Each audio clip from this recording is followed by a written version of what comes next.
Welcome to the CMA Final SCM Revision Saga. A very unique name has been chosen thoughtfully. It's called a saga because you'll get completely immersed in it. You won't even realize whether you're revising or actually studying. It will feel like you're just having fun, enjoying yourself, and yet your studies are getting done. Yes, guys, if you want an exemption, and you do want it, right, then just come here. Because you'll definitely get it. That's a guarantee. See, when it comes to practical papers, there is a certain way, a method to revise them, which I have explained to students so many times that I'm honestly tired, completely exhausted. But students, being innocent at heart, always do whatever seems the easiest to them. And what is the easiest way? What do kids do normally? They read the question, look at the answer, read the question, look at the answer, and after going through everything like this, even if the exact same question comes in the exam, they still can't do it. And I have told you repeatedly in so many of my videos that, my dear, you will have to solve the questions by hand. Many times, you can't do it even in one attempt. You have to solve it 3 times. Only then it gets fixed in your mind, and once it does, then you are able to solve such questions in the exam. So, since SCM is a practical subject, it demands that you solve all the questions by hand. Now the question is, if you have to solve the questions by hand, where should you get those questions from? So, whether you have taken my classes or classes elsewhere, whatever you have learnt in class, if you have revised it, that's very good, and if you have solved those questions again, that's even better. But the institute does not set its questions from any teacher's class material. The institute first tries to select questions for the exam from its own material, and the biggest flaw in your preparation is that you don't solve questions from the institute's material, but you solve them from everywhere else, right? So you keep sidelining the institute's material again and again. So, in this revision saga, we have added a new twist for you. I will make you solve your institute material, the blue-colored institute material you see here, completely. But yes, I won't do it in a detailed manner, I'll do it in revision mode. Just like a normal class has its own mode, like how your mobile has different modes such as silent mode, ring mode. Similarly, a class also has a mode where concepts are explained lovingly and patiently, right?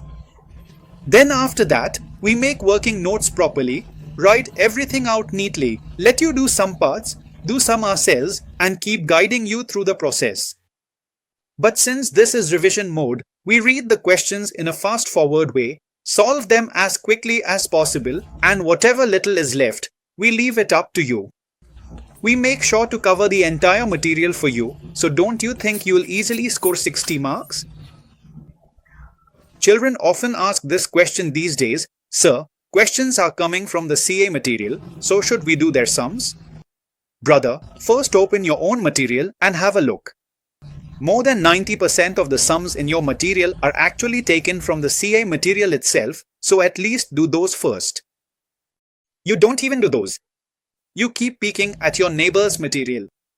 Are bhaiya, 90% of the sums in your own material are from the CA material, and that's in the exam. Do this properly first. What are you doing, yaar? How much of others' work will you keep doing? You won't be able to manage, and all the good questions are already included here, so you just need to focus on this. Now, to do this, you have to prepare along with me right now. You have to keep your institute mat in front of you. Now, if your institute mat is in soft copy, let's say you haven't even picked up the institute mat till now, that can also happen, or you don't have it in hard copy, then you need to keep a calculator in front of you and also keep a notebook, alright?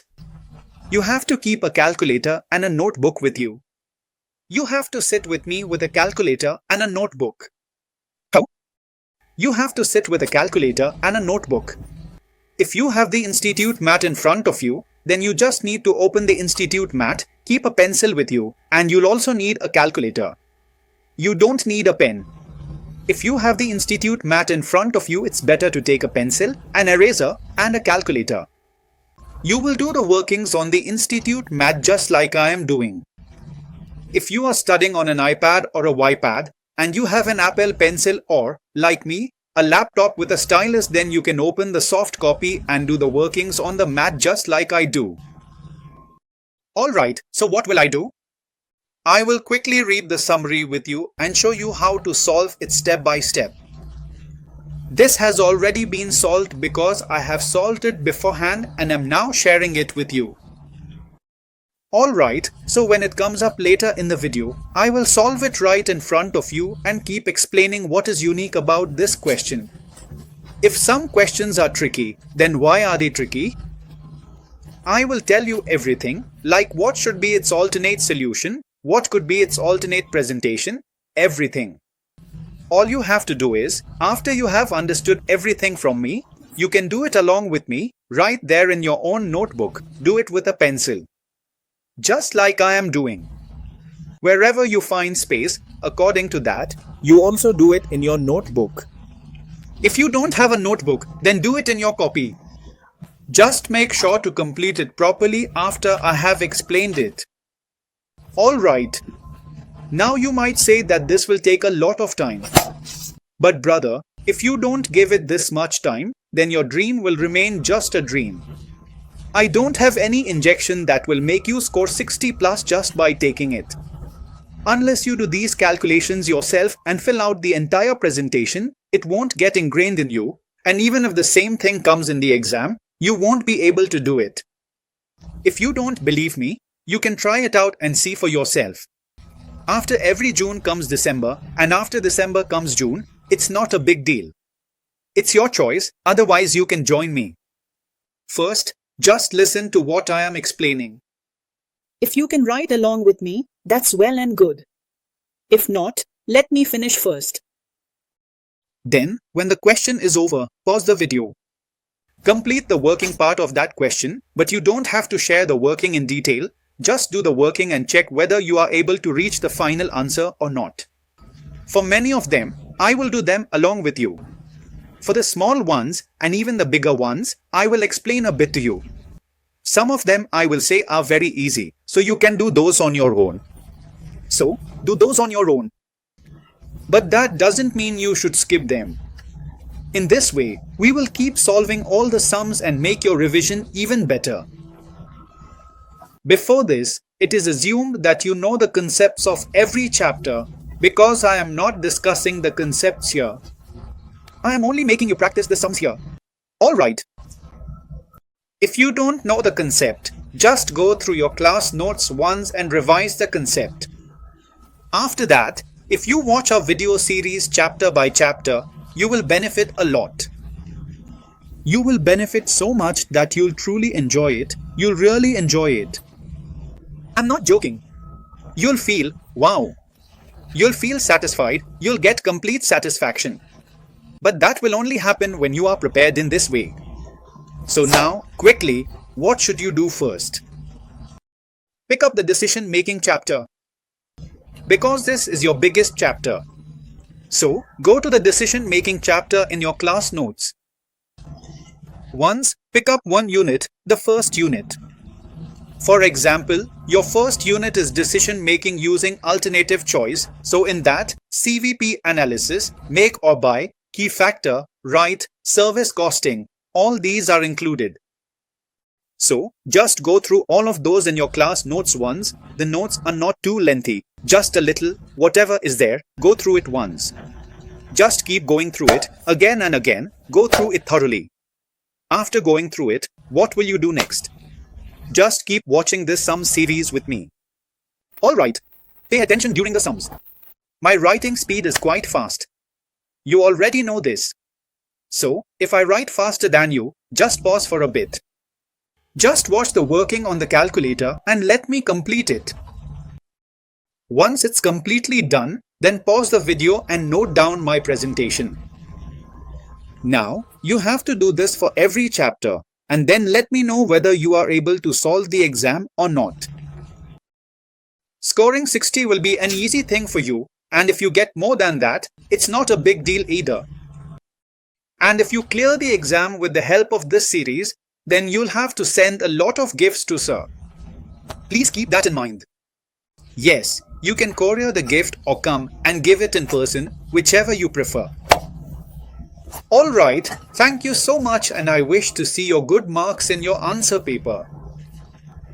So now, just quickly start with this chapter and get ready as soon as possible. Alright, come, let us see what the Institute wants to teach you in decision-making techniques in the math.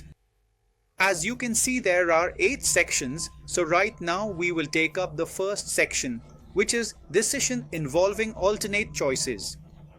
It is very important to go and review the questions on decision involving alternate choices in the Institute's math. If you don't review them, then at some level your confidence stays low, thinking, oh no, I haven't seen what's in the Institute's material. What if something comes from there? What will I do? Alright, so ideally, you should have practiced all of this. What is suggested is that you should read the question, try to solve it on your own, and then see where your answer doesn't match. Based on that, you should check the answer. What students usually do is, they read the question and immediately look at the answer, thinking that they are studying. If you just look at the answer, you think you are studying. No, keep this in mind. If you do this, you won't be able to solve the questions in the exam. So right now, I am assuming that you have done this once before, but maybe there is so much that you don't remember. If you don't remember, then normally to recall it again. When you have less time, you don't look at it again, so if you don't review it a second time, no matter how easy it is, you won't be able to do it in the exam. First, you have to take the step, and then you also have to look at it again. So I am assuming that you have already done it, and right now I am just showing you what to do. I am just demonstrating it. So you can quickly watch along with me, but you will have to do the actual work on your own beforehand. Then you have to see, alright, so what is the question saying here? Let's see how the net revenue is given. Expenses including 40 lakh fixed cost are there, so the variable cost is 48 lakh. Then what else is given to you? Net loss is given. So from this, we can make a statement and see that if my sales are 80, less variable cost is 48, then how much is the contribution? It comes to 32. Then less fixed cost, which is given as 40. So from this, a loss has occurred. Very good. Now, the manager believes that with an increase of 20 lakhs in fixed expenditure, sales will increase substantially as per the plans approved by the board. You are required to calculate what sales will be needed for the company to break even. It's a very simple question. The way to look at it is that you just need to do a bit of working. If this working had already been done in everyone's book earlier, then maybe you wouldn't do it again just because it was done before. But when I run it once on the calculator, even I might not write it down while running it on the calculator. If you have already done this roughly in your book as practice, then try using a pencil or a different colored pencil to do it. So, this is how you have to find the break-even point. So before this, we will calculate the PV ratio. Look, for the PV ratio, if you do 32 divided by 80, how much do you get? 32 by 80 comes to 0.4. And in this way, to find the break-even point here, it will be 60 divided by 0.4. Similarly, the second part will also come like this. Sales volume that will result in a profit of 4 lakhs, so that will be fixed cost plus profit divided by PV ratio. So in this way, the answer is obtained. Now, looking at the answer roughly, you understood that here it is 60 lakh at 40% and this part is done. We finished the sum by looking at it in this way, right? So this is the way to approach it. But this works only when you have solved the entire sum by yourself once. If you are just looking at it, it won't work. Now see what the next part says, the second question. This question is about the export offer, right? So first, try to understand what is being said here. What is the point the question on to is? So, it says that the company is currently operating at 80%. At 80%, a middle offer has come which would utilize 40% of the factory. So, the current sales data given is for 80%, and if 40% is used for export, then we will be able to do 40% in domestic sales and in export as well. Sorry, how much will we be able to do in domestic sales? See, the B side is also left. The B side is left. So 20 will go to export. So domestic will become 60 and 40 will be used in export. The entire 100% will be utilized, right? First, we will get an idea for export. Then we won't leave domestic idle. Why would we keep it idle? If export comes, then the order has to be taken in full and executed at 10% below the domestic price. It is also saying that the price will be 10% less. So, the current sales and cost data given to you is for 80% and it is saying, following alternatives are available to the management, continue domestic sales and reject the export order. So, in such a case, whatever profit is coming from this, that is the profit we will get. So, this is the profit, that's all we will get. Second, it says accept the order and allow the domestic market to be starved to the extent of excess of demand. So, this is the second point, this is the second point. The working that is coming for this is the second point. Here we will sacrifice a bit of the domestic market and accept the entire order. So, we will have to sacrifice 20% of our domestic market. So, for the sales of 16 lakhs, you have to take out 60% of 80%. Similarly, for material, take out 60% of 80%, for labor, take out 60% of 80%, and for variable overheads, also take out 60% of 80%. Fixed overheads will remain the same. Fixed overheads will be the same. For exports, whatever the sales amount is, 16 lakhs, you have to take 40% of 80% and then give a 10% discount on that, so multiply it by 90%. What about the material? 580 divided by 80, then multiply by 40. This is how export working will be done. In exports, fixed costs are not included. So, the total profit from both, that total profit you have to put in the second part. In the third part, it says, increase capacity to accept the export order and maintain domestic demand by buying extra plant and increasing capacity by 10%, thus increasing fixed overheads by 65,000 and working overtime at 1.5 times the normal rate. So, at the normal rate, to meet the balance of the required capacity, in the third part, what is being said is that we will keep the entire domestic at 80% and the entire export at 40%. So, if you add 80 and 40, how much does it become? It becomes 120. The domestic will remain as it is. In export, it is being said that it will utilize 40% of the capacity, so export will also be 40.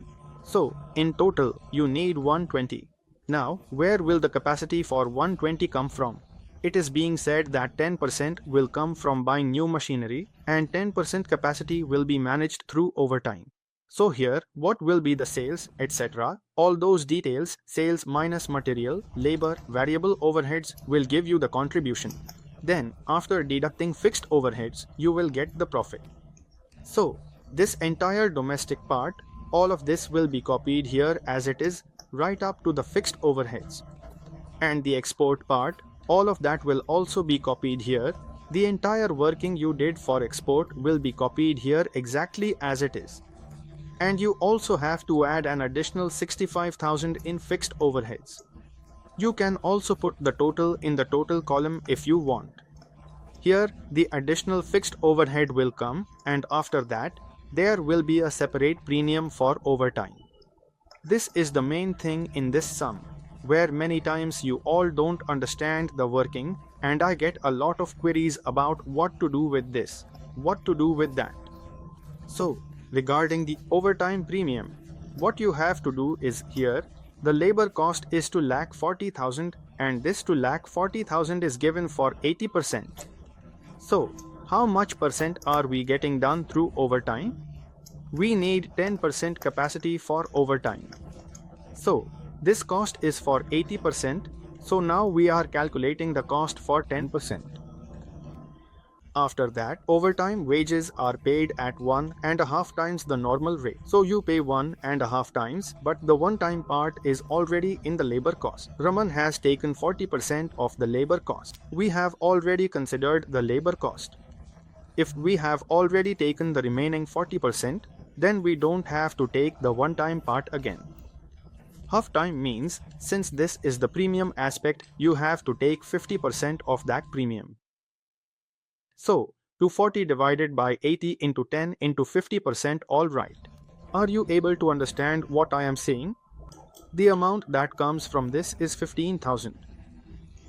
So, this 15,000, you have to show this in your cost and then deduct it to arrive at the net profit. I understood it. What have I done for you? Yes, if you didn't understand, then listen to the video once again and it will be clear. Then you will understand it better. If you haven't done it at all, you will get an idea, but if you try it yourself after this, it will be beneficial, and if you have already done it, then it will serve as a reminder, so just scroll back and watch the video once more, it will help you. Alright, so to present this, you will need 3 statements. This is for part 1, this is for part 2, and this is for part 3. So, the working for this has been done below here. What mistake you all make is that you don't try it yourself. Instead, you just look at the solution and think you have understood it. You can't learn what went wrong or what mistake happened this way. You will have to change your way of learning. If you try it yourself, then I will show you everything. What better gift could you ask for than this? In the same way, when there was the old syllabus, we also did a thorough revision like this. By thorough, I mean your confidence will increase in all 10 subjects. What you are getting is not just Prasad, it's Mahaprasad.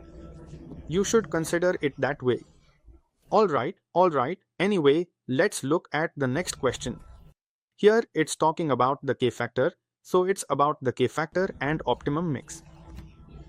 So, what has been said here? There are 3 products, annual sales are given, selling price is given, unit cost is given, processing time is given, and then it says the firm is working at full capacity and at 13,500 units. This fixed manufacturing overhead is absorbed into unit cost by charging 200% of variable cost. This procedure fully absorbs the fixed manufacturing overhead. So, it is saying that the fixed manufacturing overheads are absorbed into unit cost by charging 200%, and the variable cost per unit has been given. This is the total cost. It includes both variable cost and fixed cost, and it is saying that the fixed cost is 200% of the variable cost. If the variable cost is 1 rupee, then the fixed cost is 2 rupees. So, what is the ratio? It is 1:2. Using this 1:2 ratio, you can break down both variable and fixed costs. So, what will be its variable part? 1:2 means 1 by 3. That is, 1/3 becomes 6 and 2/3 becomes 12. For this, 1/3 is 8 and 2/3 is 16. For this, 1/3 is 10 and 2/3 is 20. Now, when you will do this in the exam, you will keep doing the same in the working notes right now while we study. Like this, we are doing the procedure fully absorbed fixed manufacturing ode. Now, after fully absorbed fixed manufacturing ode, they are saying next processing time can be set from one product light on. You can convert your processing time into a product message. Very good, the demand has been given to you. The selling price of all 3 products is not altered. You will record the sale and purchase. So, calculate the best production program for the next period and indicate the increase in profit that this program should yield. What you have to do is, first step, calculate the contribution per hour. Second step, do the ranking. Then, the third step, this ranking will become a working note. The second step is, you have to prepare the statement of optimum mix, optimum mix. All this is done as per the ranks, starting from intermediate level. According to the rank 1 product, rank 2 product, rank 3 product, you have to show how many hours will be allotted and how many units will be produced for each. You have to see that, and after calculating its contribution, you will subtract the fixed cost from it. Then you will get the profit. Alright, since it says increase net profit, you will get the profit here as well. Now see, here a word is mentioned, indicate increase in net profit. If you don't read the word properly, then if you proceed, first you will calculate the profit for this one. How the total fixed cost will come in this will also require a separate working note. The total fixed cost, this fixed cost per unit here is 12, 16 and 20. Here, the current program is already given and the current sales, see, the final sales are given. So, by multiplying and adding them up, you will get the total fixed cost. We will write that total fixed cost here. So, by subtracting this, you will get the profit, understood? And after this, you will have to calculate the current profit again. What is the profitability in the current scenario?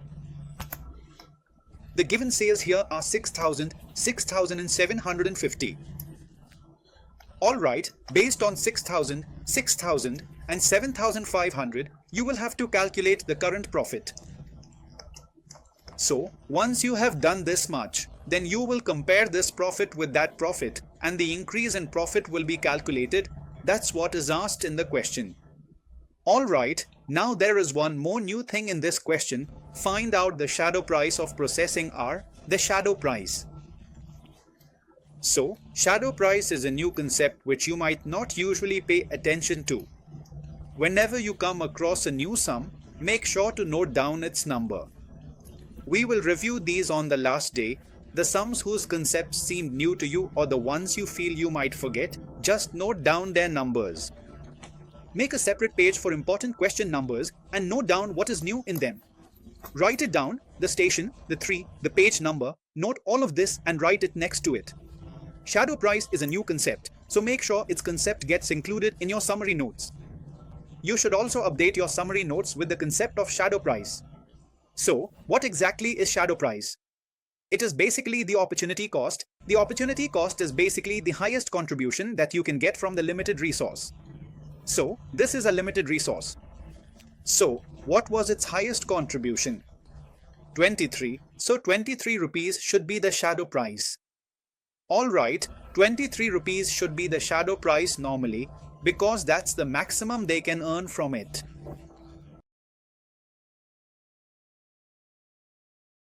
So if you consider 23 rupees as the shadow price,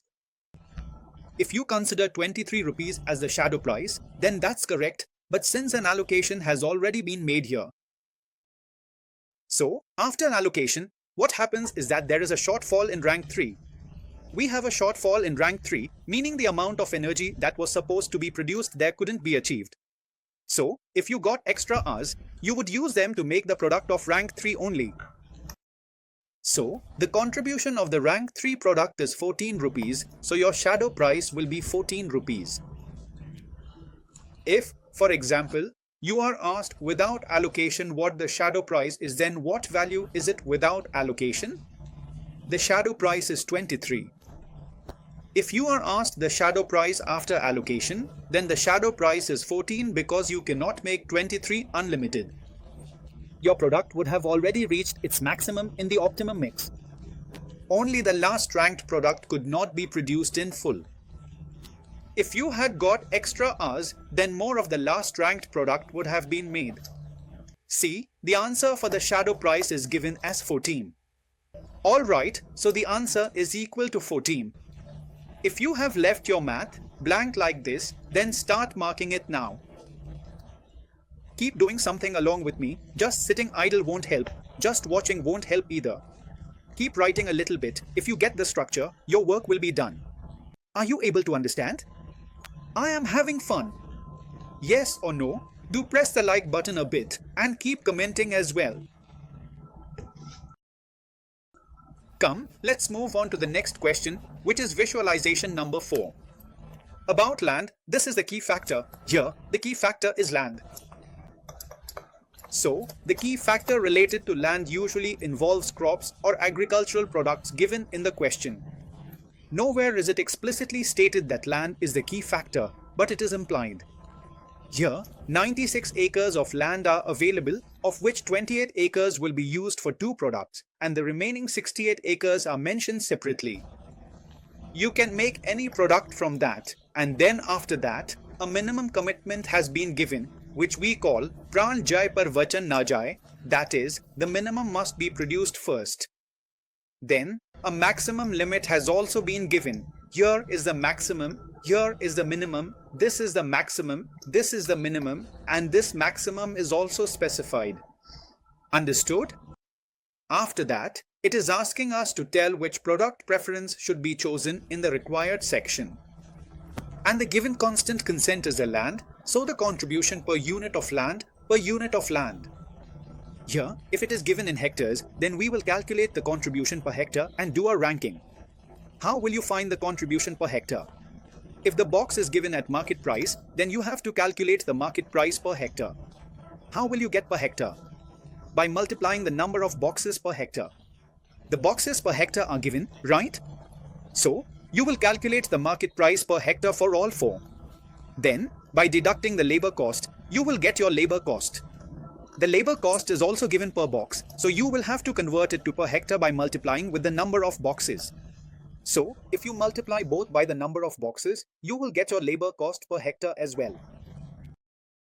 Then, the direct material cost is already given per hectare. So, if you subtract this as well, you get the contribution per hectare for all four, and based on this, rank the products.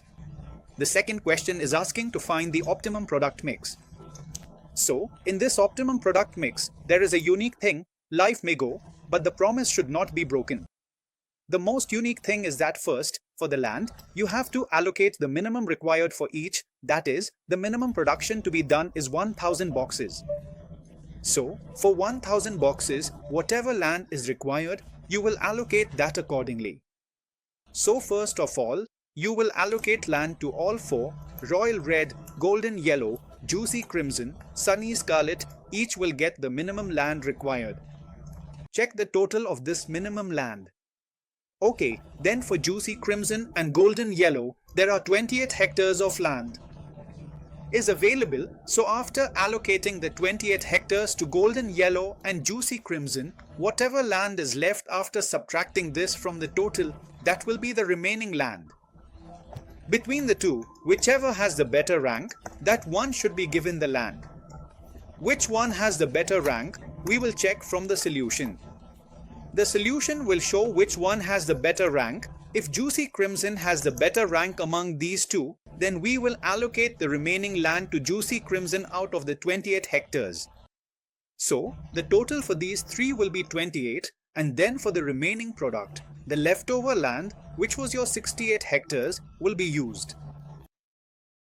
Alright, so out of the 68 hectares, since 28 has already been allocated here, whatever is left, we will give it to the best among these four. Which is the best among these four? The best among these four is royal red, so we will allocate it to royal red. Now, even in royal red, the condition is that your maximum can be 20 to 75. If we calculate the land required for 20 to 75, then by dividing by 350, we will need 65 acres. So if it is up to 65, then it's fine, but if it comes out to be more than 65, then you will have to go to the second rank. Who is in the second rank? Brother, after royal red, the second rank is sunny Kal, so after that, we will finish with the second one. Which rank is this? This is rank 2, so the balancing will go here. Here, we have to work in such a way that we make exactly as much as is needed, nothing more. And after all this, after all these steps, we will get our net total allocation. Then, according to this, if you multiply the contribution per hectare, you will get the total contribution. Then, if you subtract the fixed cost, you will get the profit. Are you able to understand anything? If you have done it before, then you will understand it very well. If you haven't done it, then you won't understand anything. If you have done it, then it will be very clear to you. If you haven't done it, you might get a slight idea, but only after doing it. Now you'll have to see after listening to this. Then you will understand that there is no problem in calculating contribution per hectare. After that, there is also no problem in ranking based on that. Then when you do allocation, where will you locate first? First, you will allocate here. Where will you allocate first? First, you will allocate here. Where will you allocate first? First, you will allocate in juicy crimson and golden yellow. After all the allocation is done, whatever is left, you will move to rank 1 and 2. All of these, this royal red, juicy crimson, royal red and sunny scarlet, and these 4, together, their total value should be 68 acres. Now, no matter how the presentation has been made here, if you look at it, you will understand that it has been done in the same way. Let's see once. Look, the minimum hectares have been given first, 3, 10, 15 and 6, rounded off to 34 hectares.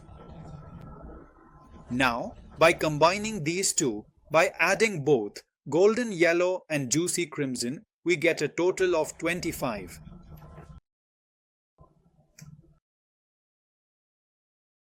If it is 25, then according to that, how should the location be? How should the location be determined as per that? If it's 25, it should be 28 in total, right? What should the total be? If it's 28, juicy crimson is more profitable, so add 3 more to this to make 10 and 15. If added here, 3 more will be added here. So, if you add it up, here it becomes 10 and 18. Then, after adding everyone's minimum, it comes to 34, alright? In 34, then we added 3 more here, so how much does it become? 37. It became 37, right? See, if you add up all the minimums, how much does it become? 10 and 3, 13, 15, 28, 6, 34 after 34, we got 3 more here. You see, 3 more got added here. So, it ended here at 28 seconds. So now, the land we have left is 68 acres. So, out of 68, 3 were given here, 6 were given here. How much is left? 3 here, 6 here. So how much is left? 68 minus 9, 59 is left. So, you will give 59 more here, understood? You will give 59 more here, 59x more. Now see, 59 plus 3 together makes 62, and here all 6 remain as it is. Understand how the allocation is happening. Now at least understand how 28 was allocated, how 28 was distributed. First, everyone was given the minimum, then the remaining 28 was distributed between these two. So, the sum of these two was subtracted from 28, and whatever was left, it was given to the one among these two who is more profitable. Now, the remaining amount is 68. 68 is basically, look at this one, this one, this one, and this one together make 68, okay. So 1, 2, 3, 4 adds up to 68. So, out of 68, we checked how much we took from these two, 3 and 6, which is 9, so 59 is left, and we gave that 59 to this. So, 59 and 3 together make 62. Now, we also have to see whether the work can be done with 62, meaning what is the maximum possible here. You can make 22, 7 and 50. So, if you divide 22, 7, 50 by 30, then we need 65 acres of land. So till now, how much have we allotted here? 62, 59, 62. So saying 65 exceeded, there is no role of sunny scarlet here. This balancing figure did not come up. If the max use had happened here, then we would have moved to the next one. But the max use did not happen. So whatever was there, all of it went to royal red because its priority is first. Normally, the first priority does not get the balancing figure, the last priority once get the balancing figure. But here, we first removed the minimum gets more priority over rank 1. So first, we gave it to the minimum, then whatever was left, we gave to rank 1. If rank 1 had been completed, then the remaining requirement is given to rank 2.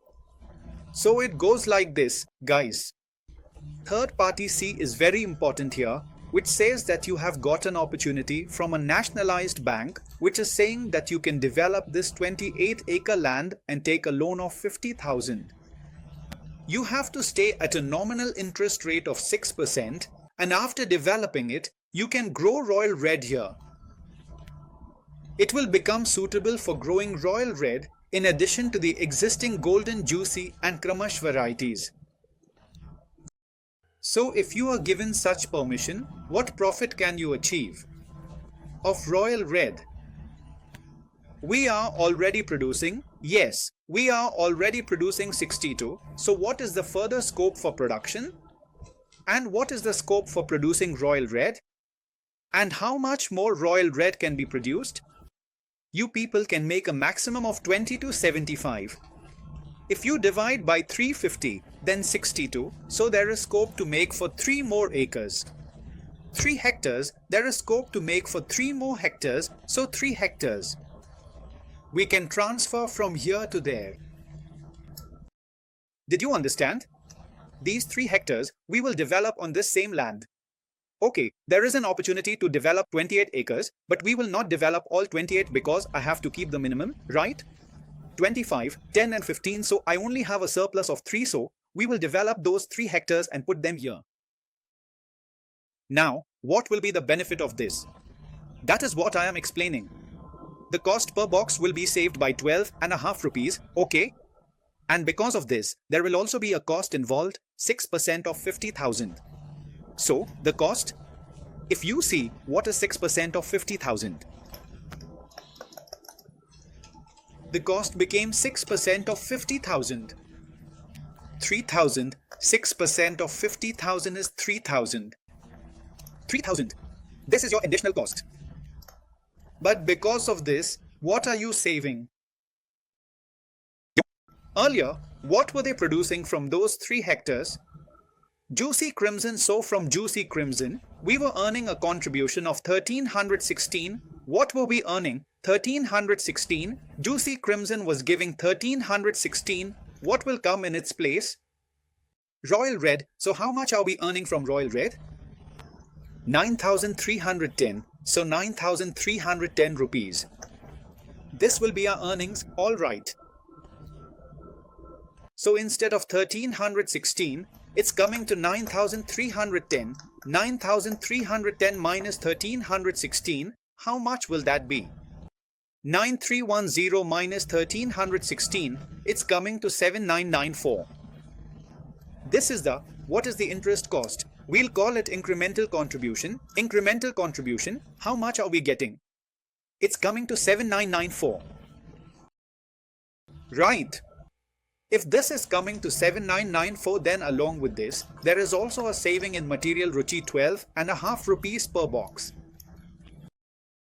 Okay, there will be a saving of 12.5 rupees per box. But this 12.5 rupees per box saving is in which one? This 12.5 rupees is in golden, yellow. See where this 12.5 rupees per box is being saved. This 12.5 rupees per box. In the harvesting cost of golden, yellow is box golden at 12.5 rupees. On yellow is. So, per box, if we multiply by the total land use of golden and yellow, we will also generate savings. Alright, so apparently it is clear that the contribution is very high compared to the others. Interest cost. So this development should definitely happen, and you don't need to check anything else. You just have to show its impact on profit. So, what will be the real location? Think about it once again. If we can redevelop or improve 28 hectares, then where will we allot it?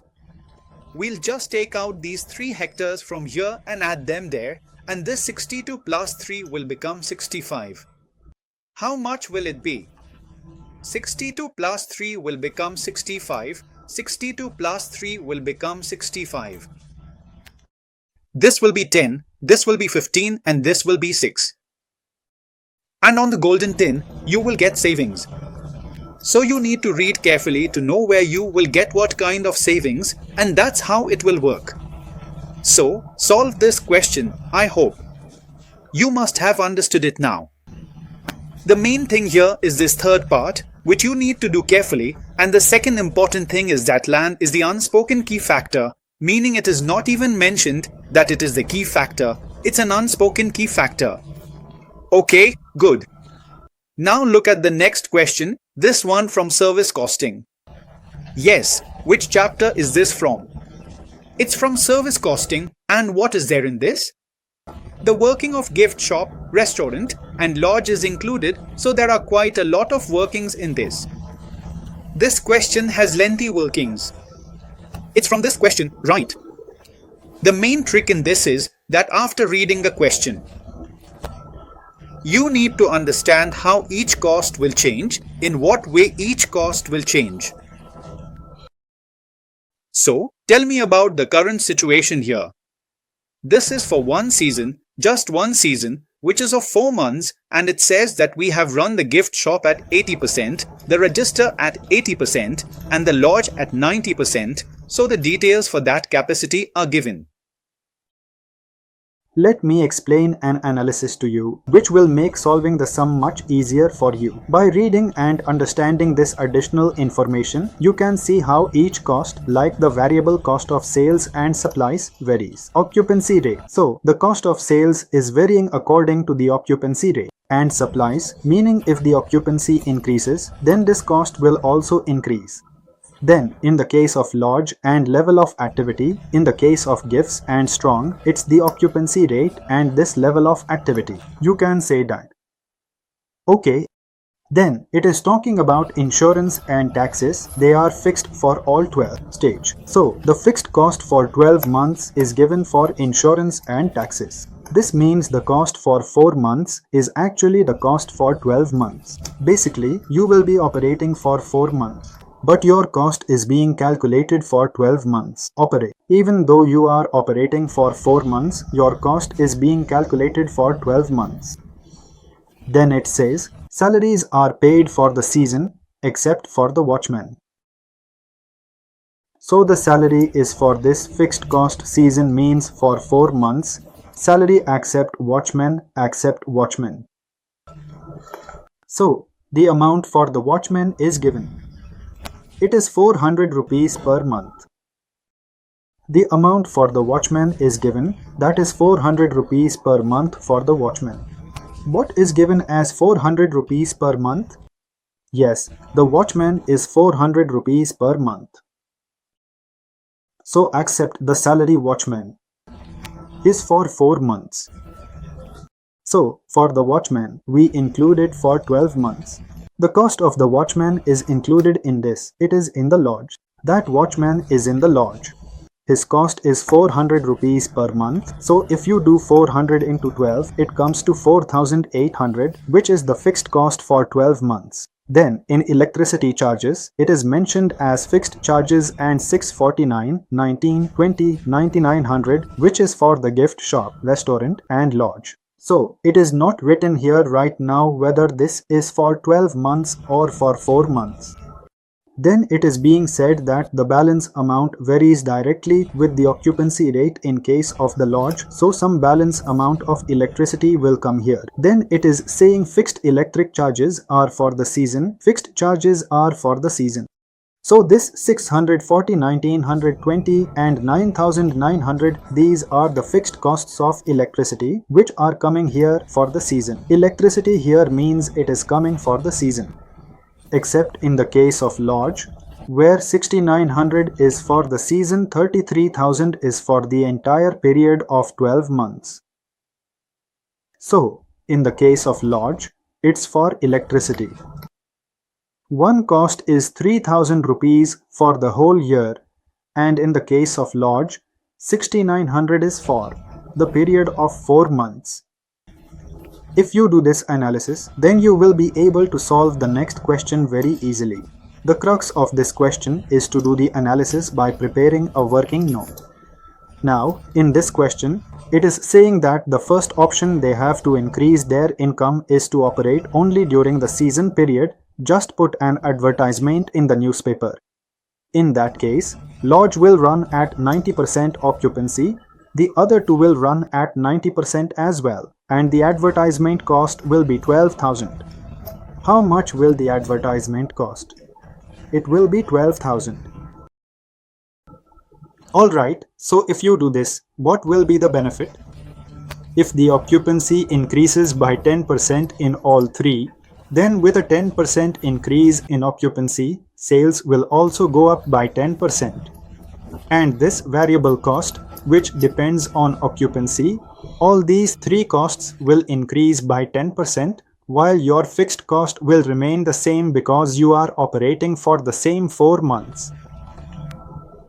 Then the second situation given here is that we will continue our work throughout the entire period of 12 months. That means earlier we were working for 4 months and the details were given according to 4 months, but now you will start working for 12 months.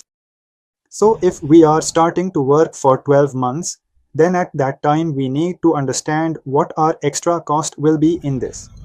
And there is something else mentioned. Let's read that as well. It says, the season period is for 4 months and the off-season period is for 8 months. So what is being said in this option is that the season will be for 4 months, which is as usual, and a new addition is the off-season period, which will be for 8 months. After that, it is mentioned that a room rent, sir, is bound to be reduced to 50% of the original rates during the off-season period. So, during the off-season period, the room rent will be reduced to 50%. The level of activity of the gift shop and restaurant is at 80 and 30 during the off-season. The level of activity will remain at 80 and 30. Even in that, a 5% discount will be given. It will be reduced during the off-season period. Okay. So here it is saying that the occupancy rate is expected at 90% and 40% during the season occupancy rate in case of lodge. So, like for the lodge, it is saying here that it will run at 90% and here the lodge will run at 40%. For the gift shop and restaurant, the gift shop will run at 80%. Sorry, here it is, the level of activity of the gift shop is expected to be 80% and 30% during the season and off-season. So, this T will become 30, this T will become 30. The 90T and 80T details were already given above, but the details for 90 and 80T are not given here. None of that is given. So, what is new here? This is new. This is what is new. So, for this new part, we will have to do the entire working ourselves. For this new part, we will have to do the entire working ourselves. So, for this, how much new incremental sales will you get? The incremental sales, like the sales given here, are for 80% and for 4 months, so you will have to figure this out. 48,000 is for 80%, so what will it be for 40%? That means 48,000 into 40 divided by 80. If we are considering the lodge, I am taking the gift shop, not the lodge, so it is 30 in the gift shop. So, do 48,000 divided by 80 times 30. 48,000 divided by 80 times 30 for the gift shop, but that is for 4 months. For 8 months, multiply by 2. Did you understand the revenue calculation? When you did 48,000 by 80, you got the amount for 100%, and when you multiplied by 30, you got it for 30%. So, this is for 4 months. Now, to make it for 8 months, you have to multiply by 2 times, so this multiply by 2 comes in. Alright, for us, when you do it in the lodge, the working will start from here. 1,80,000 is for 90%, so what will it be for 40? Sorry, not 30. What will it be for 40%? 1,90,000 times 40, then multiply by 2, and in the lodge, they say we'll give a 50% discount, so multiply by 50% too. After the discount, 50% remains. Also, it was mentioned a 5% discount will be given in the gift shop, so multiply by 95% here too. In the same way, you can try the third one as well. This is how extra revenue will be calculated, and similarly, the extra cost for 8 months will also be calculated. The fixed cost for 12 months will not change at all. Whatever the fixed cost is for 12 months, it will remain the same. The fixed cost for 12 months will not change, and the fixed cost given for 4 months will be doubled, so you'll get the fixed cost for 8 months as additional. After this, just like you got additional revenue, you'll get additional variable cost and then additional fixed cost, which was given for 4 months. Now you have to take it for 8 months. The one given for 4 months, for the off-season, you'll have to multiply it by 2. For the off-season, multiply by 2, but for the 12 months fixed cost, you don't have to do anything. For the fixed cost of 12 months, you don't have to do anything. The amount given for 4 months fixed cost, you have to double it and add it. Only then will you get the profitability. So, the question is asking which option is more profitable. Out of these two, you have to tell which one is more profitable. And then it says, what suggestion would you like to give as a cost accountant? The suggestion here is that both options can be accepted if, by combining both, you are getting a profit because both are not mutually exclusive. Both options can be accepted. Why? Because both are not mutually exclusive, meaning both can be done together. For 4 months, you can do the advertisement, and for the remaining 8 months, you can operate the rest. You can do the advertisement for 4 months and you can also operate for the remaining 8 months. So, if you have done it before, you must have remembered everything. If you haven't done it, it might have gone over your head, but if you try it now after listening, you'll understand. If you don't try it or haven't tried it before, then just listening is useless. Okay. You'll have to try and see if the working I'm telling you matches or not. Alright, so what do we have to do here? Let me tell you once again, you have to do the cost analysis in 3 parts. First, identify which is the variable cost, which is the 12 months fixed cost, and which is the 4 months fixed cost.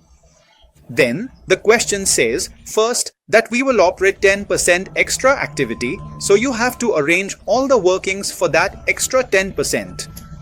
The details given are for 80, 90%, so you have to find out what will happen for 10%.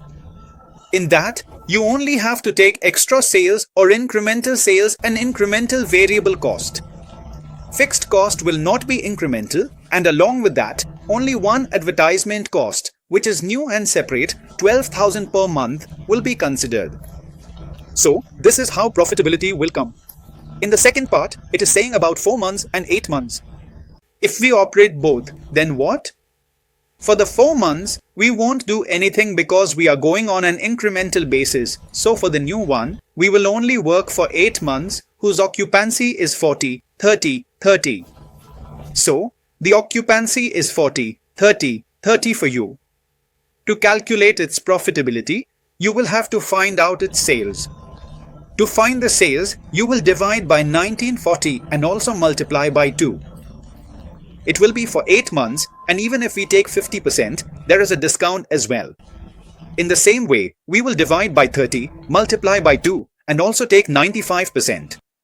Right, next, look at question number 6. Here, you have to find the sum and difference points and do the working. There is a cycle company that makes tricycles and the demand given is 10,000 in the first year, and for the second year, it is being mentioned. Our demand will be 20,000. The purchase price is given as 8 rupees each. The purchase price is given as 8 rupees per piece and 2 options are given. You can see their initial cost and life, so from that, calculate the depreciation.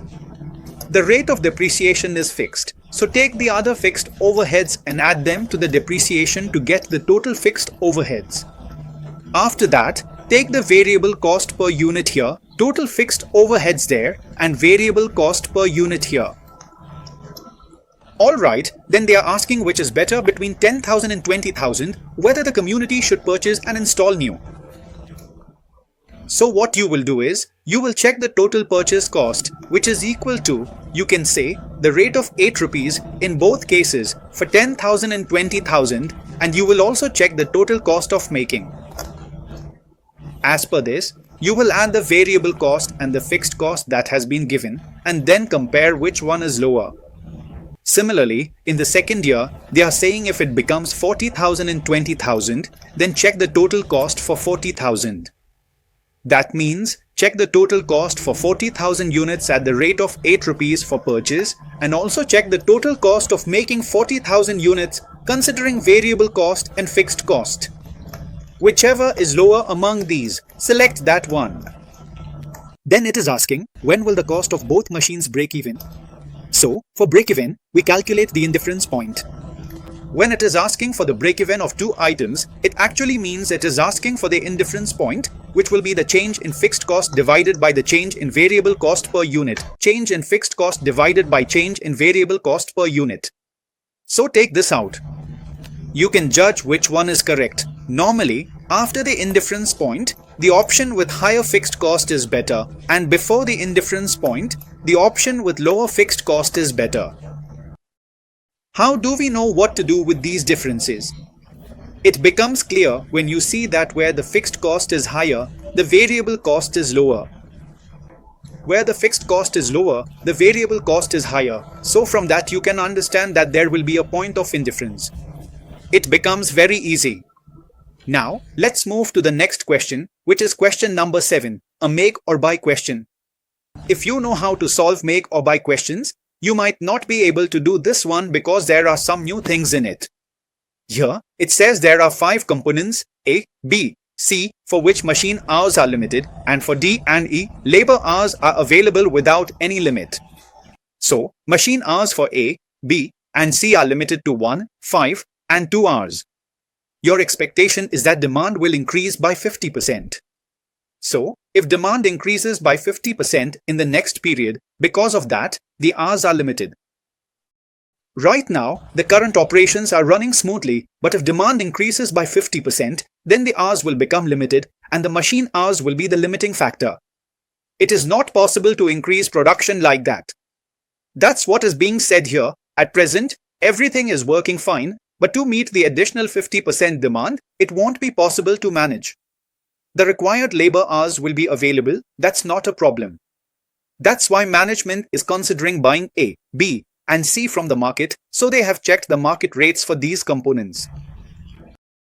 The first question asks about profit from the current operation. That means before the 50% increase in demand, what are we actually doing now? The uniqueness is that it specifies the number of units we currently produce. So at present, this is our capacity. So, by fully utilizing this much capacity, the units being produced, in this capacity of 4,752, we must be making units of all 3, A, B, and C. Adding 10 plus 14 plus 12 to make 1 unit, our total is 36. By adding 10 plus 14 plus 12, every 36 machine hours are used. So, if we do 4,752 divided by 36, yes, 4,752 divided by 36, we get 132 units. So, this is the production happening, 132 units. Now, you have to calculate the profitability of this production. The selling price is known, right? Similarly, you have to take the cost for 132 units as well. Then, the variable cost also has to be taken for 132 units, and the fixed cost that has been given is also according to 132 units. So, you will calculate the total fixed cost by multiplying it with 132 units. This way, you will get your profit. So, this part is done in the second part. It is saying that the company wants. If any one component is bought, then what is the extent of additional capacity that can be created? If we buy one component, then which additional capacity will be created? If we are able to create it, then which one will the company buy? He is not asking me to suck. He is just talking. You check that if any one is bought. Since it says any one, it hasn't specified which one, so you will have to check for A, for B, and for C as well. If we buy M from outside, then we won't make it ourselves, so B and C will be made in-house. If we buy one from outside and make B and C in-house, then in 4752 hours, only B and C, 14 plus 12, so 26 hours, are needed per unit. So, 4752 divided by 26 is 182.76 units, which is how many assemblies can be made. Earlier, 132 were made. Now, 182.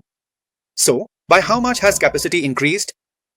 Check that. So now it has become 182.76. No, for you it's 182.76, right? How many extra units have been made? If we subtract 132, we'll get the number of extra units. 50.76 units. How many units have come? So, 50.76 units have been added. Extra, right? Now, in the same way, if you also buy, then 475 to divided by. Then, if we make A and C at home, dividing by 10 and 12 together, that's what we get. 22 is coming from 475 to divided by 22. 216. So what will be the units for 216? It will be the units for 216. How much extra did we get? By doing David minus 132, 84 units extra came, and for B, 475 to buy 22. Did I say it right? Yes. And for C, it will be 475 to divided by 10. Last 1424. So if we do 475 to buy 24, the answer is coming 198. So how much extra did it become after subtracting 132? 66, right? So by what percent did it increase?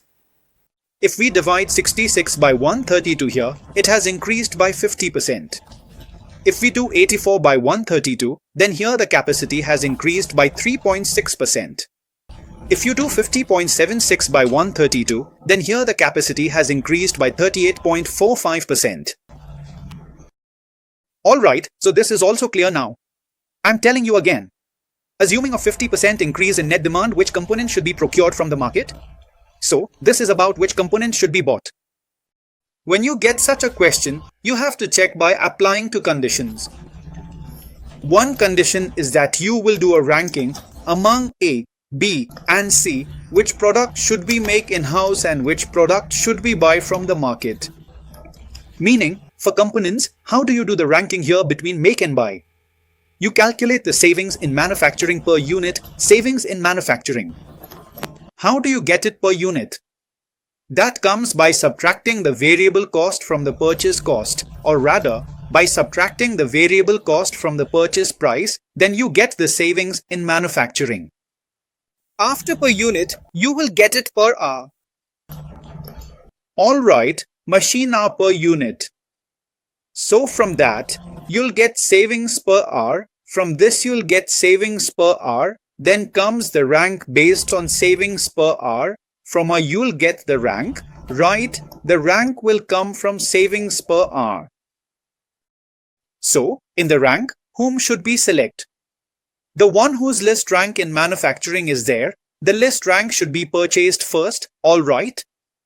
The list rank should be purchased first. So now, when that list rank comes, we will definitely go ahead and purchase it. It's not necessary. There's another point you need to check. In situations like this, when someone puts an any one buy condition, then you have to check another thing, that since we will buy only one out of these three, the other two should be made in-house. And for the other two, there is 50% extra demand, so 50% extra should come for the other two. So, when 50% extra is made, that also needs to be fulfilled, so 50% extra. If you look in part B, then it is happening in B or in C. So the answer will be 1 out of B or C. Even if A's rank is coming as most preferred, still it will not be selected. So if you look at the solution, you will understand that here it is showing that in terms of preference and buying A is the most preferred. Alright, I was actually telling you the ranking in reverse according to the buying preference. According to manufacturing, but this has been done as per buying, so A is the most preferred. But A will not be selected because it won't get the required capacity. We need 50% capacity, so we have to go to the next best, which is C. So, C will have to be selected. So, this is the twist in this sum. So, the answer will be selected only when both conditions are satisfied, and then you have to calculate the profitability accordingly. If we actually go ahead and purchase the one you have selected, then what will the answer be? When you do the next part, you will now take 198 units for your working, and in that, you will assume that we are buying component C from the market. Did you understand? So, if component C is purchased, because that meets the capacity and it was next in preference, then after that, whatever sales revenue you have to take, you should take it based on 198 units. Alright, for the rest, in all costs, your variable cost will come in. For A and B, it will be according to the manufacturing cost. But for C, it will be according to the purchase price. For this, it will be as per the variable cost, and for that, it will be as per the purchase price. We are going to purchase C. So now, in this flow, you will see your working. You will understand everything. So here, the ranking has just been reversed. That's what you need to understand. And you see, the calculation is done on 1 anti 8 units. Pay close attention to the cost. See, the cost of A is according to purchase as well as all, and for A and B, it's according to purchase and manufacture, and for C, it's according to purchase. Okay, so you will have to calculate the profit. Now see, again you should understand that until you actually do it yourself, it won't sink in 100%, and if you have already done it, then it's like a lottery for you. At least you're getting to look at it once more. Some special things are catching my attention through, sir. If you are benefiting from this, then make the most of it. Don't leave anything in between. If you're getting an advantage, then take full advantage of it. Make the most of this entire series so that you really feel you've gained something, so much so that you feel like praising it, that it becomes something truly commendable. Watch the entire next part. This question is actually from transfer pricing, but still let's read and understand it here once. Let's see what is being said here. There are two divisions. Whenever you attempt a transfer pricing question, start by drawing it like this. You will do it. This is also limited. There are two divisions, alpha and beta. Alpha division is in beta division. Alpha and beta division are given to each. It is saying that 2 units of which are required for 1 unit of final product produced by beta. So, beta needs 2 units of this. Alpha has the capacity to produce 20,000 units. Its capacity is 20,000 units and the entire quantity is supplied to beta at 200 rupees. So, all of it is given to beta at the rate of 200 rupees. If you read the question by drawing it out like this, you'll understand it much faster. Then, variable cost of alphas is 196, costs are 20, let's leave the fixed cost for now. For final product and in beta, variable cost including component S is 700, fixed cost we leave for now, selling price is 1500. Alpha has placed a proposal for increasing the transfer price to 220. Alpha is saying, increase my price, make it to 20. Then it says, facility Alpha can be rented out at rupees 3 lakh per month. Here, the rent that can be earned, the possible rent, which is basically the opportunity cost, that's what it's saying, 3 lakh per month can be earned. Manager Alpha wants to opt for this alternative. Beta can buy this component from outside at 10. Beta is saying, if you make the price to 20, I'll just buy it from the market at 10. As soon as you make it to 20, I'll get it from the market at 10 or 20. Fixed cost of Alpha will go up by rupees 1 lakh. So, the additional fixed cost that will be incurred is 1 lakh if we go ahead with this. Now, give your opinion on the facility of Alpha being rented out and Beta buying at 10 per unit. What will happen if we do this? First, we'll have to calculate the present profitability for the 20,000 units we are making at the rates of 200 and 190. What are we earning here and what are we earning there? Then, in the second case, we'll have to calculate the new profitability. If we rent out Alpha, we'll get 3 lakh from that and Beta will buy at 10. So how much contribution will it earn?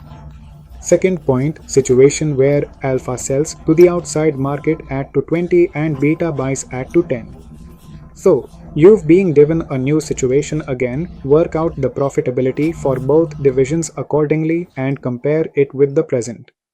Then, there's one more thing mentioned here. Capacity enhancement cost is given as 12% per annum. What do you have to do with this? Here, it's given that the capacity of Alpha is augmented to 40,000 units with an additional investment of 15 lakh. For that, the cost of capital is given here, so that will be used in the third option. We will increase Alpha's capacity to 40,000 units. Right now, it is set at 20,000. So, if we make it 40,000, what will happen? It can sell 20,000 to the external market and the balance to Beta at 10. So, this is being discussed in the context of the 40,000 units case. You'll have to evaluate and see what the profitability of alpha and beta comes out to in this scenario. Out of 40,000 units, alpha will sell 20,000 outside, right? And the balance will be sold to beta how much? At to 10. Alright. In this case, specifically, the fixed cost will increase by 1 lakh and there will be an interest cost at the rate of 12%. So, remember, the fixed cost increases by 1 lakh only in the third case. In the third case, the fixed cost increases and the cost of capital at 12% is an additional cost.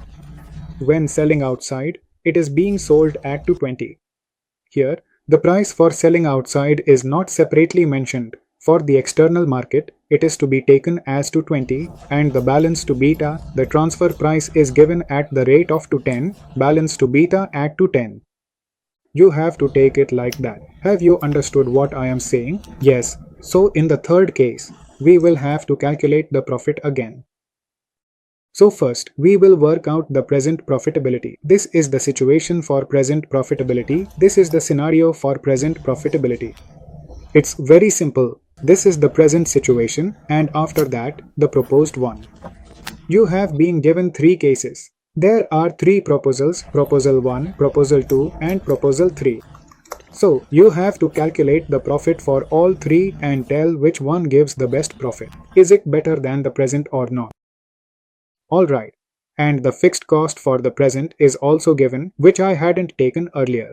So, you can write the fixed cost. Like here it says rupees 200 in beta and here it's 20, so is the fixed cost 20 here. If yours is 200, then you can also take the fixed cost and calculate the profit. It doesn't mean you shouldn't calculate the contribution. You can calculate the profit and even if you do the contribution, it won't make any difference. Keep in mind, but when you come to part 3, the additional fixed cost of 1 lakh that comes up, you will have to subtract that from the contribution to get the net contribution. If you are working at the contribution level, I hope you understand. You have understood, right? Now try it once on your own, then everything will become even clearer. Next, this is a key factor question, again the same crop one, the land one, the one where land is the key factor. So, I am not doing this question. You have already seen one version of this with me earlier, so you can try this one on your own.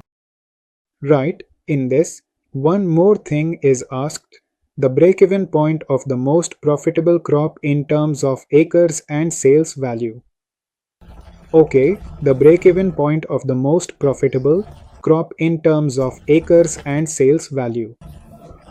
Value. So, how will you calculate this?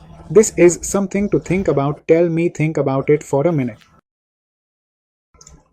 So, how this will work is that whichever is the most profitable product, if you look at the rankings, you'll understand that is P. So, you know the contribution per acre for P is 4000. In such a scenario, you should always first look at the contribution of the most profitable product and check whether you reach break-even with just that or not. If not, then move on to the second most profitable product. In all this, we will not use the formula for break-even.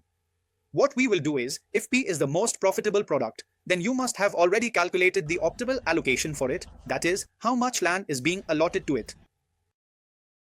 For P, I can see here that it is 255. I think so, 255. This much land is there here. Yes, you are saying it looks like 125. No, it is 255 only, right? Yes, it is correct. It is 255. So, if you do 4800 into 255, how much is that, brother? That is a lot of money. It is at 4800 contribution per acre. If you multiply it by 255, it comes to 12,24,000. How much is it? It is 12,24,000, right? So, the 12,24,000 rupees that is coming from here will first go towards the fixed cost. It will be used for the fixed cost first. Are you able to understand what I am saying? So, the entire 255 acres will be used here. First, use it for the most profitable product, the one which is ranked number 1. So its entire 255 acres will be fully utilized. And the total contribution that will come from that will be only 1224 rupees. And we need 1 lakh more, 1,20,000 more, so 1,20,000. That will come from your rank 2 product. Who is rank 2? After P, brother, who is rank 2? Rank 2 is this one, and we have already given it its minimum land. So, from 20 acres, how much profitability will we get? We have to see that. So rank 2, from 20 acres, 75,500, this is what we will get. So from 20 acres, we will get 75,500. See, even here you have this. If break-even is not achieved, then let's take 75,500 here. 0.755 to 12.24 and 75,500, 0.755, adding these up now it becomes 12.995. Now, after 12.995, if we subtract 13.4, then every 0.405 more is needed. So this 0.405 will come from your third, that is, from no. Now, the third is probably not the rank of NN, the one who has the third rank. We will take that. So that is M, whose third rank is it? It is MS. So MS is 201. So 201. We will not need it for 0.405. Its contribution is 4,500 divided by 2650. By doing this, the work will be done in 15.28 acres. If we do back calculation for 4.405, then ideally this should be the answer. Understood, this is the most profitable product. When break-even is asked, you should answer in this manner. Since we are allotting 255 acres for P, so the contribution that came from 255 did not come again. So, not on the next rank or the next front, but the solution given by the institute. How has it been done? They have said that your 13,44,000 is just the fixed cost. The most profitable product is P, so just apply its contribution to the 13,40,000. So, the answer itself is its break-even. So the answer is, they have done 13,44,000 divided by 4,800. Now, is this correct? I don't think so. Alright, is this correct? I don't think so. So, what should you do in the exam? Long live the institute, long live the institute, long live the institute, this is what you have to do. Even set Satish Sir aside, just say, long live the institute and move on. You can't really trust what kind of solution the examiners will have. My solution definitely won't come, right? And if I were in your place, well, you know, I'm quite a strange person. So what I do is, I always do what is right, no matter if the world turns upside down, no matter what happens. Normally, if it were me, I would do the same thing. Even if the examiner cuts marks and marks it wrong, then so be it. So now, that's the examiner's problem if he doesn't know it. So why should I write something wrong? Tomorrow, I won't even be able to raise an objection that I wrote the right thing and the examiner cut my marks. If I write something wrong just to get marks, then it's just about doing what the institute wants. Which one will get me marks? I don't know. I feel there's a higher probability of getting marks for this, but technically, what I explained to you is more correct. So if you allot 2 acres to P, then what does it mean to calculate break-even from that? No, you shouldn't calculate break-even like that. You have to calculate break-even based on the maximum land allotted. So this break-even was a bit unique, right? It wasn't done by the formula, that's why we discussed it.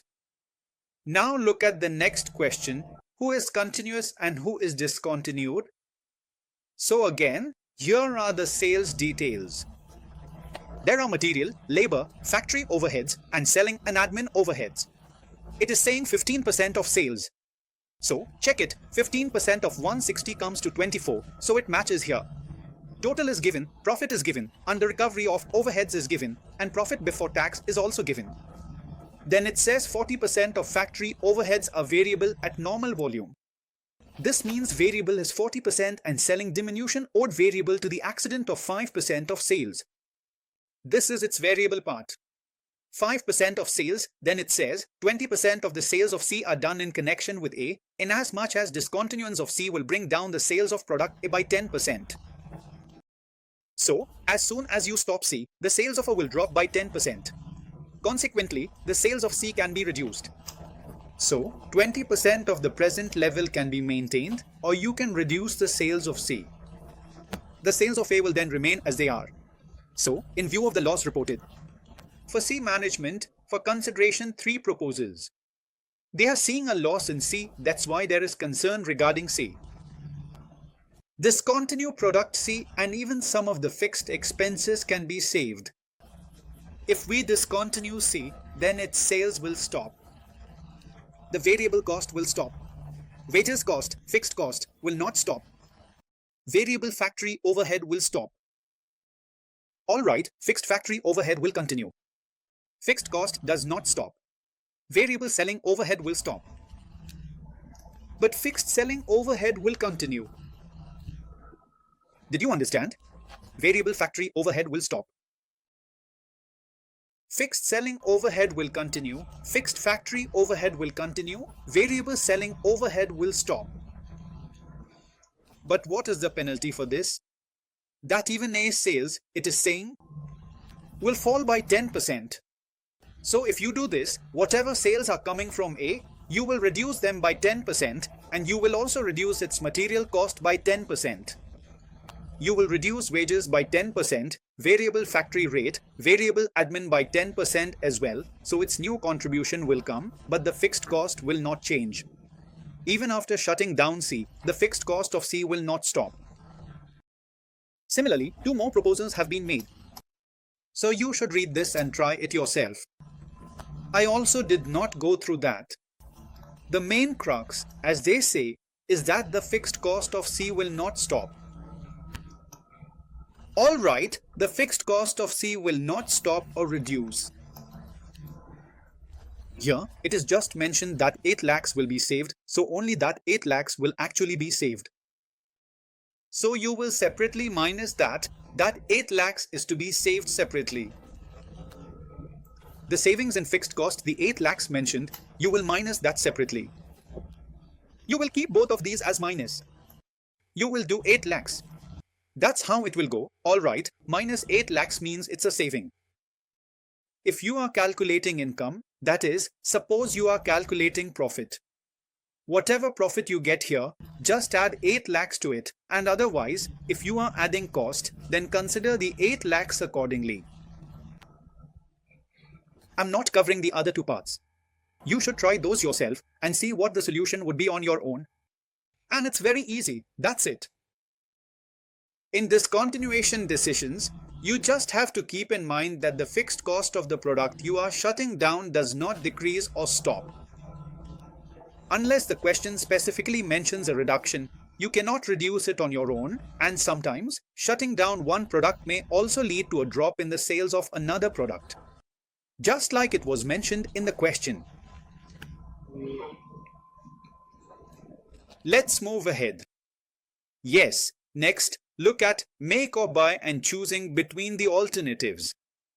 Here, what is being said is that the company is manufacturing a single product and, as per normal working capacity, it is 8,000 units. At the normal working capacity of 8,000 units, the sales manager has projected sales of 10,000 units for the year 2021 to 22 at a price of 250 per unit. The operating budget has been given to you. They are saying the projected sales are of 10,000 units, right? And the operating budget has been given to us based on 8,000 units because the normal working capacity is 8,000. Then we have the material cost, wages cost. Here, variable and fixed will come in. Then, in admin overheads, everything is fixed. And in selling and distribution, both variable and fixed will come. So, first, we can also calculate the contribution, PV ratio, and contribution per unit. Remember, the figures are given in rupees in lakhs. Then, they are saying, if we have to meet this demand, 2 proposals are put forward, subcontract the production of 2,000 units, which will cost 225 rupees, while it costs 250 rupees to make, so it will cost 225, and it sells for 250, so definitely, subcontracting should be done. So, this is not actually a make or buy question, it is a subcontracting question. Here, it is written as make or buy, but actually it is a subcontracting question. The difference between make or buy and subcontracting is that make or buy is for components, while subcontracting is for finished goods. So here, the discussion is about subcontracting, right? And this subcontracting will be charged at 225 rupees. Why are we going for subcontracting? Because our capacity is for 8,000, so if we have to meet a demand of 10,000, then we will have to sell an extra 2,000. We will have to produce and sell an extra 2,000, but since we cannot produce extra due to limited capacity, we will subcontract and sell it. So, all the profitability is for these 8,000 units plus for the 2,000 units that we subcontract. It will be 250 minus 225 multiplied by 2,000 and you will get the answer. The second option is saying, install a new machine so that you can produce even more. So, the cost of the machine is 2 lakh for a life of 10 years, so depreciation will be 2 lakh divided by 20, which is 10,000. Then, recruitment of 10 workers including direct workers to operate the machine at a wage rate of 500 per month. See what is written, recruitment of 10 workers including direct workers to operate the machine at a wage rate of 500 per month, so it is 500 per month. So, there are 10 people. So, for a year, it becomes 12. Add 25% towards fringe benefits, so make it 125%. So, this is another cost for you. Then it says, interest on capital employed is 15%. So, calculate 15% of 2 lakh.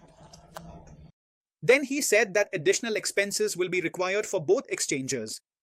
This applies in both cases. Admin expense of 10,000, so you will have to deduct it. Like admin expense of 10,000, here also, in this option, it will come. Admin expense of 10,000. Alright. And then there is a selling and distribution expense, 20,000, so this one is 10,000, that one is 20,000. You have to include both of these here as well, and the impact of admin and selling expenses has to be considered here too. So after doing all this, our net profit will come. After doing all this, our net profit will come. Do you understand everything we've discussed so far? If you have any questions or need clarification on any of the points we've covered, please feel free to ask now. It's important that everything is clear before we proceed. If everything makes sense, let's continue and move forward to the next part together. Now, however you want to present it, try working it out yourself. You will get the answer.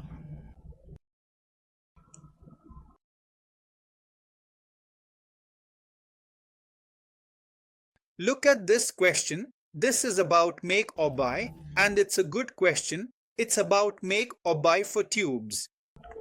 Alright, there are a few things to pay attention to in this normally. Many times, when we try to do it ourselves, it doesn't work out. That's why I'm explaining it here. Things to pay attention to. If you look at it carefully, you'll understand it very well. See, what is being said here is that there is a company. It manufactures a cosmetic product called MO. MO is packed in 50-gram tubes and one carton contains 24 tubes. The price per carton is 240 rupees. So the tube got done on the selling price. Your 10 rupees. Now, the company wants to use its spare capacity to manufacture M. No additional fixed expenses will be incurred for making MO, so there won't be any extra cost because of MO. The cost accountant has allocated a share of 4.5 lakh fixed expenses to absorb MO as a fair share of the company's present fixed costs to the new production for costing purposes, and they are just allocating it. It doesn't actually get spent, but they are allocating it. So, the allocated fixed cost is just a notional one. We ignore it. Then what is it saying? The company estimated the production and sale of 3 lakh tubes per month, and on this basis, the following estimates have been developed. So this is what the cartoon is saying. The material cost is 108. So, what will it be per tube? If you divide 108 by 24, you'll get 4.5. So here it will be 3 rupees. Divide by 24, and here it is written as all overheads, meaning this is the total overheads, which includes both the variable part and the fixed part. It has the variable part as well. It also has the fixed part. Both together come to 54, and if you divide by 24, you get 2.25 per tube. Now, how will the fixed overhead come in this? According to 4.5 lakh, so 4.5 lakh, it must have been absorbed, right? So divided by the total tubes, 3 lakh, so 4.5 divided by 3 lakh comes to 1.5 minus 2.25. So it will come to 0.75. 0.75 is the balancing figure. 0.75 is the balancing figure. Alright, so you have to take this variable 1, 0.75. So, are these the three variable costs? So, this is the main working for all of them. Here, what you need to pay attention to is that from this, your contribution per unit will come, but this too is involving the cost of the cosmetic and tube. Again, it is being said that the company is confident that the sales of AM will increase. 3.5 lakhs, and if the cost of empty tubes is purchased from outside. If you start buying empty tubes from the market, it will result in a saving of 20% in material cost. So right now, this cost is the total cost of the empty tube plus the cream. If you buy empty tubes from the market, you will save 20% on material, 10% on wages, and 10% on variable overhead as well. If there is a saving of 10% and 20% in material, wages, and variable overhead. So this means that the cost of the empty tube will be, for material, it will be 4.5, and after applying 20%, it comes to 0.9, for labor, it is 3, and 10% of 3 comes to 0.3, and for variable overhead, it is 10% of 0.75, which is calculated accordingly. So this comes to 0.075. Now, add all three together. So, it comes to 1.275, 0.9 plus 0.3 plus 0.075, which is 1.275. So, this is our cost of MTU. What is it? This cost of MTU is 1.275. After this, what is given? The purchase price of MTU is 0.35 and the company manufactures MTUs in lots of 3 lakhs. So the company is thinking that whatever is above 3 lakhs we will purchase. If we do this, no, sorry, the company desires to manufacture MTUs in excess of 3 lakhs. If we manufacture more than 3 lakh MTUs, that is, if we make more than 3 lakh MTUs, then an additional fixed cost will be incurred of 30,000. So if you produce more than 3 lakhs, the variable cost per MTU will apply. That is 1.275, which we calculated on the side, and the additional fixed cost will also be incurred. Now, about the 30,000, what is the question saying? The question is asking us to show, by working, whether we should make or buy MTU tubes at each of the 3 volumes, 3 lakh, 3.5 lakh, and 4.5 lakh. So, at 3 lakh, the variable cost of making is 1.275. Alright, we will multiply by 3 lakh, and the cost of buying is 1.35, which we will also multiply by 3 lakh. Then, at 3.5 lakh, the variable cost is 1.275 multiplied by 3.5 lakh plus an additional fixed cost of 30,000 will be incurred. So, by adding both of these, you will get the total cost of making and the cost of buying will be 1.35 multiplied by 3.5 lakh. Alright, normally, let's just do this. When you go to sum this up normally, this is what a person would do, right? 3.5 lakh. But it will take a jar. But no, what's the issue here? First, check the 3 lakh. So, between 1.275 and 1.35, what is coming up? It's still make. Is the variable cost cheaper? Between 1.275 and 1.35, it's still make. Up to 3 lakh remains make. The second part. When we do the working for 3.5 lakh, we won't do it like this. What will we say? We will say that up to 3 lakh, we have to go with make. Because that has already been decided. Next to it, this 3 lakh has been decided at 3.5 lakh. This will be the working color. So, for the remaining 50,000, then we will check. The remaining 50,000. If we go for making, then the variable cost will come to 1.275 into 50,000. And then your fixed cost, separately 30,000 will come, understood? Fixed cost will come separately 30,000. So, from this, you will get your result. Okay, now in the same way, when we do for 4.5 lakh, then also we will say the same thing, that up to 3 lakh, we have to make. Then the remaining for 1.5 lakh. Should we look at the costing? For the remaining 1.5 lakh, we will look at the costing. That variable cost will be there. 1.275 into 1.5 lakh fixed cost will remain 30,000. So if we total both, then this will come. If we total both, then this will come for our 1.5 lakh. Then the purchase price for this 1.5 lakh is as per 1.35.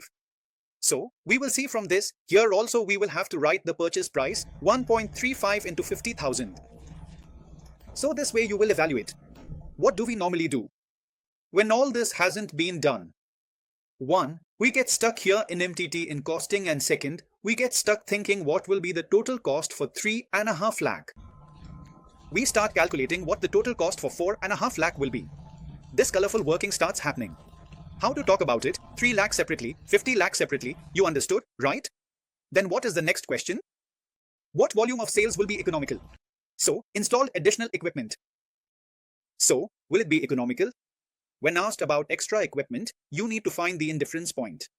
Do you know how to calculate it? Change in fixed cost, 30,000 divided by change in variable cost per unit.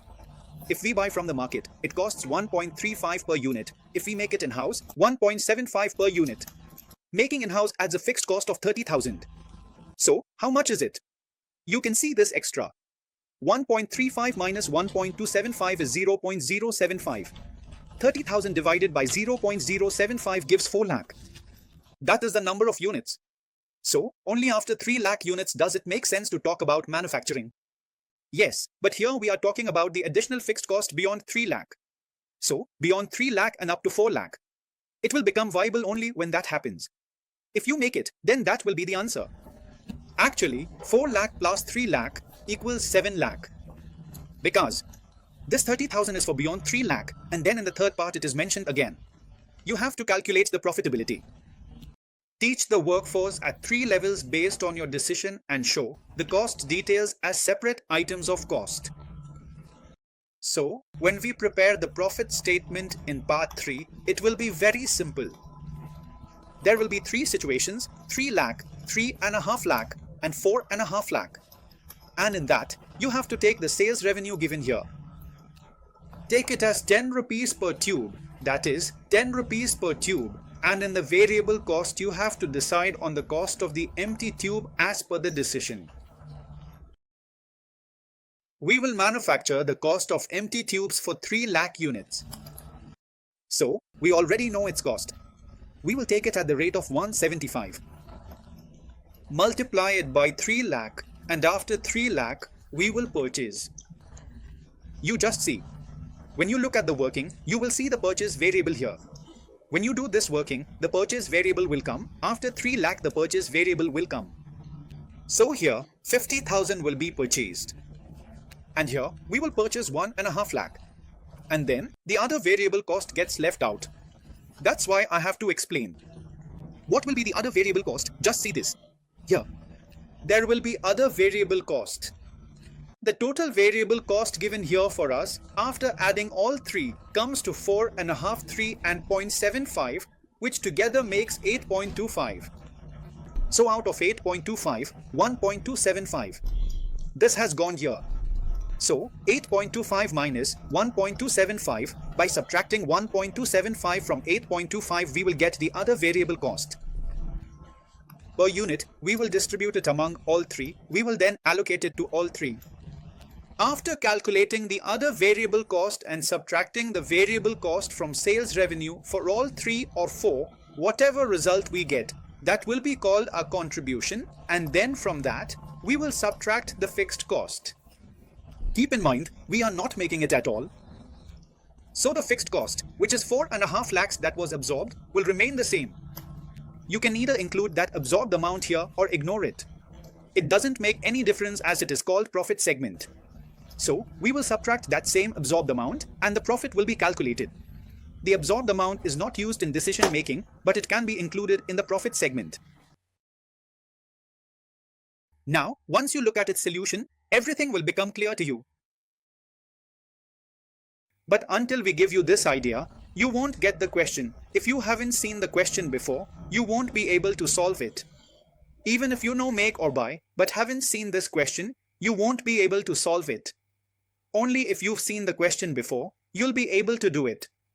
Okay, let's look at the next question, number 13. Number 13 is a simple question. Here, it says the company has a capacity of 40,000 units and the material, labor, variable overhead cost is given, as well as fixed factory overhead and fixed selling overhead are given. So if you want to calculate it per unit, you can divide it by the capacity of 40,000. Then it says that the company, in coordination with the marketing department, has found out the volume at certain price ranges. Their price is based on full cost plus 20%.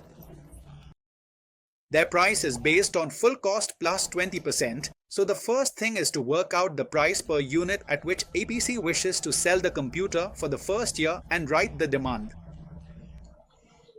So what you have to do is calculate the price per unit. Alright, what you have to do is calculate the price per unit, and how will you do that? As per the company's policy, you will add total cost plus profit. How will you get the total cost? Add up all these three costs, variable cost plus fixed cost plus profit, and then add 20%. So, you will get it. How will you calculate the fixed cost per unit? Take the total fixed cost given and divide it by 40,000, and then how will you calculate the demand? Now, what the answer is depends on this. The answer here is 24,000, so based on 24,000, see what selection is happening. 36,000 will be the demand. If the price is 24,000, then the demand is coming out to be 36,000 units, right? Then here, the second part is good. Can you work out better? But even that doesn't get clicked. So what to do in this? In this, for the given price range, we will calculate the profit and check in which one the best profit is coming. So now, in this, the price range. If you see, the range is from 14,001 to 24,000, so which one will I take? When I have to sell 36,000, I will take the highest one, right? So, we will pick the selling price from here, check with 24,000, check with 30,000, take 36,000, okay, take 42,000, and then in every situation, we will calculate the total contribution and select the one with the highest. The variable cost will come from above. Here it is 6, 5, 11 and 3, so 14,000 is given as a variable cost. According to that, your contribution will come. If you multiply the contribution by the volume, you will get the answer. So, out of these, whichever is the best, we will select that one. Select the one with the maximum contribution, so this is the better proposal.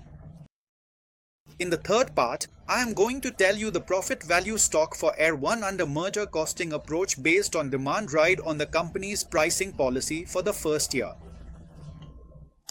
So, according to the company's pricing policy, for the first year the demand is 36,000. So, you can say that the production will be 40,000 as per the capacity and the sold quantity will be 36,000, so there will be a stock of 4,000. We are calling it stock, that's why we will assume production will be 40,000. If the stock doesn't call, it will probably zoom. If you produce and sell 36,000, then according to this, the margin costing statement, if you remember, I have already told you its format. You have to take the total sales as 36,000 less the variable cost of production, which you have to take as 40,000, and then subtract the stock from that. The value of the stock will be at variable cost. The value of the closing stock will be 4,000 multiplied by 14,000. It will be calculated according to the variable cost, alright. Now, the same thing has to be done using the absorption approach as well, and in the absorption approach, the value of the closing stock for 4,000 units will include both fixed cost and variable cost. So, this includes fixed factory overhead and fixed selling overhead, but you have to include only the fixed cost related to factory overhead. And how will you get the rate per unit? If you divide 16 lakh by 40,000, you will get the rate per unit. Then, you multiply that rate per unit by 4,000. So, the total value of closing stock will come out. Understood? Good. As for how to calculate the profit, I am not explaining that here. For profit, you have to make a cost sheet, use the option approach, or prepare a normal cost statement. I am not covering all those things right now. If you don't know how to do it, you can check below. But I am moving ahead now. Next, this question here is a very simple question about break-even sales. Please don't make me do this at all. I will feel very awkward. Looking at the question, it is asking, what volume of sales will she break even at the earliest? Can you see? Will you be able to do it? You will have to try, only then it will happen. The uniqueness of this sum is that here, a slab fixed cost is given. What is slab fixed cost? Even if you don't know about it and solve the sum without paying attention to it, you might still get it right. But still, let me remind you how to handle it. So, when the question says you have to break even, in slab cost we normally solve the sum in two parts. First, we find out what the number of slabs will be, then we determine what the real break-even point is. So, by slab fixed cost, is the delivery cost given here? It says it's 120 rupee per delivery, and we do 10 meals in one trip, and you have to pay 120 rupee no matter what. Irrespective of the number of meals, subject to a maximum of 10 meals. So this is the slab cost, which will remain the same up to a particular volume. Meaning, even if there is just one unit, that amount will be charged, and until that volume range is completed, the same amount will be charged. After that, the second slab will apply, so the number of slabs here is the number of deliveries. So how do we basically assume that we will let our break-even be X units? In the first case, we assume the break-even to be X units, and according to this, the total contribution will be equal to the total fixed cost. So, what will be our total contribution? How much will our total contribution be here? So, look, the selling price given here is 160 rupees, right?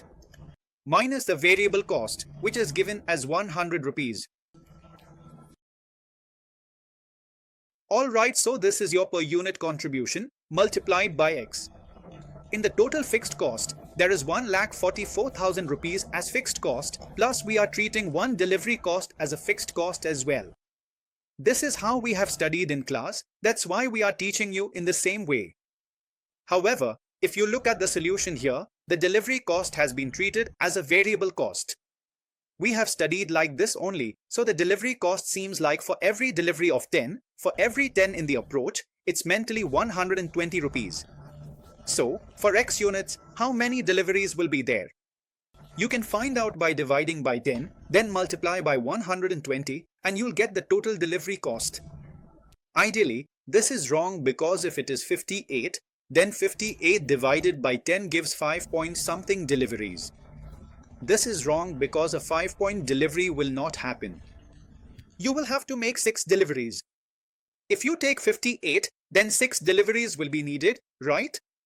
So ideally this is wrong, but this is what we do to identify the minimum number of units first, which will help you find out the minimum number of slabs and number of deliveries. So this is how we do it. Let's learn this pattern.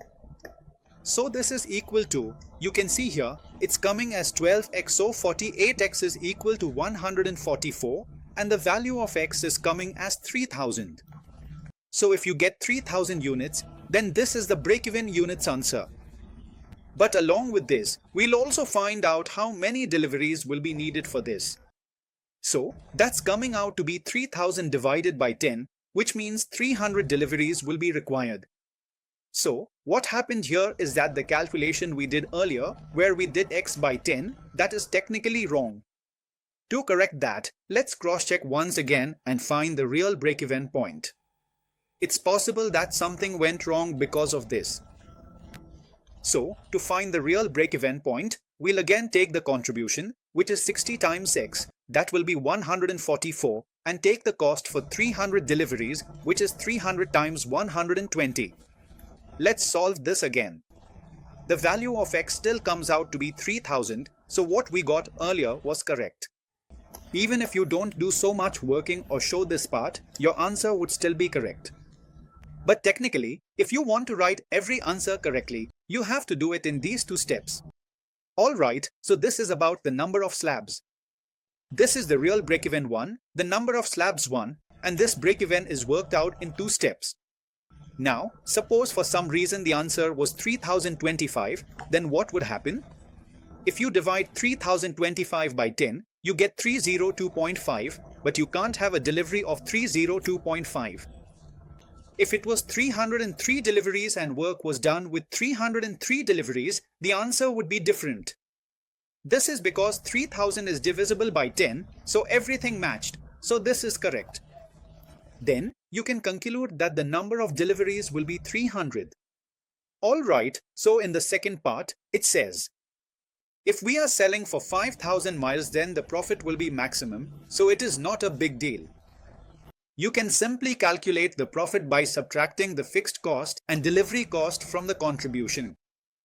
Then he said what will be waste income at this level, assume she will not entertain any delivery per less than 3 miles per trip. So if less than 3 meals won't entertain, meaning in one trip, if there are 3 meals in one delivery, then you have to work out how many deliveries will be needed accordingly. Alright, so if there are 3 meals in one delivery, then tell me how many deliveries will be required? Let's work on part C. I am showing you the working for part C. Now you need to pay attention. So if you do not entertain any delivery for less than 3 meals per trip, then we will assume that we get only 3 meals for one trip. We will assume this only 3 meals, because we have to calculate the worst income. So what will be the number of deliveries? The very first working is always what will be the number of deliveries. So in every question, the first working is to find the number of deliveries. First, we found the number of slabs and deliveries, then calculated the break. We'll do the same here. First, the number of deliveries will be calculated by dividing 5000 by 3. See how many deliveries we get. 5000 divided by 3 comes to 0.66. So we'll have to round it off. Now, if you want to calculate your income according to this, then what will be the contribution? The contribution will be 60 into 5000, which is 3 lakhs. How much will it be? 60 into 5000 makes 3 lakhs, plus there is a fixed cost. 1,44,000 is there, and the delivery cost will be 100. 700 into, how much is it per delivery, brother? If we try 120, then this is coming to 44,000. So after subtracting this, how much is left? 1 lakh minus 1,34,000 minus 1 lakh. So this is it. A loss of 44,040 rupees is coming out. Got it? Now, in the Institute's answer, they haven't considered the impact of this 7. They have done it as per the message, so that's why their answer will be 44,000. In my solution, you'll get 44,040, which is correct because you said Brother, we have to find the worst income. So worst income means assume the least number of deliveries, which is equal to 3. Free mass means least delivery, least meal per delivery released, and MSA per delivery.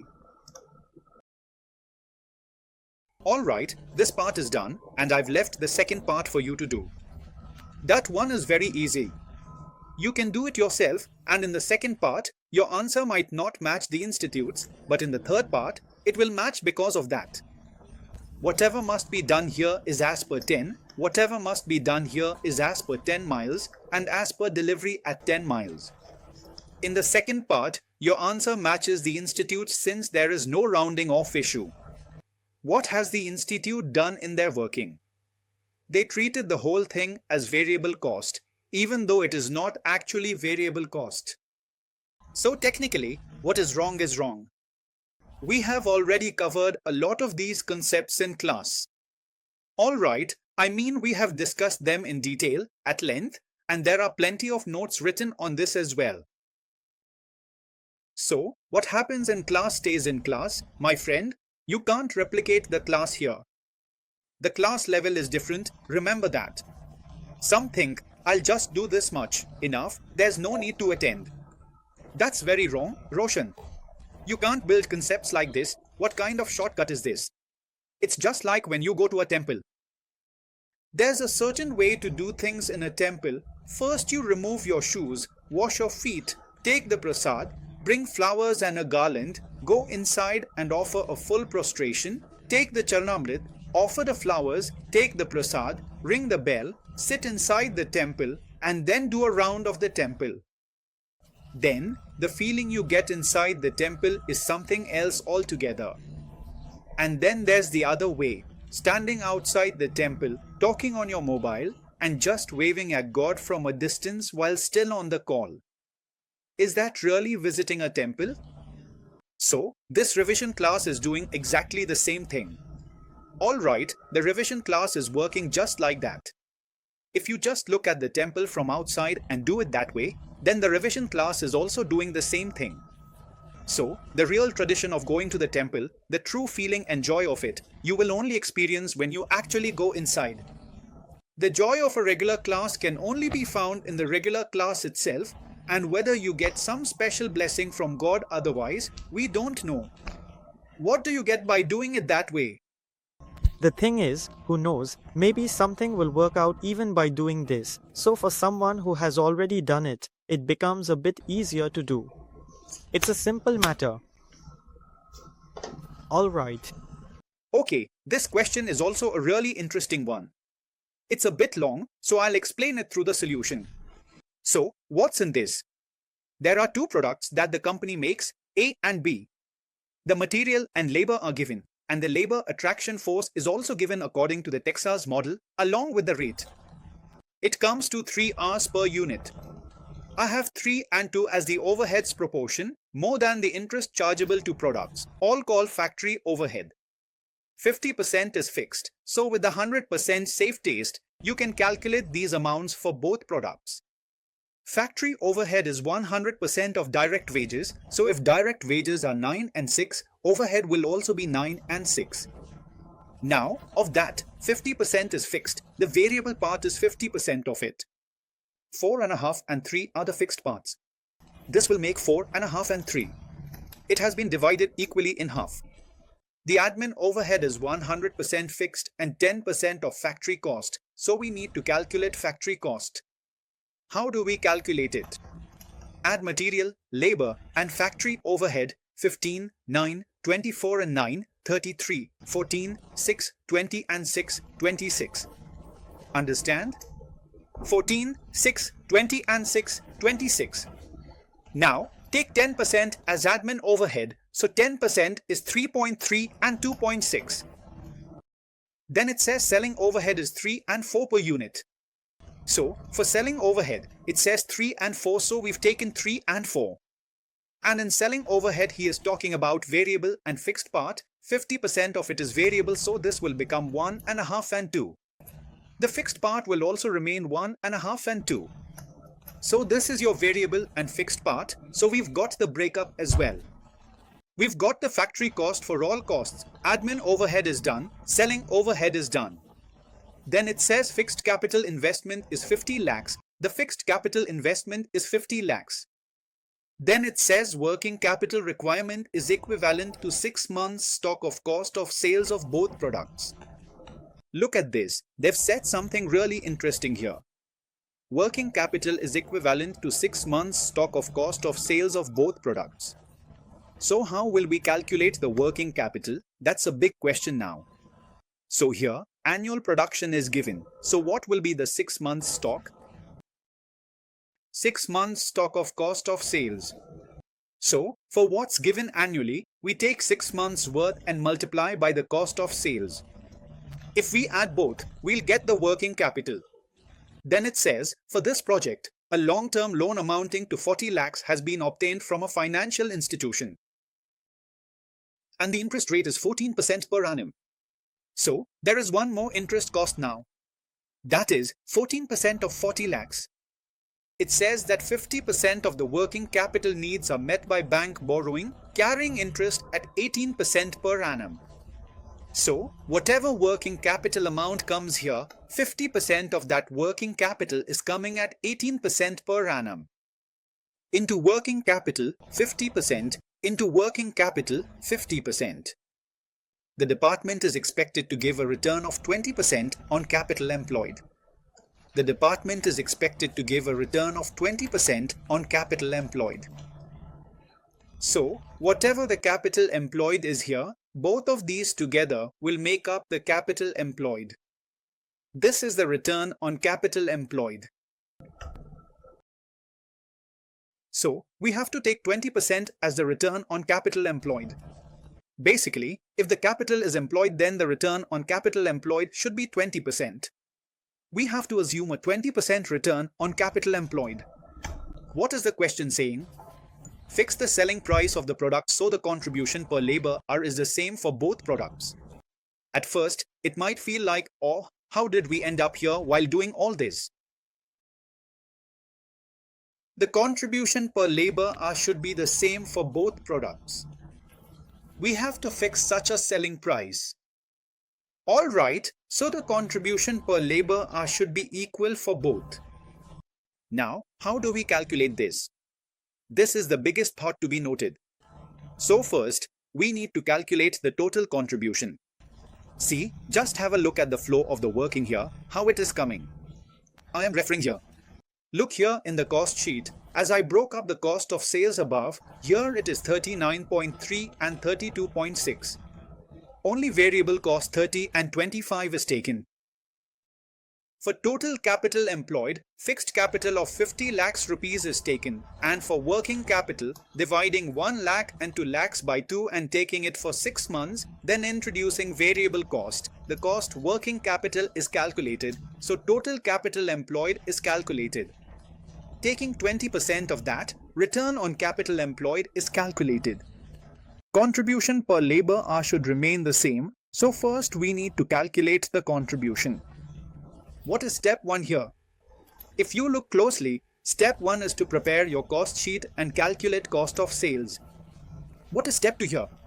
Calculate the working capital, alright.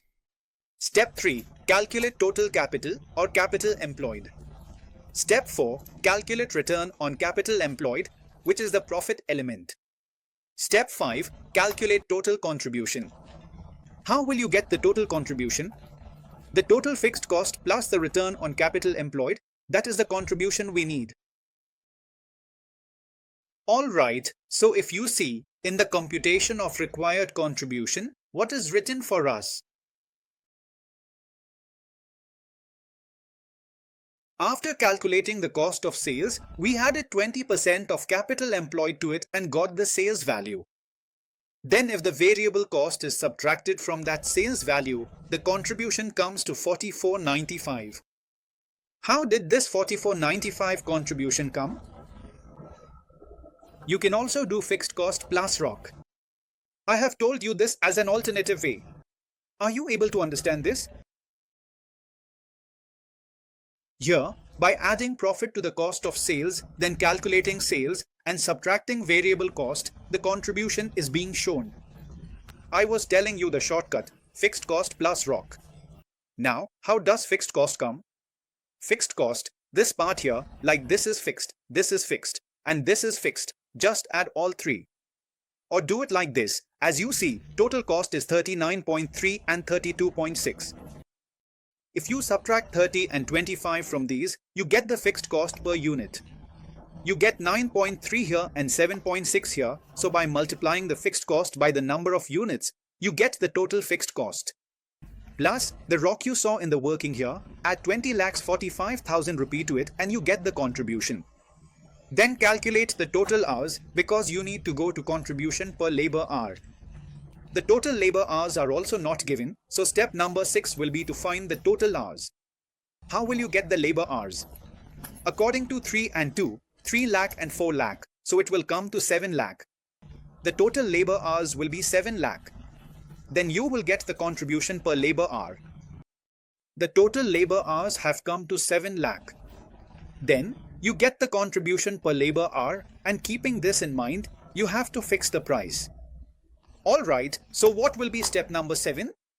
You will get the contribution per labor hour, and after getting the contribution per labor hour, when you go to fix the selling price, you will calculate the contribution per unit, which will be contribution per labor hour multiplied by labor hours. You have to calculate this for both products and then add the variable cost that you have already worked out. Only then will you get the selling price. Are you understanding how you have to do it? And then it is also asking you to prepare a statement of the overall profit. So when you calculate the overall profit, you will get the profit by subtracting the fixed cost from the contribution. From that profit, you will also subtract the interest because the cost of interest is given separately. So, after deducting the interest, you will get the net profit. The ROC that has been assumed here, it is assumed as ROC before interest. It is assumed to be before interest, so from that, you will also subtract the interest. It will come to 5,000. In the third part, you have to show the effect of interest in the profit statement. The sum is easy, but if you look at it in the exam hall, you'll go mad. Hey, what are they saying? If the contribution per labor hour is the same, then how do you solve it? Let's look at it once. You'll say, now it's very easy. We'll do it easily. But this will happen right in the exam only if you have practiced this sum by yourself. Otherwise, just revision won't work. It works only when you practice by yourself. Come on, look at the next question. Here, what is it saying? SP Limited has budgeted to make 1 lakh units of P. The unit stain on the variable cost is the fixed cost. 6 lakh. Very good. Then it says the cost plus approach is used, in which a markup of 25% is added. This is what the finance director is suggesting. The marketing director is saying that at this selling price, this is a demand and the management accountant wants to analyze what should be done. So basically, you will have to calculate your profit twice, once according to the finance director and once according to the marketing director. According to the finance director, calculate the total cost by adding variable cost and fixed cost and then take a 25% profit on that, okay? And as per the marketing director, take the selling price per unit and the demand. So, at different selling prices, calculate the sales based on the units and demand. Then calculate the variable cost, after that work out the contribution, then calculate the fixed cost, and then you'll get the profit. Did you understand?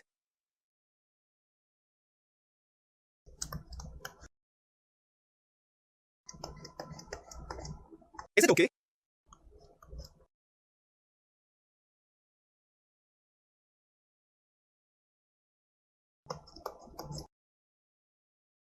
Alright, let's move ahead with this. You can see that this part is finished. But there are a few more questions on CVP given further ahead, so let's touch upon those as well. According to this chapter, there isn't really any sum to be given. This is a theoretical chapter, but there is one more sum on CVP given here. This question is also given in the intermediate maths book. Alright, don't think this is a heavy question. That's why I have written it down here, CVP analysis. I'm explaining now. So what's in this? It says sales units are 10,000 and currently there's a loss of 10,000. The fixed cost for the year is 1,20,000, so that means this is for the first quarter of the year, which comes to 30,000. So this is the quarterly loss. Alright, these are the quarterly sales units. So if we adjust both of these, what will be the contribution? We'll have to subtract the loss from the fixed cost, which comes to 20,000. Calculate contribution per unit. You're following this working, right? You should be able to click. The way to read the question is to read it and keep working it out side by side. In the exam, you have to decide first whether to attempt the question or not. You will decide whether to attempt the question by reading the first few lines and the required part. Decide by reading the top and bottom. The middle isn't learned, just glance at it. If you get it and feel ready, go ahead and do it. Now, if you have to do it, you need to work it out as you read the question. All this has been practiced a lot in class. Remember, you have to use the same approach.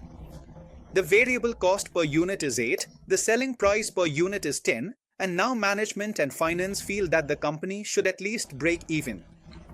In the second quarter, towards this, the company should introduce better packaging, which will increase the cost by 0.5 per unit, so the variable cost per unit will become 8.5.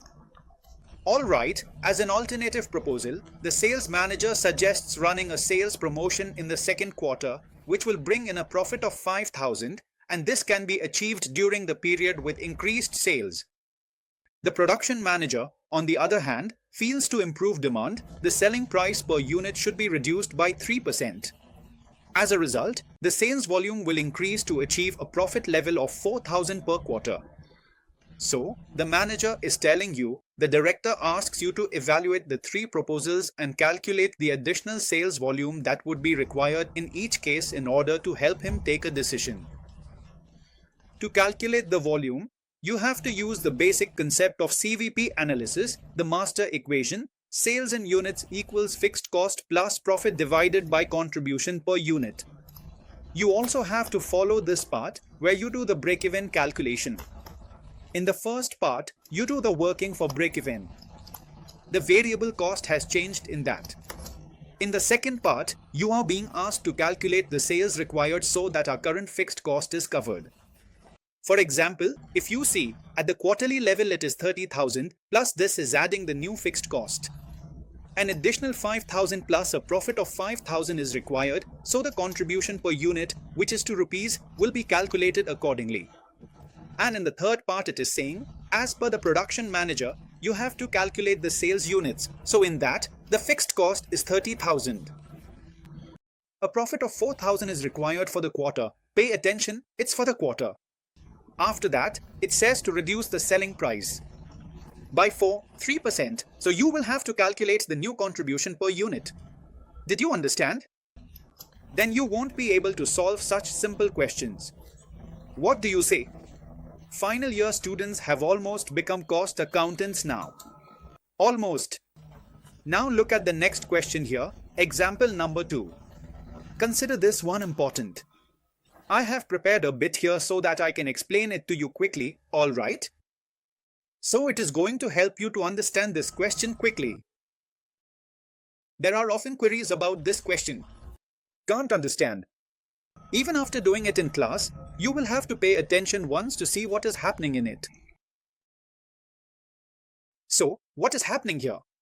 It says 500 tons of casting are made per month, so for 6 months, that's 3,000. The budget is for a half-year period. The selling price is 175. The monthly level is 500 tons and its production cost is given. Labor, variable overhead, and fixed overhead are given. The labor overhead rate per hour is also given. So, 18,000, 26,000, 9,000, 6,500, adding up all 3 gives the total. So if the rate is given, by dividing by the rate we have calculated the hours. Now what if we calculated hours? Why? We calculated them because this is the way to approach the question. Once we have these hours, I've calculated the labor and variable overhead rates for differences. Even if you haven't figured out everything, The hours make sense, so you can do that. Then it says, at this level of operation, the company is breaking even. The company has less work, so they've brought in a new order, 90,000 castings over 6 months or 15,000 per month. The weight is 40 pounds, but that won't matter further ahead. And then it says, for that work, the material cost will be 1 rupee per casting, and the labor hours required per casting for each department would be, for 90,000 castings, the labor hours required per casting will be 0.0915. So, for 6 months, you can calculate what that will be. If you want to calculate it monthly, you can also divide by 6. If you divide 8,100 by 6, you get 1350, and if you divide 13,500 by 6, you get 2250. If you divide 5,400 by 6, you get 900. These are the monthly hours. Alright, so these are the hours given for the new order. Then it is telling us about variable overhead. This paragraph is the most important. Here, where people usually have doubts, is about the normal relationship of variable overhead to labor cost. In the melting and pouring department and in the molding department. This means your variable overhead will be as before. The new casting will look the same as yours before.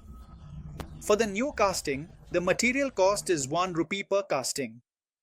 The question may refer to labor and variable overhead, but nothing is mentioned about labor, so let's assume the earlier calculated labor rate of 5, 4, 4, 3, 6 remains. The variable overhead rate is specified. In melting, pouring, and molding, the relationship with labor cost will remain the same. That is, in proportion to labor cost. If labor cost increases, this will also increase. So the rate per hour for this can also be kept the same, which was 0.25 and 0.67 here.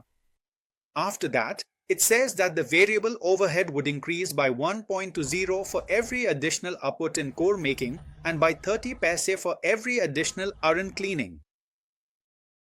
So this means that increase by 1.2. See, what do we usually interpret by increase by 1.2? Earlier it was 1.5, so now if 1.2 is added, it will become 2.7. It seems like that, but this is not the interpretation that has been taken. The institute has given a certain interpretation. We will follow that only. So they are saying that increase by 1.2 means for the new work, you just have to take 1.2, and for this, for the new work, you just have to take 0.3. So this is the catch in this sum, which even good students find difficult to understand. Everything else is fine and the fixed cost is 1 rupee. We've taken it as 1 rupee. Prepare the revised monthly labor and overhead cost budget. With the addition of this order, the old labor overhead cost will remain as is. Only 1 rupee will be added as overhead. This fixed overhead will not increase due to the new order. That's why this particular rate of hours was not useful here. This particular rate is useful when the fixed overhead also increases due to the new order. So we have, sorry, I said material. We calculated separate rates for labor and variable overhead. We calculated separate rates for material and variable overhead. Did I say material again? We calculated separate rates for labor and variable overhead, and for labor, we'll do the working using that rate. For variable overhead, we kept the rate the same for both as it is in proportion to labor cost. For the other two, we applied the specified rates. It says increase by, which usually means old plus new, but you should not add them or marks will be lost.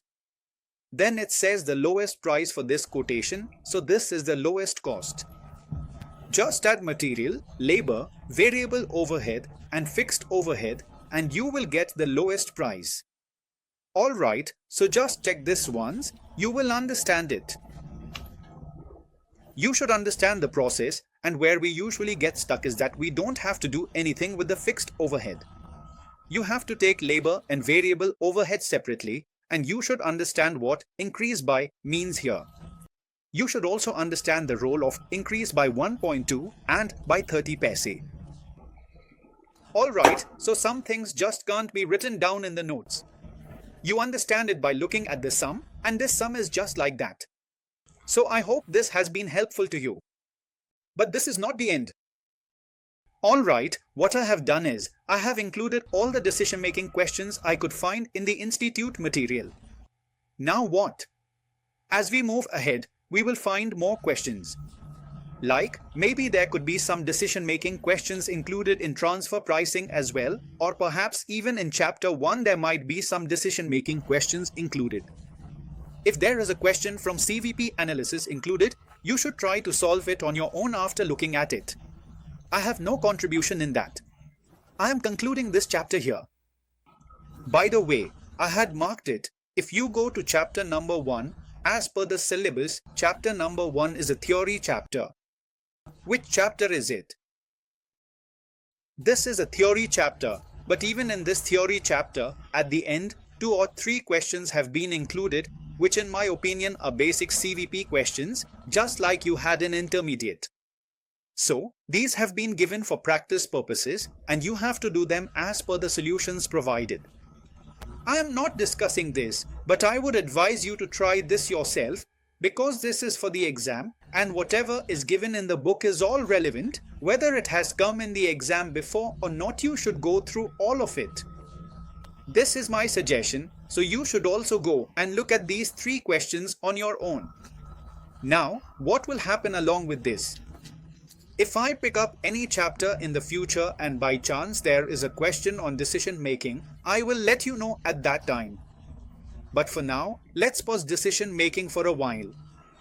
Now, as I have told you what you need to do, you have to do it once by hand. If you think that just doing this much will be enough, then that won't work. Now, all the questions that I have explained to you, you have to write them once in your notebook. Even if you do it a bit roughly, by doing it, those questions will get fixed in your mind. If anything from that comes in the exam, you will be able to solve it. For sure, okay. There are many units in decision making. As you know in your math, we have just covered the first unit. Which unit have we covered? The first unit, what does it include? Decision involving alternate choice. What all is included in this? It includes CVP analysis, key factor, make or buy, and subcontracting. Alright, we also did a sum related to export. By the way, export is actually related to relevant costing. But we also did the export one. We also did a sum related to the gift shop. That comes under service costing, so all this has been covered now. In a way, alright, so it might look like only one has been done. But actually, you have done 1, 2, 3, 4, 5, 6 types of questions. You have solved 6 units. Alright, so let's meet again in the next session. But till then, take a break and finish all this work first. Then join me further, and if you have benefited, make full use of the entire course. You won't enjoy it by just taking a little benefit. Take full advantage.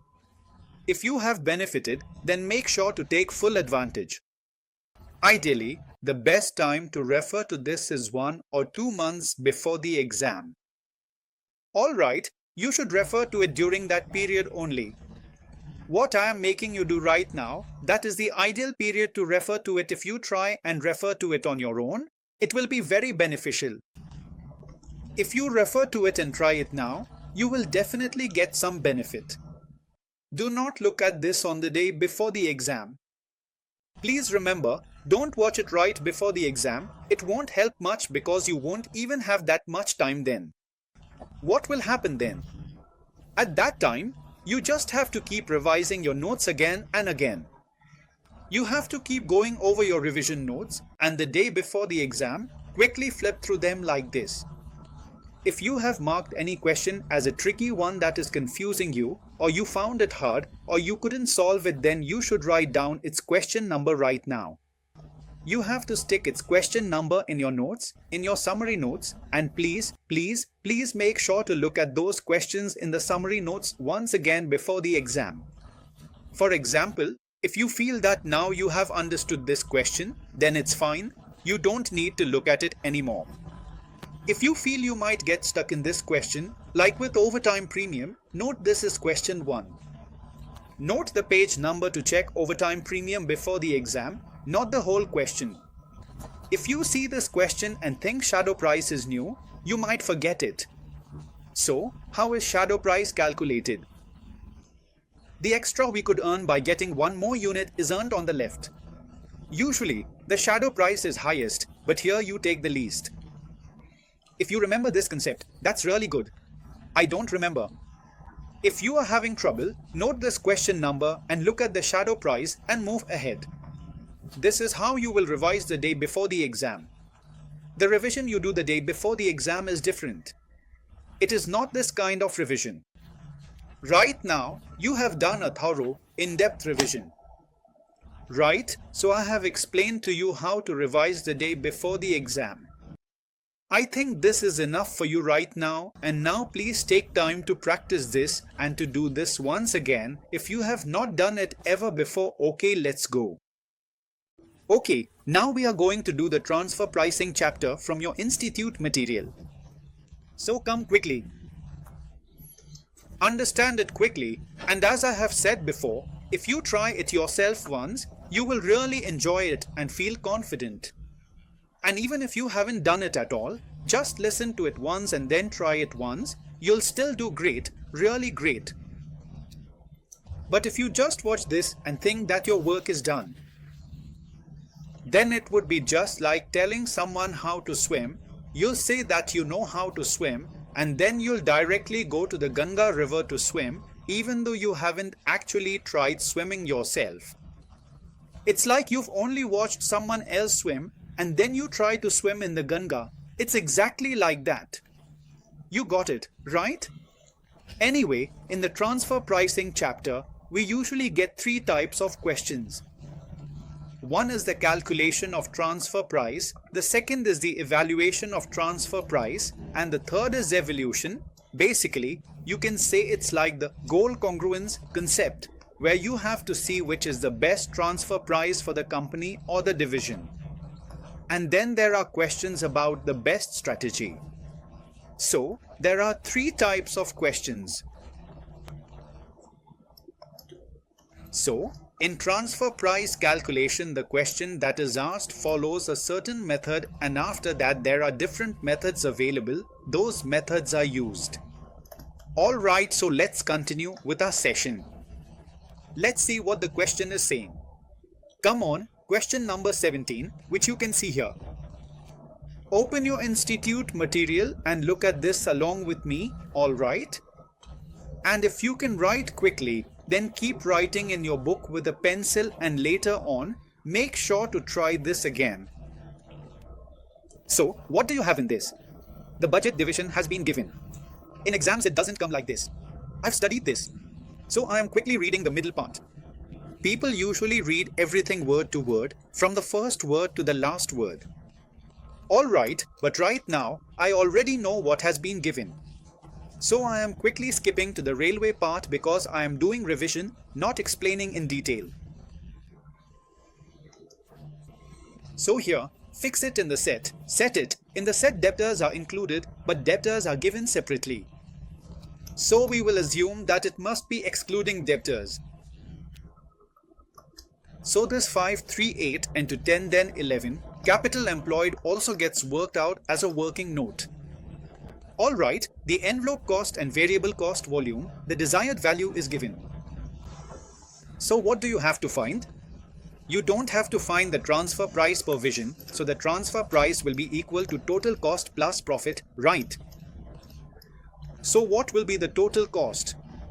10 rupees is the variable cost, and for the fixed cost, you can see it will be 8 lakh divided by the volume, which is 4 lakh plus profit, meaning the 28% of 10 lakh, so it will be 28% of 10 lakh, which is equal to 2,80,000.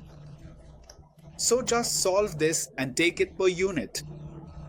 Like this 10 rupees, your 8 lakh divided by 6 lakh is 2 rupees, and 2,80,000 divided by 6 lakh comes 2.7. So the answer will be 12.7, which will come in session 18.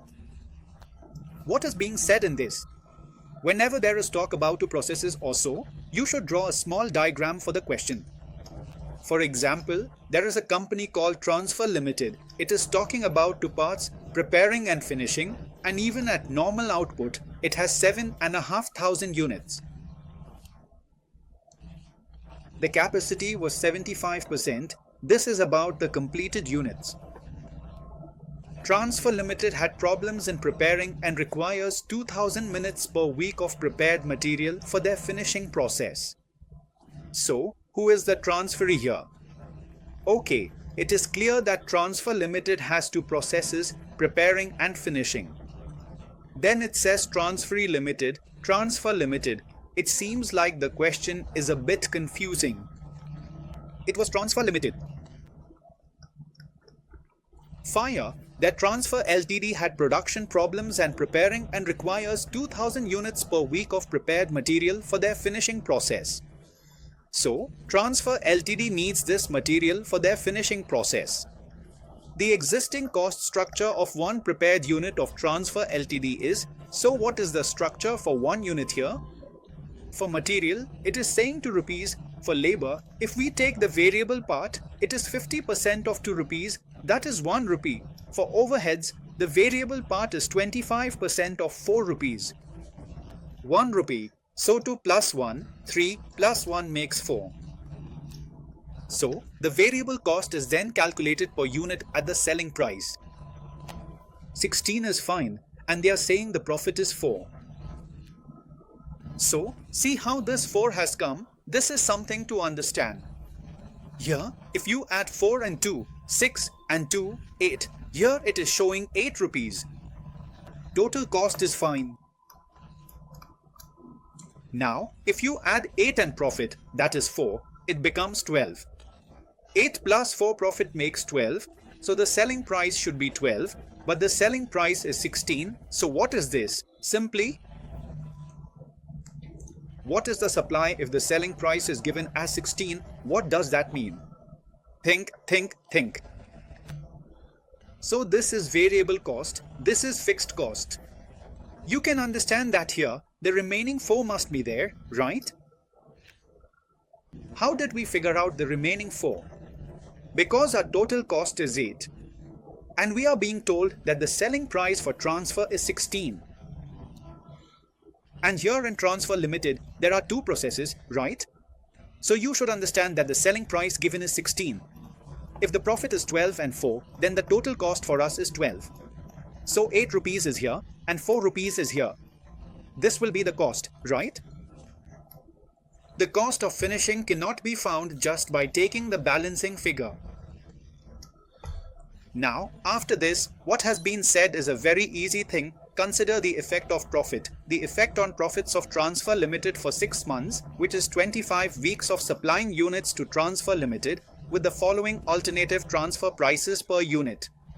Here, see, it is written that the requirement is 2000 units per week. So in 6 months, That's 25 weeks. so for 25 weeks, that's 50,000 units. How will these 50,000 units impact? If the transfer is at marginal cost means the transfer we are doing is exactly this one. Only the preparing part, marginal cost. If transfer happens at 4 rupees per unit, what will be the effect on profit? There will be a profit. We have set a transfer price. So, how much will the profit be affected? Will it increase or decrease? What will happen? There will be no change in profit. It will come. This 4, no profit. Marginal cost plus 25% makes it 5 rupees. What's the profit? 1 rupee. If 1 extra comes, the total profit will be 50,000. So you have to do the rest. See, 4 rupees, 5 rupees and 50,000 rupees. Then marginal cost plus. If you want a 15% return on capital, then 50% of 20 lakhs is 3 lakhs. Alright, so it comes to 3 lakhs. Now, should we consider this 15% as the standard? According to the rule, if we consider the standard, then it comes to 1.5 lakhs. Divide 6 months by 2. If it's 1.5 lakh, that's the amount. Recover from 50,000 units at 3 rupees. If the unit is 4 plus 3, that's 7 rupees, so 3 rupees extra. If income comes, 3 bricks increase by 50,000 rupees to 1.5 lakh. See, 1.5 lakh rupees. It has increased. What I said, the 15% is coming, right? We are considering a 6 months period. It will be transferred at the existing cost, 8 rupees. Total cost is also 8 rupees. So, transferred at 8 rupees. 4 rupees. That is our cost. If 4 extra goes, then 2 lakh comes less. It is said, existing cost plus a portion of profit based on preparing cost divided by total cost into unit property. This is not understandable. That's why what has been done is we take the existing cost only, which is 8 rupees plus a portion profit total.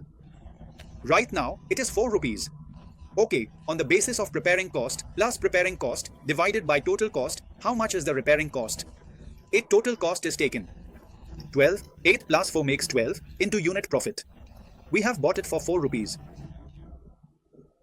So at this rate, if it is transferred, then 4 into 8 divided by. We are doing 12 plus 8. So 10.6. 6 is coming. How much? 0.67, sir.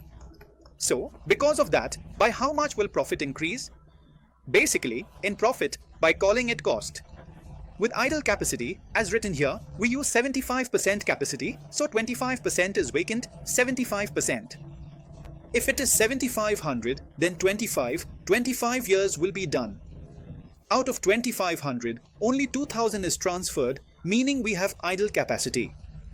In idle capacity, only variable cost is considered, so the rest is income after subtracting. 6.67 income results, multiply by 50,000. From the transfer price of 8.5, if 4 is gone, you can say 4.5 into 50,000, increased profit is calculated.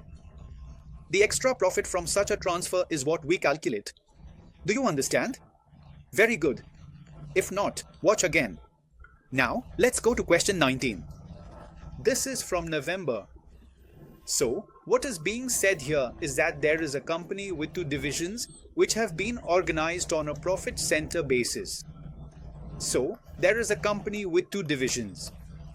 Division A is the only source for the supply of a component that is used in Division B. Division A can give it to Division B and nowhere else.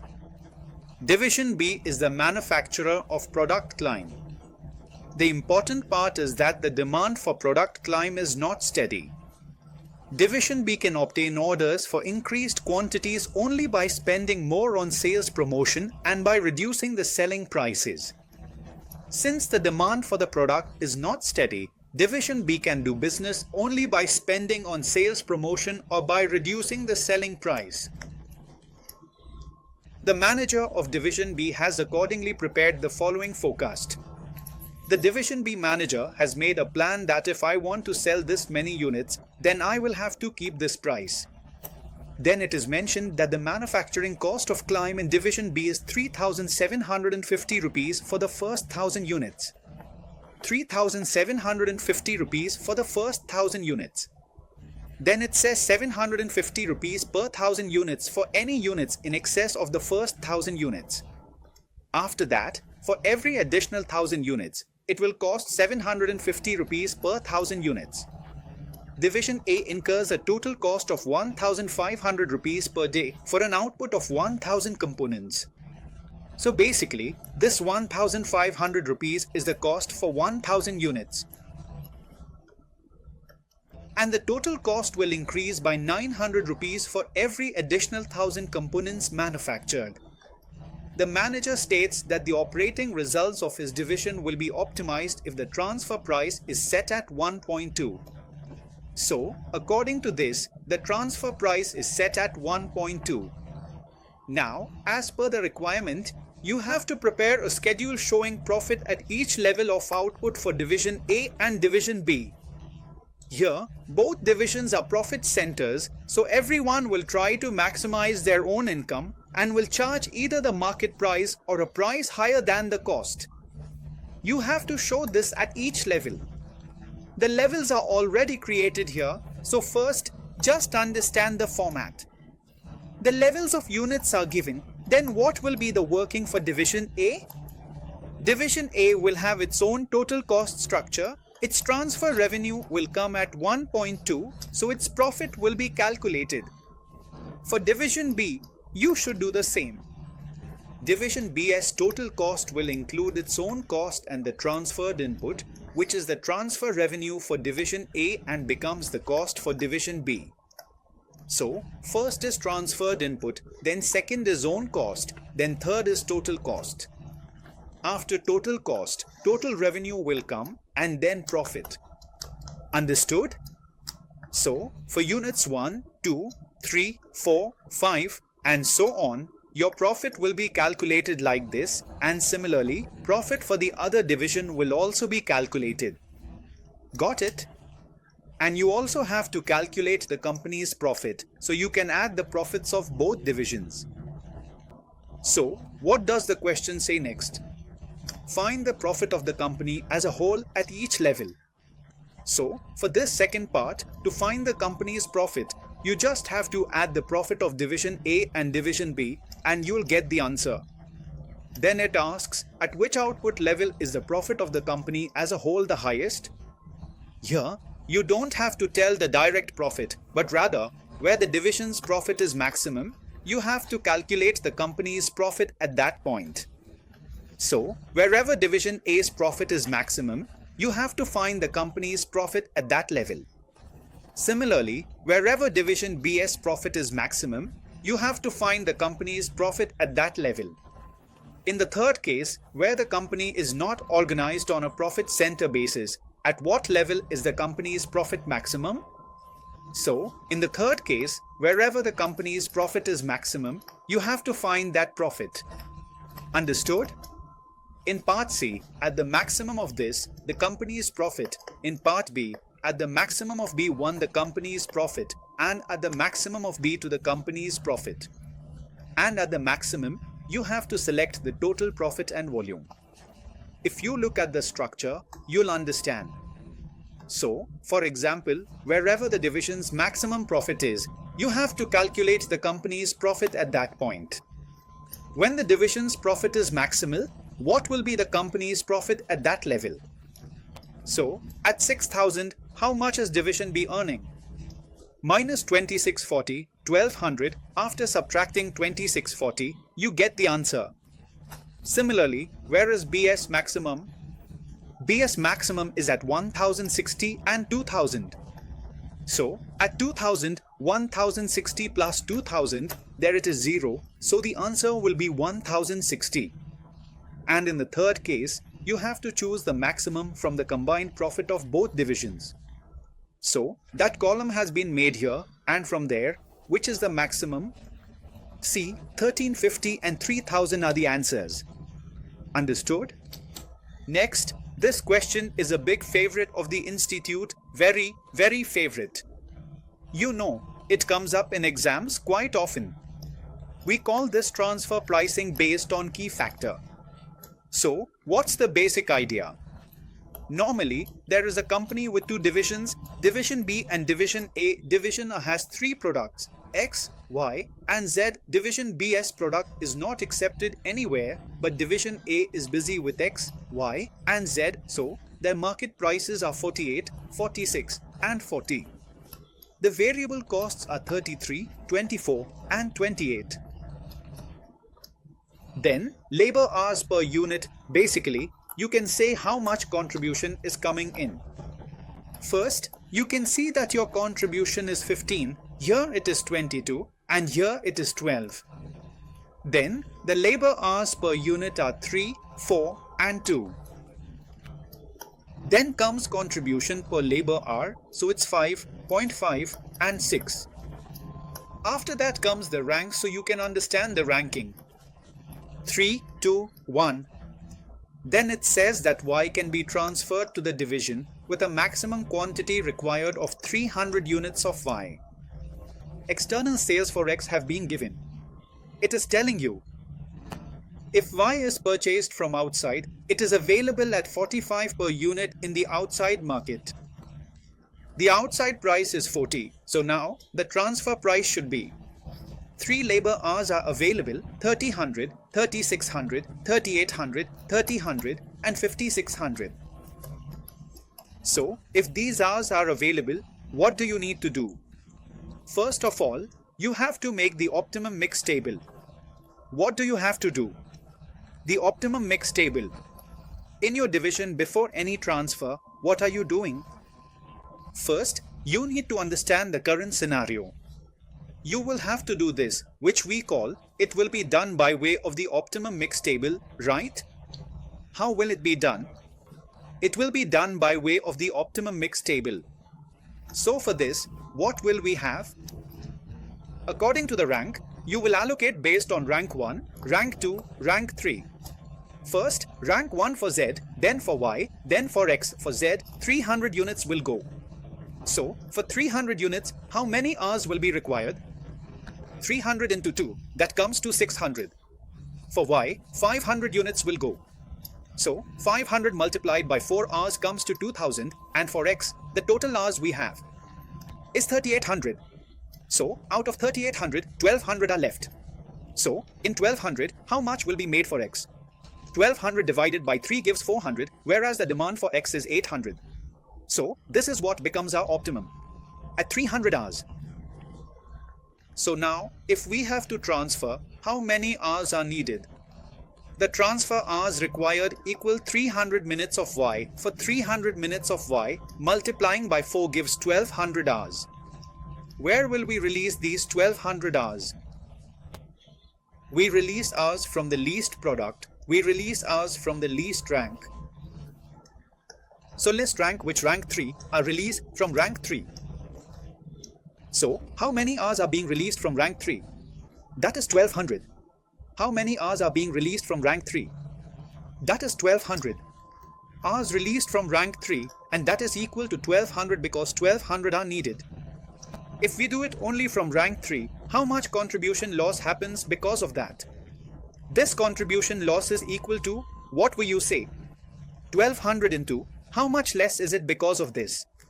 So, from rank 3, for 1 hour, it comes from rank 3 for 1 hour. 5 rupees. So, 1200 into 5 rupees is what we are getting. 6000 contribution loss from X is equal to 6000. So from this contribution loss, from max it is coming. If it is 6000, then from this what we will conclude is. From this, what will you conclude? What is your transfer price? Now transfer price is equal to variable cost plus contribution loss. So variable cost of you has to be taken while transferring. So what is the variable cost of Y? 24, and the contribution lost is 6000 divided by Y. Here, how many units can we see? How many units do we have to transfer? 300 units of Y. So this is the answer coming out. 44, so 44 is the answer. You can conclude this, 44 is the answer.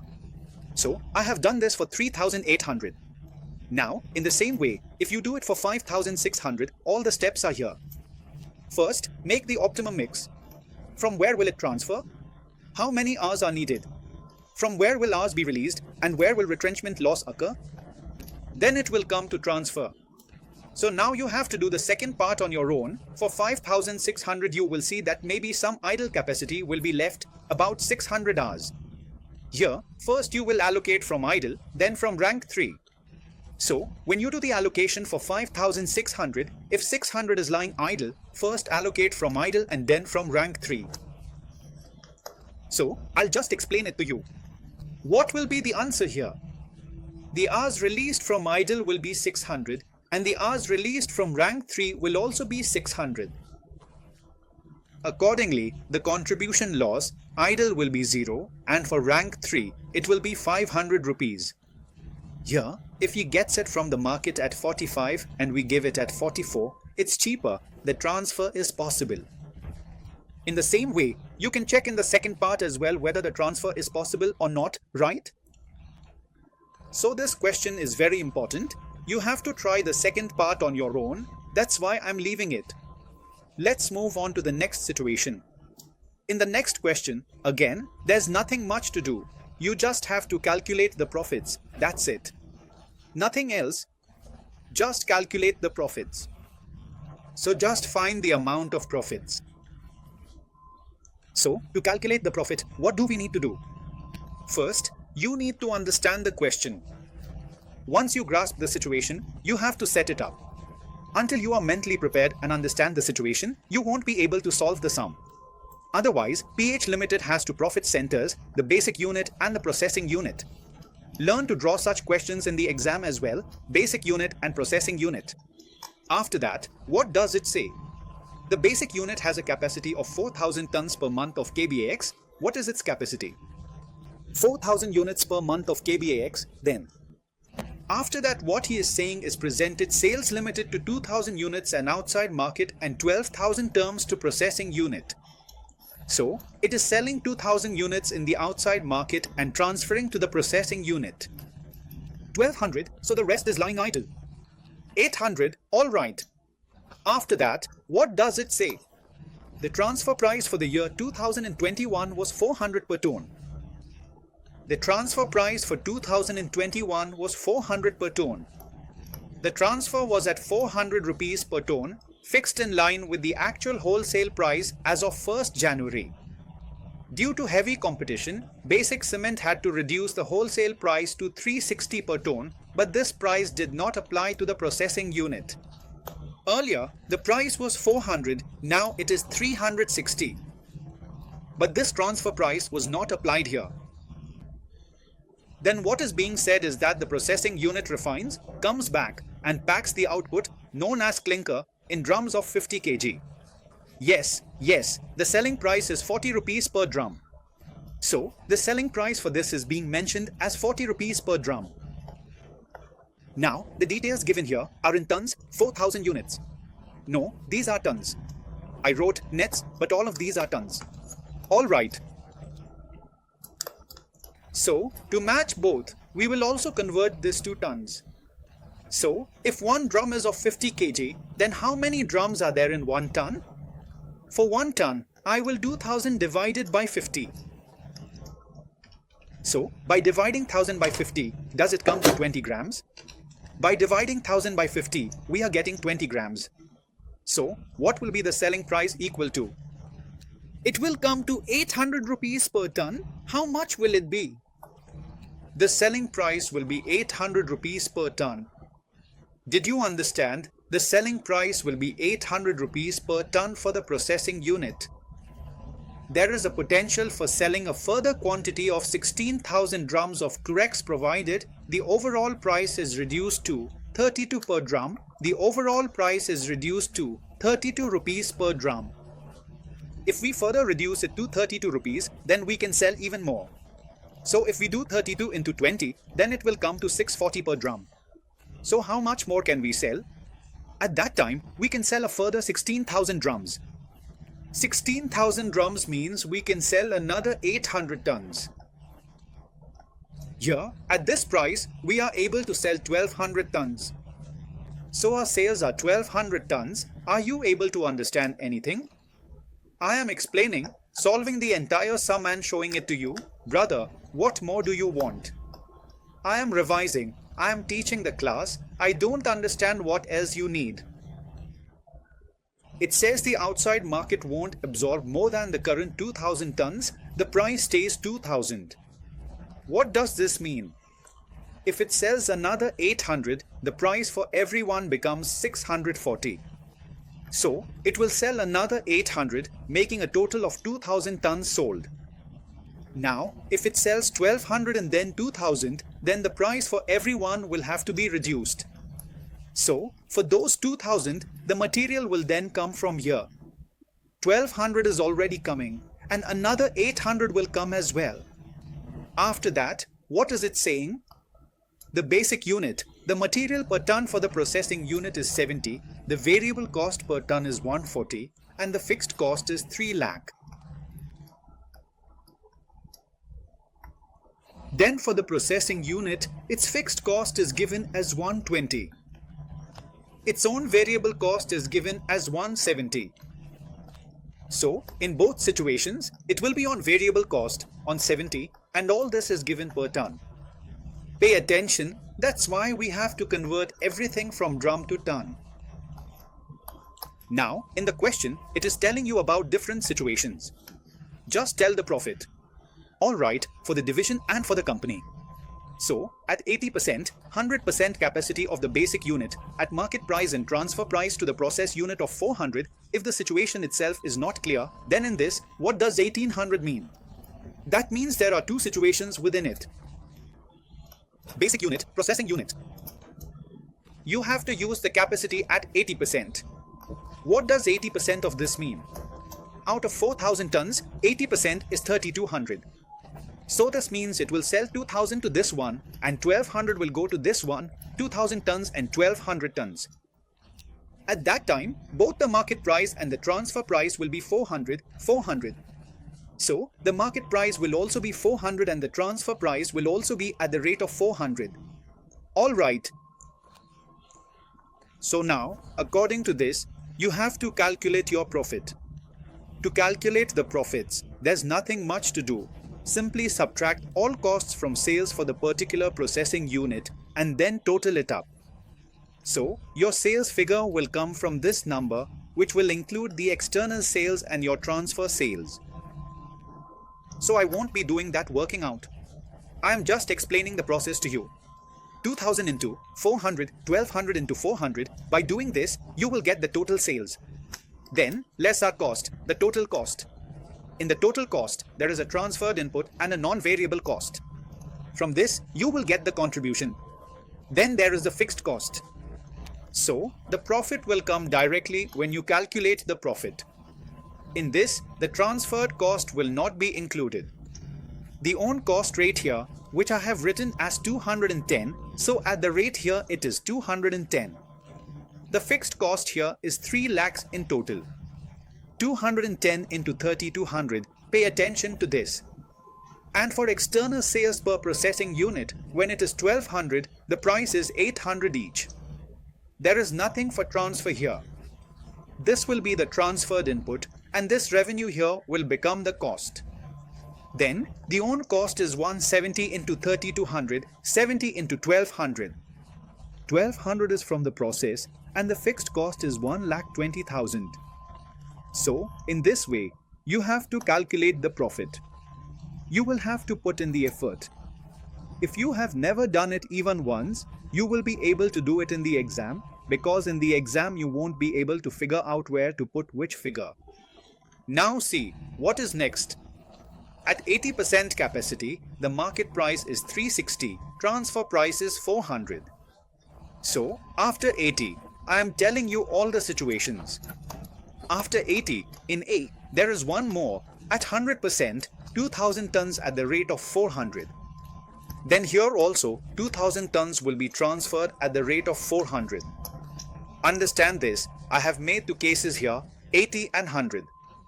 And in the market, you have to run it at 400 and 400. So, what do we understand from this?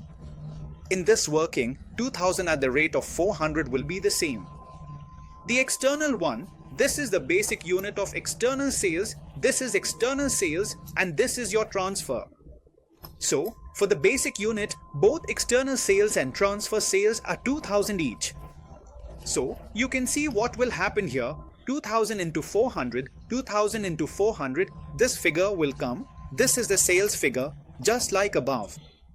Then, when you do less total cost, in transferred, nothing will come here. The own total cost will be 210 into 4000. Then, the fixed cost will be 3 lakhs, so the profit will come. Now, what will happen here? Sales will be for 2000 tons, but the selling price at that time for 2000 tons will have to be taken as 640 into 640. After this, the sales that will come, then the transfer revenue, this transfer here will become the cost. Then, you take your own cost for 2000 and this will be the profit. So, in this way, you have to draw all the remaining situations here. At 80%, you have to do it with 360 and 400. Then, in the second situation, what is being said? At 80%, take 2000 tons here. At rate 360 and 1200 tons, then at rate 400, means this is external, this is transfer. This is being told to you in part B. Look, they are saying it again. Go to 100% and take 360, so go to 100%.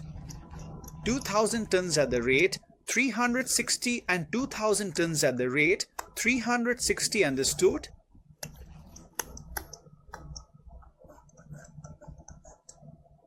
Very good, okay. Now you'll have to do it on your own, brother. Don't do so much. Whatever I've explained, that's already a lot. After this, the question is saying something else as well. What is the comment on the effect of community surprise pricing on the profitability of the processing unit? This means you have to look at the profitability of the processing unit and tell which one is giving the best profit. So, please read the comments once. Comments are the most dangerous and you don't even know how to write comments. In the exam, you get completely nervous about what to write in the comments.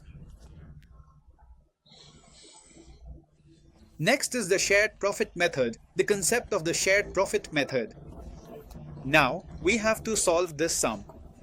Again, we will have to arrange the question first. Here, SP Limited is the name of the company.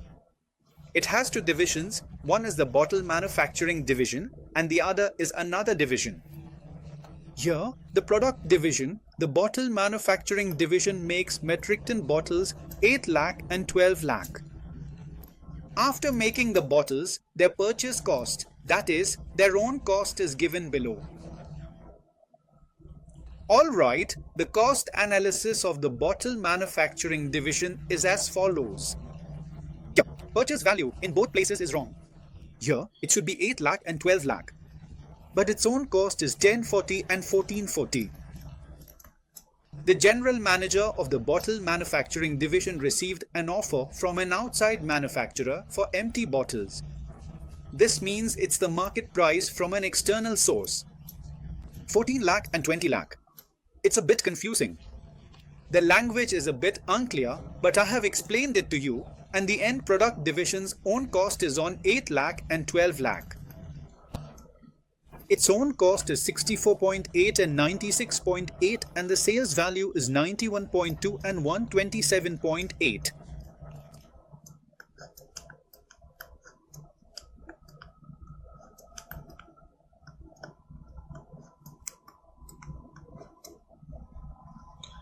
You have understood what I just explained, right?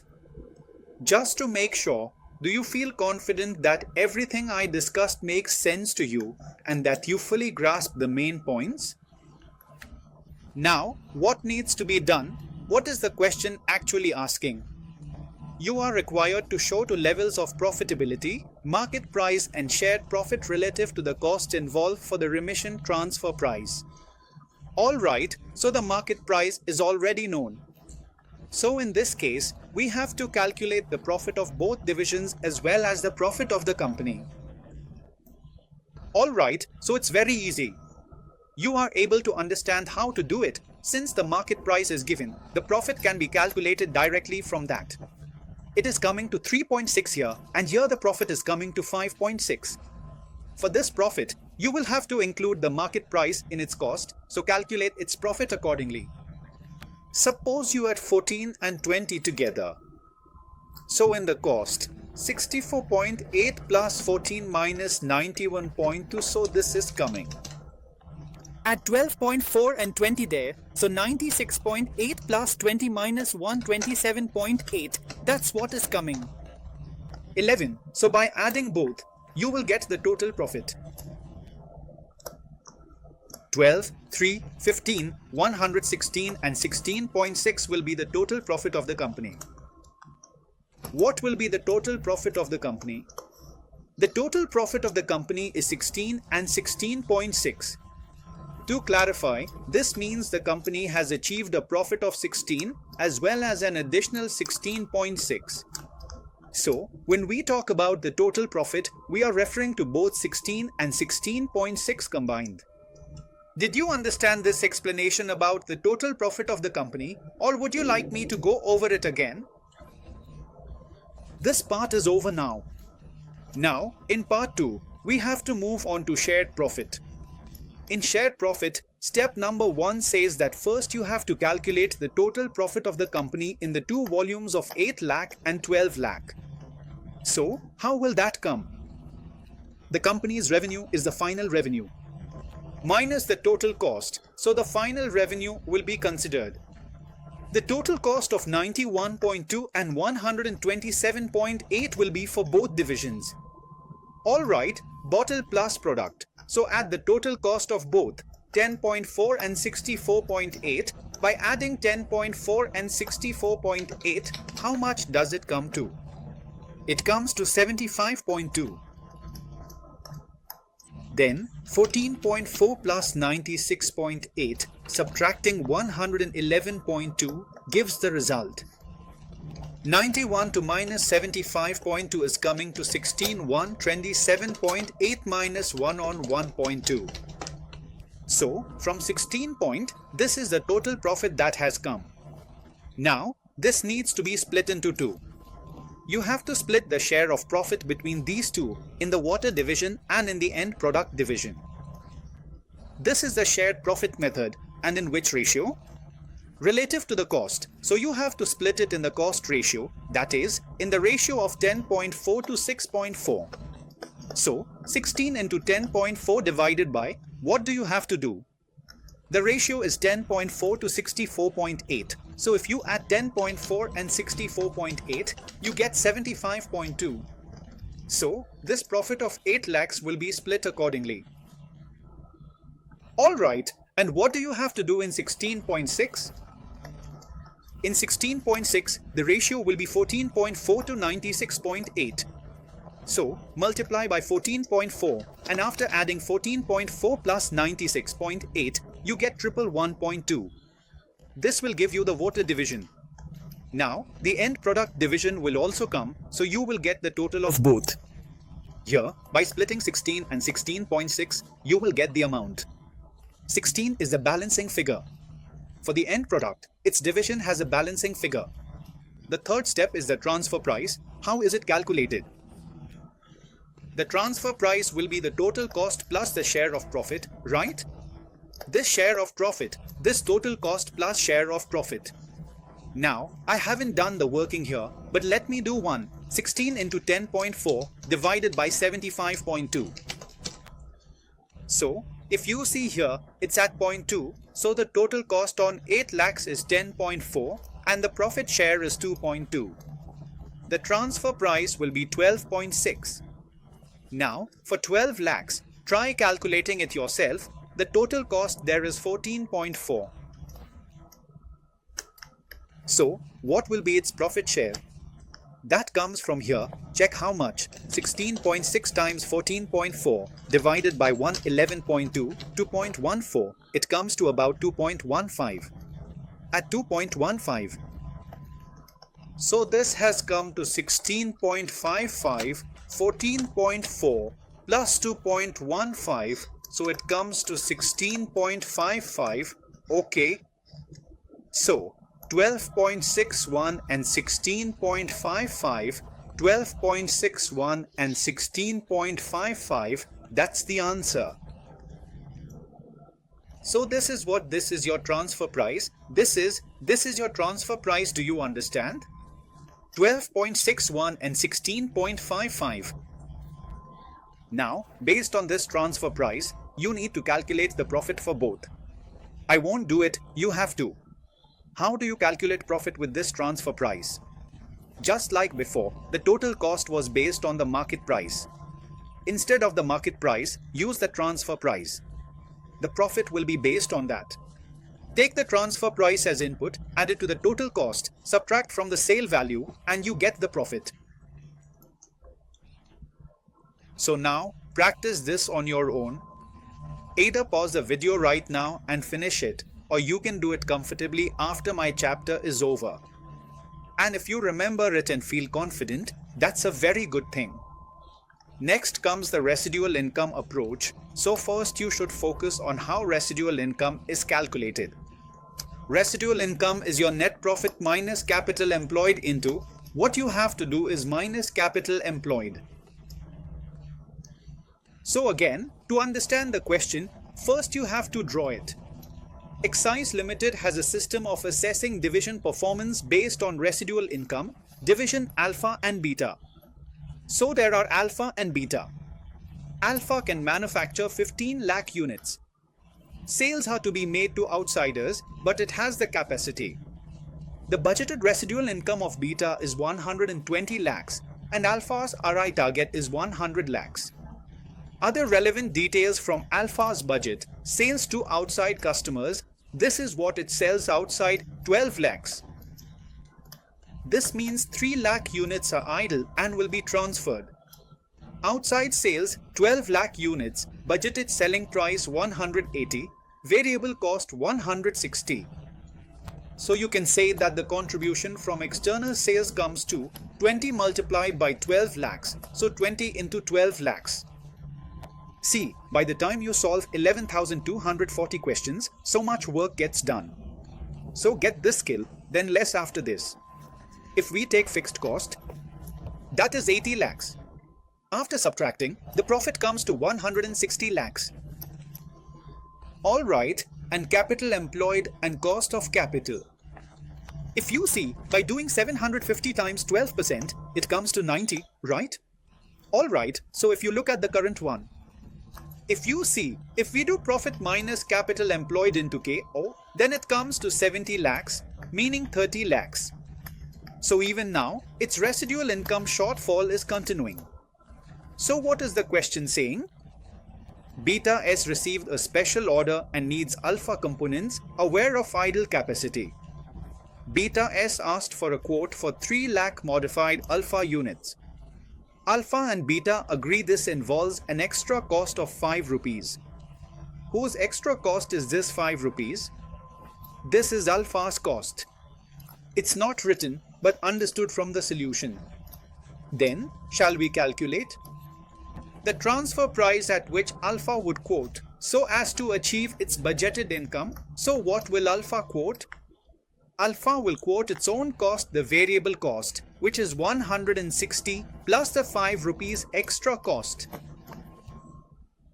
It will quote 165 plus. The shortfall in residual income, 30 lakh rupees, will be recovered from 3 lakh units, so that's 10 rupees per unit. So, a price of 175 rupees will be quoted. The answer is 175. See, magic, smooth as butter, butter, butter. Let's move to the next one. Next, see what it's saying. Brother, this question is also an amazing one, so I have already solved it. Just a little bit, just a little. So what is being said here? To understand the question, learn to draw it out. Right now, you can do one thing. Pause the video, try drawing it yourself once, and then listen along with me. That way you'll understand it better. XY profit, center, division X, division Y is making, product XY, each unit requires, net of X. So here it will be transferred, Y cancels, maximum of 50 units in external market at a selling price of 50. Then it says X has the capacity to produce 1 lakh units, variable cost is 12, fixed cost is 7 lakh 20,000. X can sell the following quantities in the external market at its own price. All of this can be sold. Today, you know, no stock will be built up. Y can purchase its requirement from the external market at 22. Y will also buy from the market. Everything will be bought from the market. Brother, there is no dependency. It is saying 22 rupees from outside. We can take it, but must incur a bulk transportation cost of 1.5 lakh, including 1.5 lakh rupees, a fixed cost that is not very committed, avoidable cost. Assuming no demand from Y, what will X do? X will choose the best of its options. The selling price is known and the variable cost is 12. I calculated the contribution per unit and total contribution. The best is 768. So, the best strategy is to sell 64,000 units and get a contribution of 768. Then it is saying, what will be the minimum transfer price that XY will agree to supply Pacha its way? So the minimum transfer price is basically variable cost plus contribution lost. So what will be the contribution lost? This is a bit better here. We have to transfer 50,000 units which we could have sold in the market. For these units, we get 26 rupees for 44,000 and for the rest also 26 rupees. So, to calculate the contribution lost, first, we need to understand how much best contribution we were earning earlier. Before the transfer, it was 7,68,000. Now, the contribution with the transfer, how much will we be able to earn with the transfer? That will be 7,68,000 minus 14 rupees into 50,000. 14 into 50,000 comes to 7 lakh. So the difference is coming to 68,000. The difference is coming to 68,000. So after doing 7,68,000 minus 7 lakh, we are getting 68,000.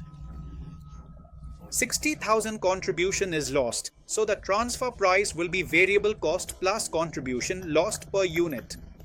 The contribution loss is 60,000 divided by 50,000. Because 50,000 units are being transferred, 60,000 divided by 50,000 is the contribution lost per unit for the transfer. 13.36 is the answer. If partial supplies are acceptable, what is the best strategy under no compulsion to transfer but with the option to transfer any quantity? What will the quantity be?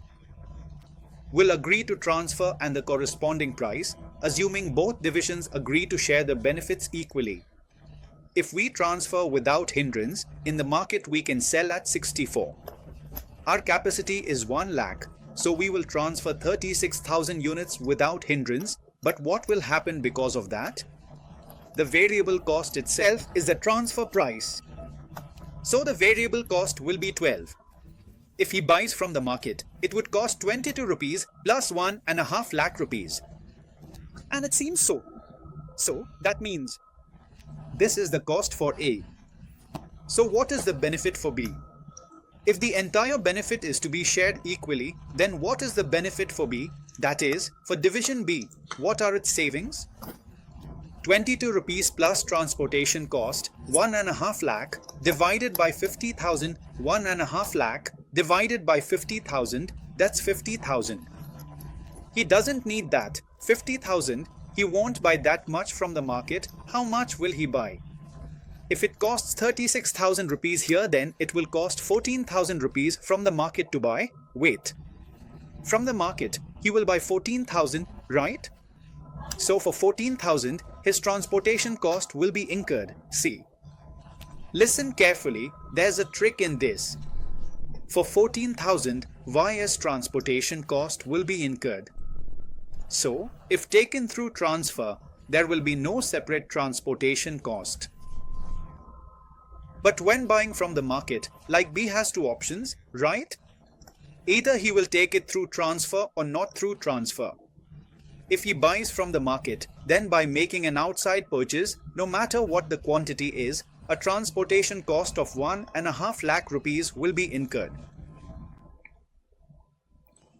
But if we are taking 36,000 through transfer and buying 14,000 from the market, then I am not getting any savings in transportation cost. I am understanding it. There is no kind of savings in transportation cost.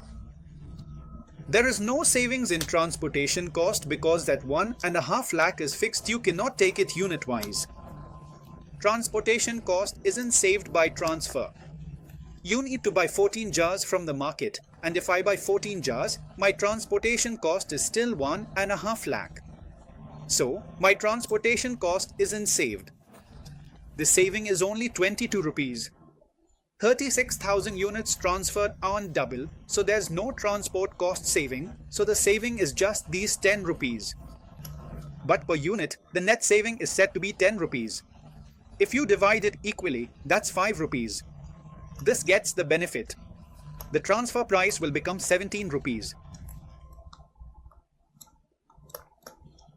Did you understand? And for this, the own cost will be 17 rupees here, minus 5 plus 5, that is, the 10 rupees saved will be given to both, so it means the extra 5 rupees the division X will charge. So what will be the answer to this? It was 36,017 rupees. Next, what is the best strategy of the company? So, for the company, the best thing is that the brothers should not fight, just transfer it.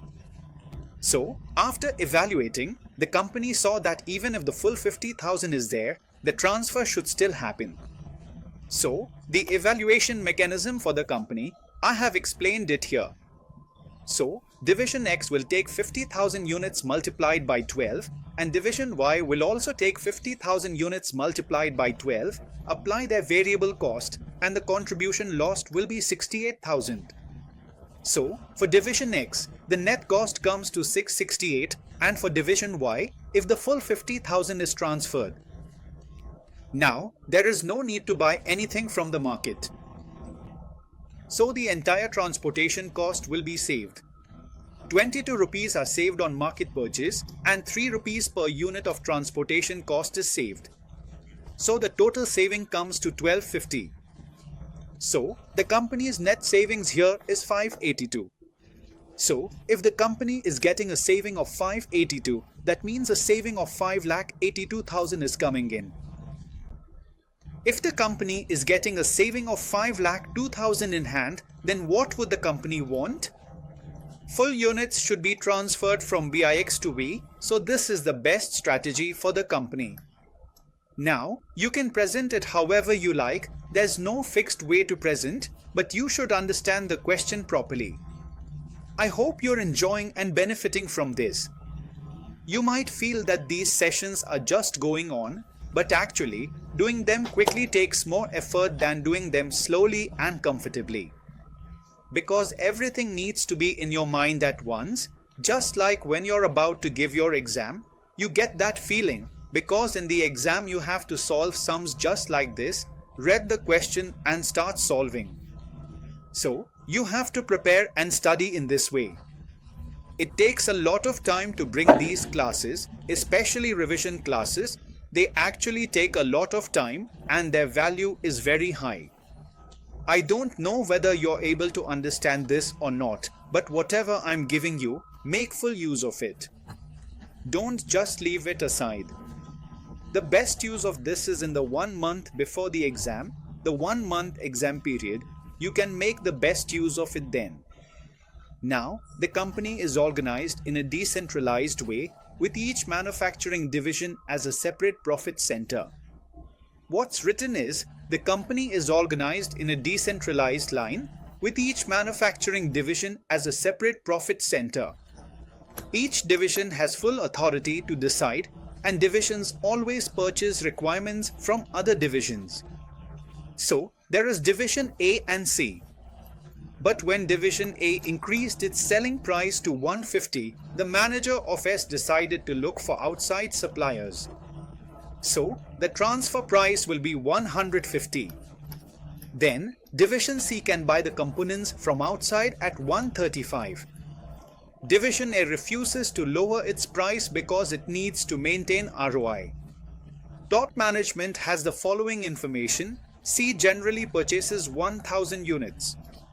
How many units does C need? 1000 units.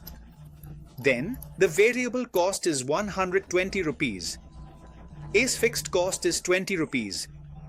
Then, will Division C buy the component from the outside supplier at 135? Here, nothing is mentioned about A's own market sales possibility.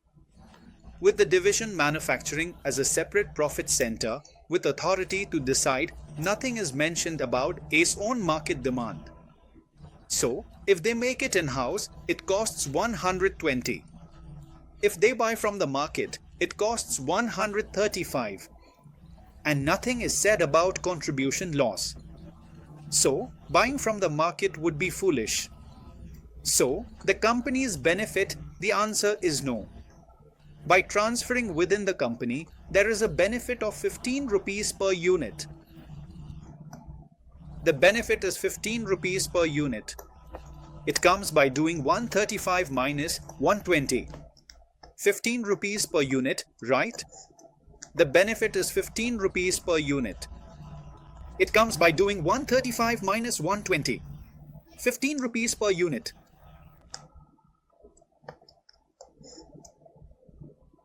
Understood.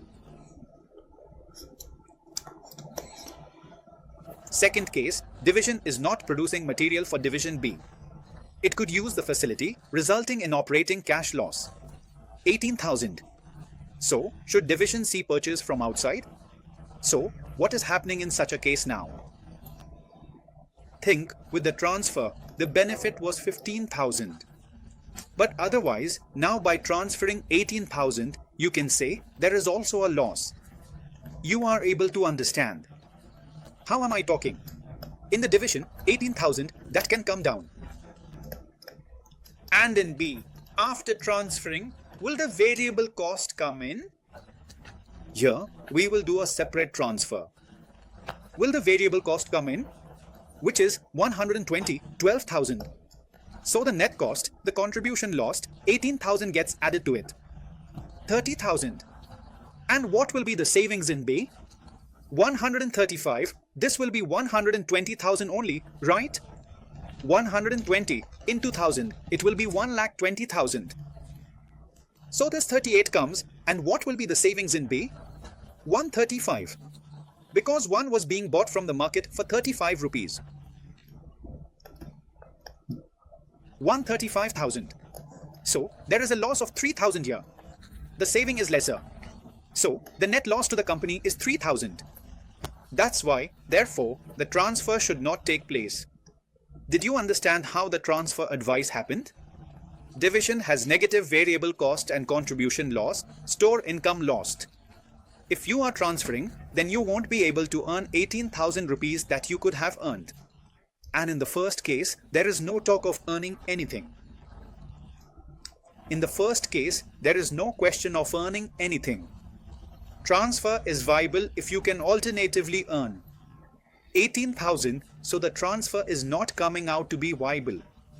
Then it is saying, suppose there is no alternative use of the wage facility and the market price paid for the component drops by 20, so division C buys from outside. It is saying the market price drops by 20, meaning the outside purchase price will become 115. So then, it should be bought from the market. Because the in-house cost is 120, right? For division A.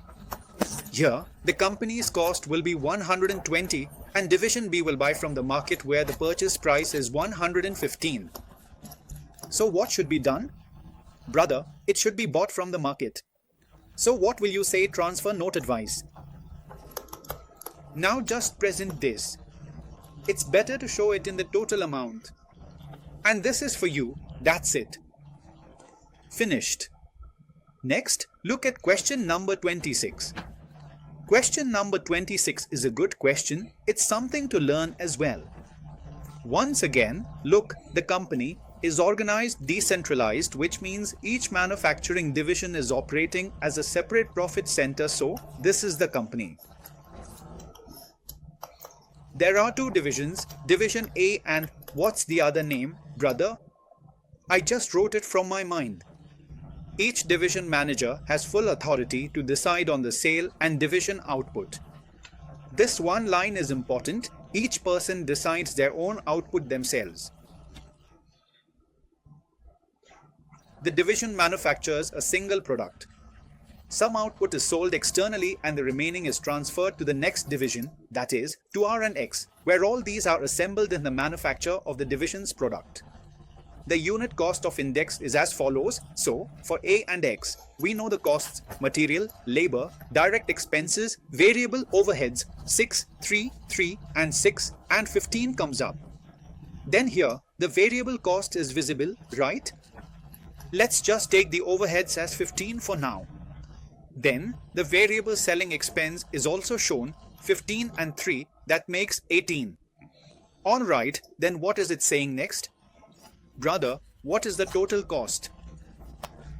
24, then transfer from A to X is 42, that's the amount. This means the transfer price is 42 and its own cost, the variable cost, is shown as 35, 4.5, 18 and 2.5.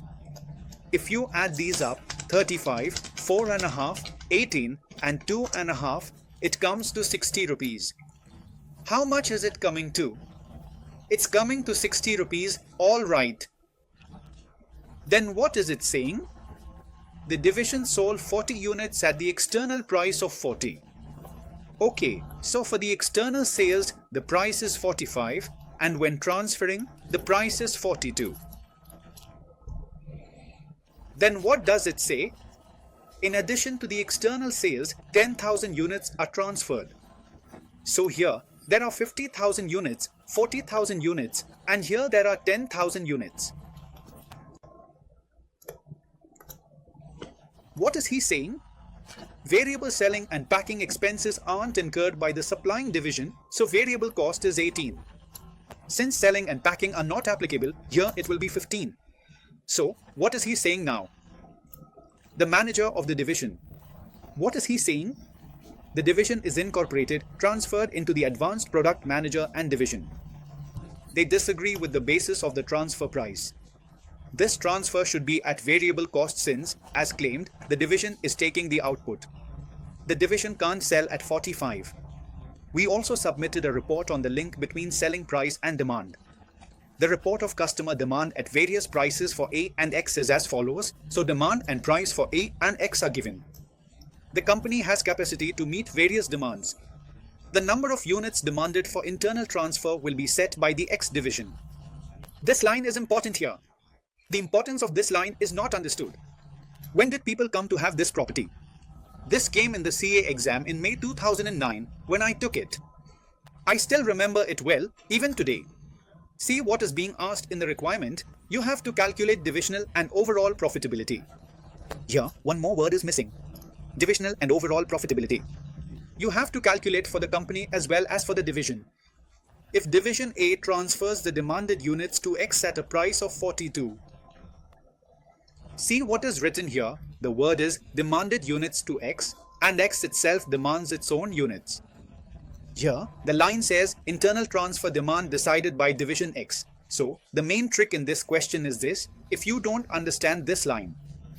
In the exam, we don't pay attention to this and can't figure out what this line actually means, and because of that, the entire sum can go wrong. How did I remember all this? When I was giving my CA exam, this question came in May 2009. I clearly remember that even I couldn't understand this line. In the exam hall, I was also confused about what to do with this demand D units.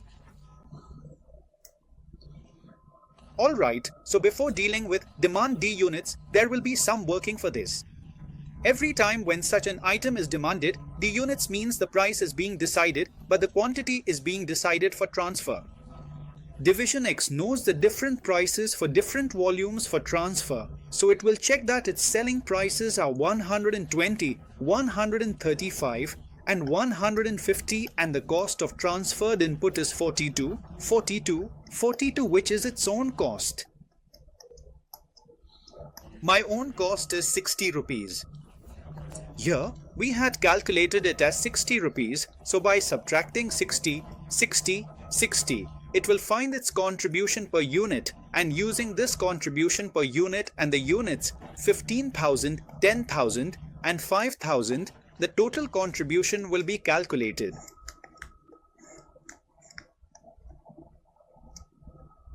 Now, among these, you have to take the highest one. So by doing 120 to 42, 60, you get 18, 135 to 42, 60, you get 33, 150 to 42, 60, you get 48. So, the highest one is 33, which is coming here, so this is its best volume. Now, I just need to check the remaining two, but I know that 33 is coming, which means the demand in units will be 10,000 units, okay. Now, Division A will transfer 10,000 units and will also sell in the market, so how much I will sell in the market will be evaluated from here. So, the second working note will be made here. Regarding this, you have to see in which case Division A is getting the highest profit. The selling price is 30. The variable cost here is 18, so accordingly, the contribution will be checked at all three levels and the best one among them is this. So, this contribution will come to Division A from external sales. Division A will get less from external sales and the contribution for 40,000 units is from external and then from transfer, it will get less from 10,000 units. Alright, after this, whatever the total contribution of division A is, since profit has been asked, you have to subtract the fixed cost from it. How much will the fixed cost be? Here, if you multiply 50,000 units by 6 rupees, it will come to 3 lakhs rupees, and similarly, here the capacity is 10,000, so if you do 18 times 10,000, the fixed cost here will be 1 lakh rupees 80,000. 1 lakh 80,000. So if you add up the contribution from both here and subtract the fixed cost from it, then this will be the profit for A. Similarly, for division B, your contribution is already calculated as 330, so 330 minus. Here also, if you subtract the fixed cost from 330, you will get its profit, and then you have to calculate the overall profit. I hope I was able to explain the flow to you. You will have to do it yourself and see how it works. Did you understand what the flow will be for solving it? Let me explain once again. First, you have to check the demand for division B. What will be the demand units? Alright, this is the working for that.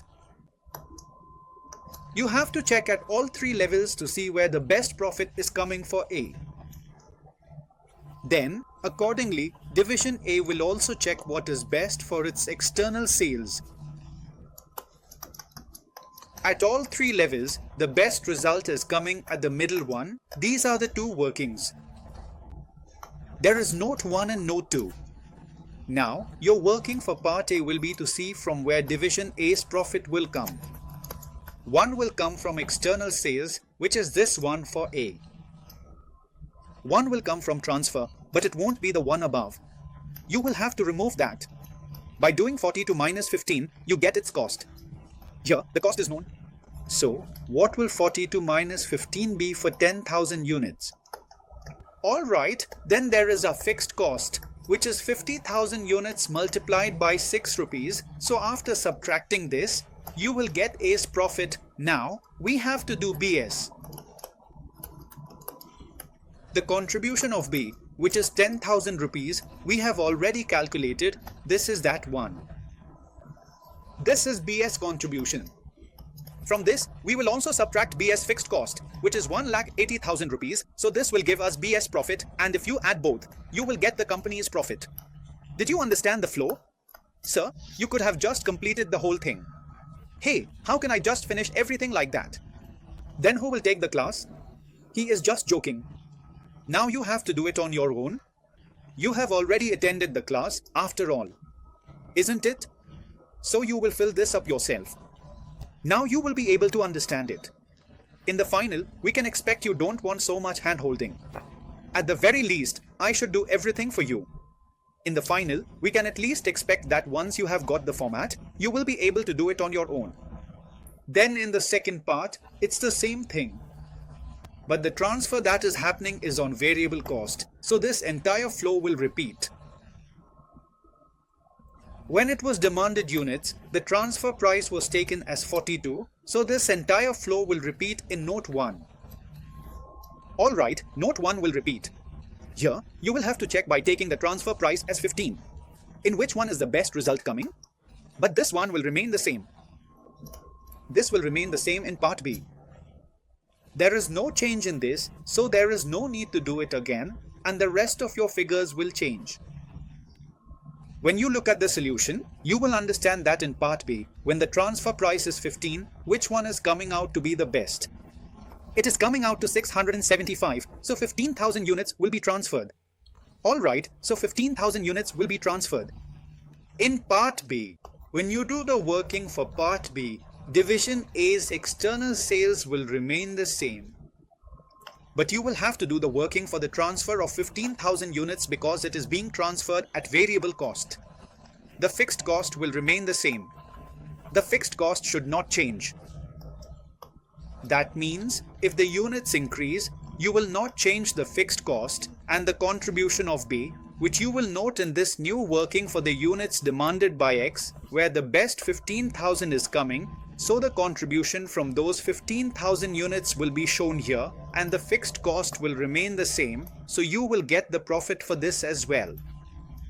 Now, if you add the profit from both, you will get the company's total profit. Did you understand? This will also be done in this way.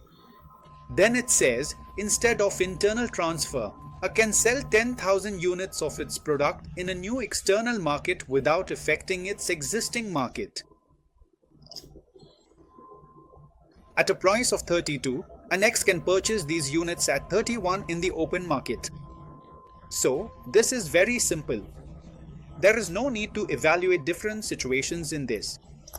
This is just one situation that Division A will continue its external sales of 40,000 units as it was doing earlier.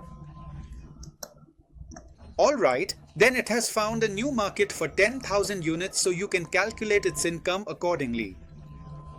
The price given here is as per 32 rupees. Then, after taking its own contribution, whatever amount comes, since the fixed cost will remain the same, this will be the profit. There is no need to do any valuation in this. Alright, in this you just have to consider one situation, and Division B is saying that it will buy from the market at 31. So if it buys at 31, as it is written, these units, it is talking about those same 10,000 units. So you don't need to do any evaluation here. So, for those 10,000 units, what is the selling price for 10,000? Here, it is given as 135. Alright, and the cost here, instead of transferred input, will be the purchase cost, which is 31, and own variable cost will be 60. So, by subtracting these, you will get the contribution as well. Multiply by 10,000 units, subtract the fixed cost, and you will get the profit for this as well. So, if you add the profits from both, you will get the answer. So, I have explained the answer for part 3 to you.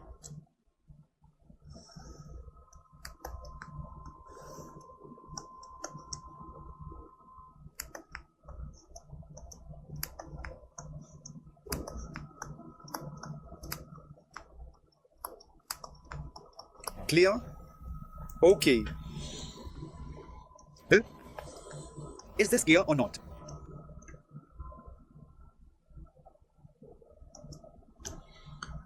Have a look again. What do you have to do in division part 1? Divisional and overall profitability where transfer demanded units to X extract 42. So what will be the demanded units? For the demanded units, note 1 will be made. Alright, note 1 in which you will have to work it out according to X. Where is its highest contribution coming from? So, if the demanded units are coming to 10,000, then you have to calculate the income for 10,000, and after that, you will of course do the external sale, and which one will you do? You will do the best one among these, the best among these, so that is 40,000. So, you will have to show the working note for all of this. Alright, so I have explained this flow here for that reason. Then, I did the working for A. Now, in part B, I haven't done anything yet. I explained this to you myself, that when the transfer happens at 15 rupees at variable cost, when the transfer happens at 15 rupees, how much will be demand?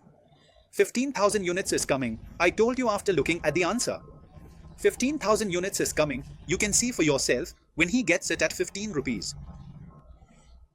So, he will demand 15,000 units and A's external sales will remain the same. By transferring to B, A will not earn any income on those 15,000 units because he is transferring at variable cost. The fixed cost will remain the same, and what benefit will we get? B means division X, not B, so you must have understood what benefit division X will get. Okay, by B, I mean X, and I'm writing B, actually X. Again, wherever I have written B, it is actually X. You must have understood this by now. So with this, the topic of transfer pricing is over. Alright, whatever was there till here, we have finished it once. Now, to get a grip on the topic, you need to check whether you are able to do what you have just understood with me or not. So for that, you need to do a bit of working, at least up to the point of finding the answer. It's not like you should just sit idle and only understand this much. You have to do the working to get the answer, and if you have done it before and remembered everything, then it's done, you can move ahead. If you haven't done it even once, then it won't happen in the exam. I'm telling you, the same sum will appear. Your hand won't move in the exam. You'll make a silly mistake. Understood? That's all. Let's go right away. Okay, let's start with our next chapter, which is relevant costing. Come on, let's quickly solve its sum now. Quickly. So, look at question number 27, which is given here.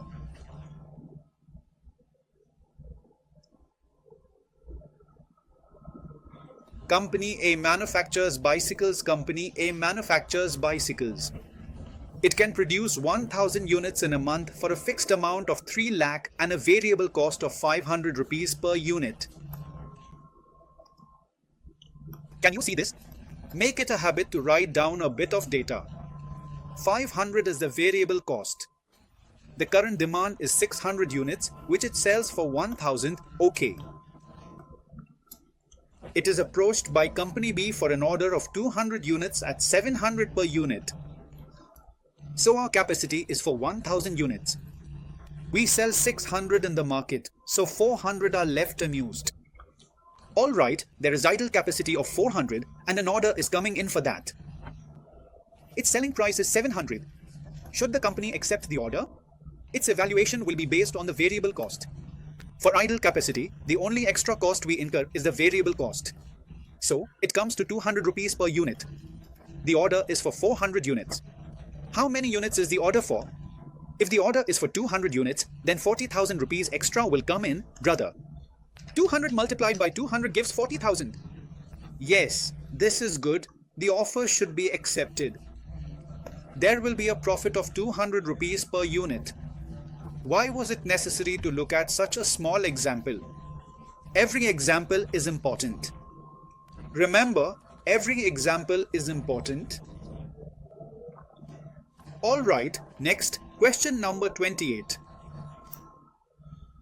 A machine which originally cost rupees 1200 has an estimated life of 10 years. The original cost is irrelevant for us, it is of no use. It has an estimated life of 10 years and it's depreciated at the rate of 1200 per year, so that is also irrelevant. Life and depreciation are irrelevant. It has been unused for some time. We want to dispose of unused items, we want to get rid of them. We don't want to keep them lying around. Remember? So, a special order has now been received which requires the use of the machine for 2 months. The current NRV of the machine is 8,000. If used for the job, its value is expected to fall to 7,500. So for our unused items, we will take the difference in resale value. What will we take? The difference in resale value. So which will be 8,000 minus 7,500, that comes to 500 rupees. Then, the net book value of the machine is 8,400, but that is of no use. This is irrelevant. Keep in mind during the exam, for any information that is irrelevant, you have to write a separate note stating that we have not considered these costs because they are not relevant here. Then, routine maintenance normally costs 40, so this is unavoidable. Routine maintenance is unavoidable and it is saying that it will increase to 60, so the extra maintenance cost. The extra maintenance cost, it is equal to 60 minus 40, that is, it will come to 20 rupees per month. For 2 months, it will be 80 rupees. Alright, what would be the relevant cost of the machine for the order? That is equal to 580. 580 is the answer. Sorry, 60 minus 40 is 20. 20 times 2 is 40, so 540 is the answer. I am so sorry. 60 minus 40 is 20. 20 times 2 is 40. Next, see, this is about relevant cost of materials where different types of materials are given. Different scenarios for materials are given and the relevant cost is being calculated accordingly. So there are 5 materials. As you can see, material A, B, C, D, their units required are given, units already in stock are given, along with their book value, realizable value, and replacement cost. Then, for the offer, the customer wants to give 22,000 rupees. You should not study like this in the exam. Remember, in the exam, always read from the first word to the last word. Don't read the way we are reading right now. For revision, we are just looking at the minimum things, searching and reading only what's needed. For material A, there are no units in stock. This means you must buy the entire quantity. Whatever is required, the relevant cost will be 6,000 rupees. The new purchase will cost 6 rupee per unit. Then for material B, it says it is used regularly and if stocks are required, they would need to be replaced to meet the production demand. If it is a regular material, then the replacement cost is relevant for it. Alright, so the 600 units in stock will be ignored. We will directly buy 1,000 new units, so at 5 rupees each, the total cost will be 5,000 rupees. Then, materials C and D are in stock. As a result of previous excess purchase, and they have a restricted use. No other use could be found for C. It is saying that C has no use, so since C is not being used, we will take the resale value of the stock. Alright, 700 multiplied by 2.5, and for the new purchase, the difference between 1000 and 700 is 300, so we will have to buy 300 new units at 4 each. Okay. Next.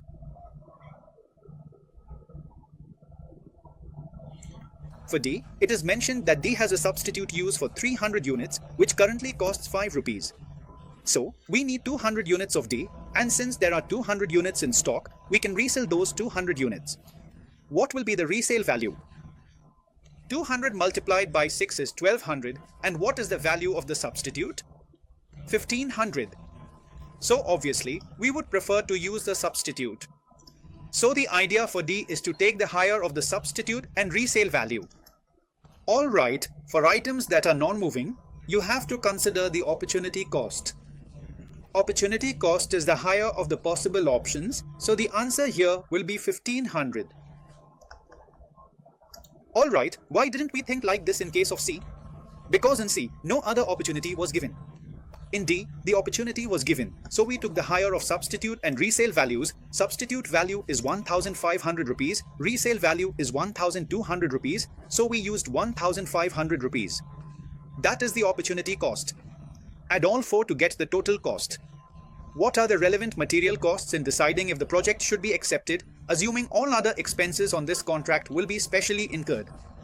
So, the relevant cost of material is 550 rupees. I didn't quite understand what is being said here. Besides, the relevant cost of material is 550 rupees. This means that by giving the solution, it is understood that here 550 more has to be added separately. You have to add another 550 rupees. There are some other materials as well, whose details we are not able to understand. The language is written a bit confusingly. I couldn't understand what is written. That, rather the relevant cost material, is fine.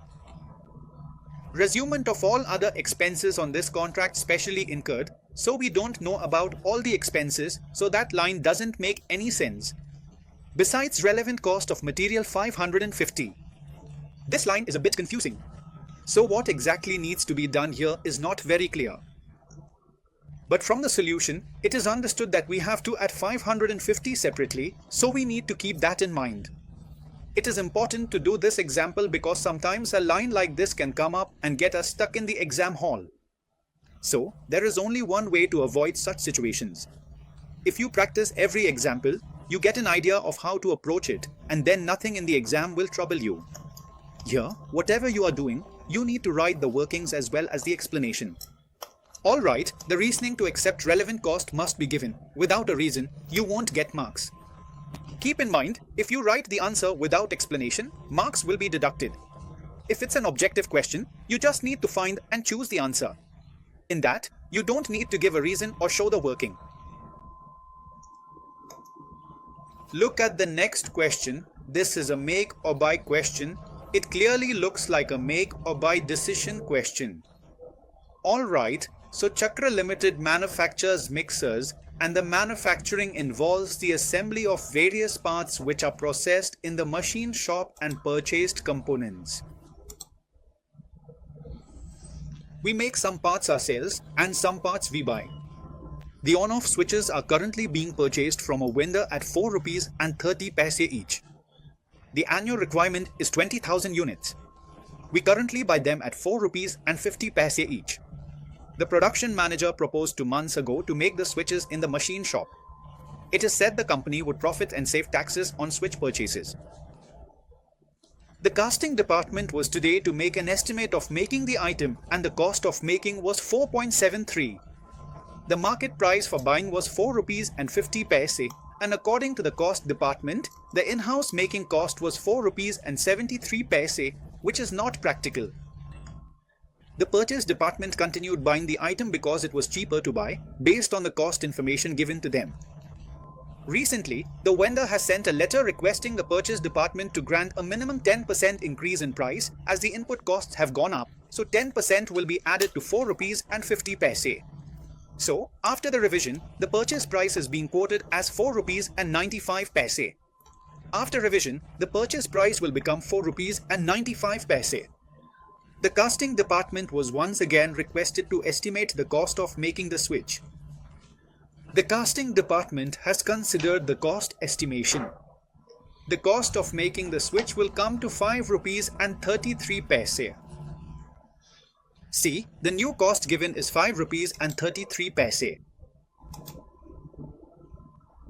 Alright, the purchase department again decided to continue buying as it was cheaper to buy than to make, so when the casting department's cost came to 5 rupees and 33 paise, they thought of buying again.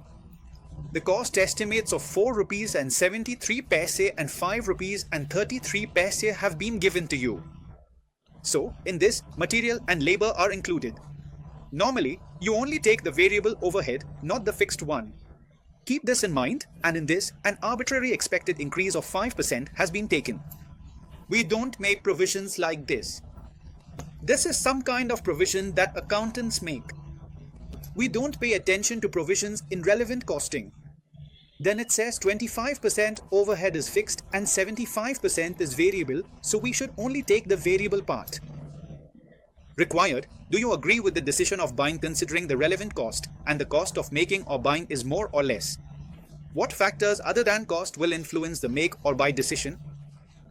So, the other factors, you must remember, because B is a very easy one, in other factors, because B is quality, quantity, and because T, why? Why not B? Why? Why T, quality, quantity, time? These 3 are the 2 easiest other factors that anyone can remember and write in their exam answer. Quality, quantity, and time. But right now, the calculation we are seeing in accounts doesn't seem correct to us, so the provision is not useful and the fixed cost is also not useful. So if we talk only about the current, it will come to 48,000, 22,000. Only the variable cost of 31,500 will come. Only the variable cost of 31,500 will come, which is coming to 23,625. How much will it be? 23,625. So if we add these 3, how much will it come to, brother? 48.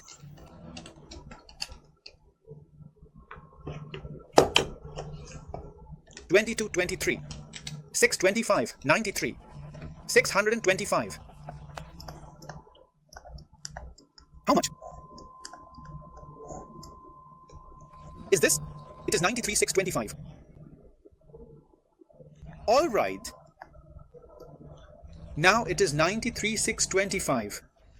This is the total variable cost. 93,625 is the total variable cost. So if you calculate the variable cost per unit from this, it will come by dividing. The annual requirement here is for 20,000 units, so it is coming to 4.6.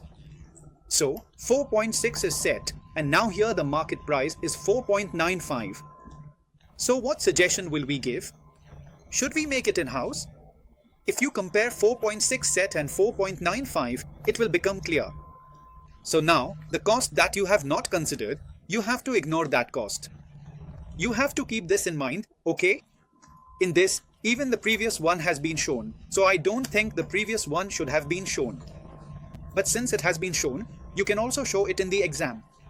Who knows, maybe you get some marks for it. Look at the next question. This was a very good question. I get a lot of queries from students about this because they don't really understand how exactly to present it here. So, what is there here? There is a recreation club and it is running a theatre. There is a show running in it. Bloodbath has already been running for 2 weeks and this is an adults-only movie and its attendance has also been very good. It will continue to be above normal for another 2 weeks if the show of Bloodbath is extended. Here it is written, but another movie is also coming, Appu on the Abyss. We can also run that one. Even if Bloodbath is extended, the theatre has to pay the regular rental for Appu on the Abyss as well, so the rent for Appu on the Abyss will also be applicable. If you extend Bloodbath knocks, then now the normal attendance. A theatre has 2,000 patrons per week, out of which 1/4 are children and the rest are adults. And this is an adults-only movie. The attendance of Bloodbath is 50% greater than the normal total. So what would be the attendance for Bloodbath? Normally it's 2,000, so if you increase it by 50%, it becomes 3,000. So this is the attendance for Bloodbath. This is the attendance for Bloodbath. Alright, now what is the mistake in this? Where do we make mistakes? We start thinking that since the cinema is an adult-only movie, we separate adults and children. If you look at the adults in this 2000, it will come to 1500. Children will be 500 because here it is mentioned that 1/4 are children. So then you think by increasing this 1500 by 50% that this must have been the attendance for Bloodbath. But no, this is where it goes wrong. We have to think that it is written here, right? It is not written that it is 50% greater than the normal total, nor is it written that it is 50% greater than the adult-only normal total. It's written as normal total and they've also attached the word total. What does this mean, brother? It means consider 50% increase of 2000 as 3000 and all of that 3000 is for adults. I there believe that this would tapers off. During the second 2 weeks, it would be 25% below that of the first 2 weeks. This is the trend for the first 2 weeks. If you continue this further into the next week, what will happen in the third week? 25% below that of the first 2 weeks during the third week. So what will the attendance be in the third week? 25% of 3000 will taper off. Taper off means to decrease, to reduce, to go down to 20 to 50. And what about the fourth week? It will be 33 and 1/3 below the first 2 weeks. So, for the fourth week, 33 and 1/3 of 3000. If it decreases, what will happen? It will become 3000. If you subtract that 33 from 3000, it will become 2000. So now we have understood the attendance for the third and fourth week of the Bloodbath. Then it says, the attendance for Appu on Airbus would be expected to be normal throughout its run, regardless of the duration. So if this is about Bloodbath, then it is talking about Appu on Airbus. Yours will remain normal, it will stay normal.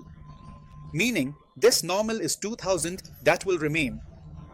This is the normal duration given, normal turnaround is given, normal audience is given. So in normal, it is 2000, out of which adults are 1500 and children are 500, and even in the fourth week, it will remain the same, 1500 and 500, there will be no change in this. And in this, is this Bloodbath entirely for adults only? Is this also entirely adults only?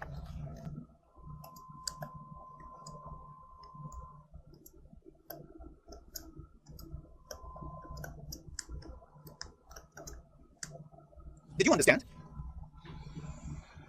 Now, what is it saying after this? All runs at the theatre are shown at the regular price of ₹2 for adults. Its rate is ₹2 and for children lower than 12, it is 1.2. Its rate is 1.2. The rental charge for bloodbath is rupees 900 for 1 week and rupees 1500 for 2 weeks. For a poo on the abyss, it is 750 for 1 week and for 2 weeks. All other costs are fixed at 4200 per week except for the cost of potato wafers.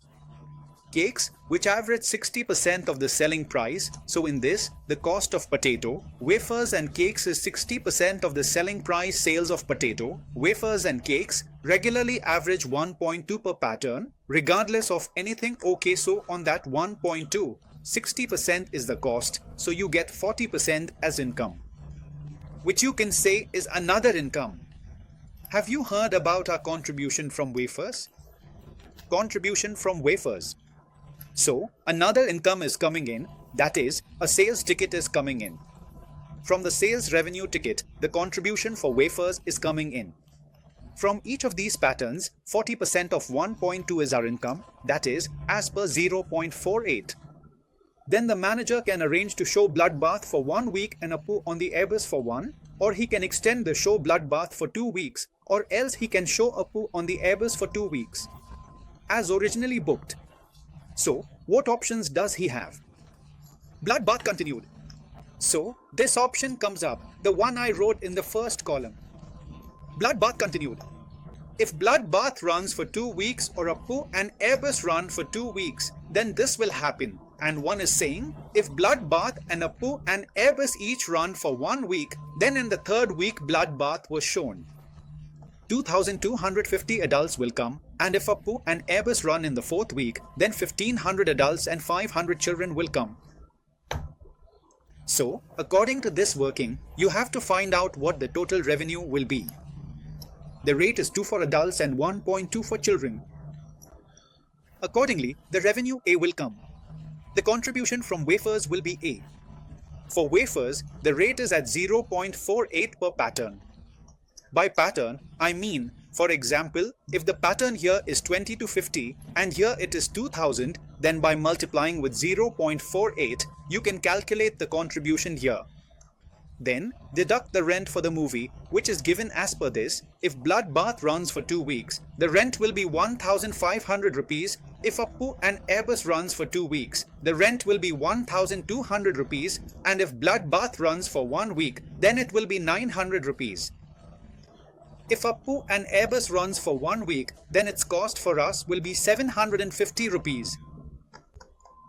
Right, the remaining fixed cost is 4,200 rupees, which you can subtract from all, if you want, but the main thing to see is 20 to 50 and 2,000. Are you seeing the work in here? Then 20 to 50 and 1,500, 20 to 50 for the 3rd week and 1,500, and for children, 500 in the 4th week. Then here, it's 1,500, 1,500, 500, 500, and this one is given here. This option 3, I have made it in option 2. This option 2, I have made it in option 3. You need to understand the flow of the sums, mainly where we might get stuck. You have to understand that part. The main place where people get stuck is by taking 50% of 2,000 as 3,000 and then continuing the working with 3,000.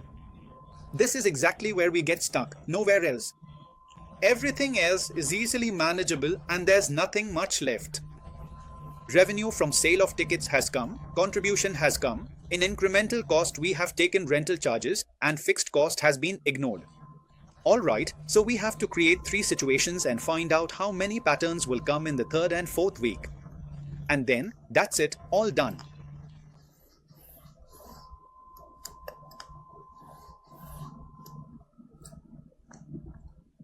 Let's move ahead. Look at question 32. This is also a good question. In this, all the concepts of relevant costing that we learn bit by bit are all captured here. So here, you will get material, labor, overhead, depreciation, everything. It's an all-in-one, full package question.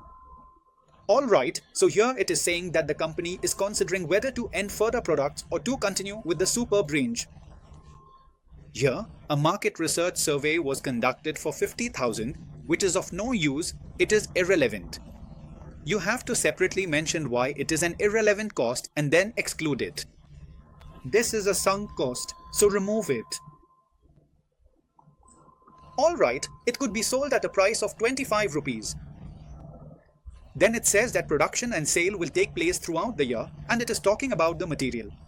Each Superb requires 3 types of materials: posh, flash and splash. Alright. Posh is used regularly. What kind of material is posh? It is a regular material and its stock is replenished. The current stock of flash is a result of overbuying. It has already been overbought. Alright, the material is not used by Tip Top, and any stock that was not used to manufacture Superb would be sold. The company does not carry any stock of Splash. No stock, so it's very easy. Now, to find its relevant cost, the cost of regular material will be the replacement cost, which is 2.5 times. How much do we need? 3 types of material are needed and the quantities required are given below. Where is the required quantity mentioned, brother? So, the current stock is given and the material required per unit of Superboo is mentioned here. So, how many units of Superboo do we need to make, brother? What is the demand? 50,000 units. So, how much will we need? 1 into 50,000, so the total required will come out. We will not look at how much is there in stock for these 50,000. In case of regular material, we will take 2.5 times 50,000 as its relevant cost. For the overbought material, we need to consider what is required. 1 lakh. Alright, by doing 50,000 into 2, it comes to 1 lakh. Out of that, the 60,000 which is in stock, we will show it at resale value. So 60,000 into 1.1, we will show this at resale value. Plus 40,000 into, what will it be? Plus approximately 40,000 into. Tell me, plus 40,000 into.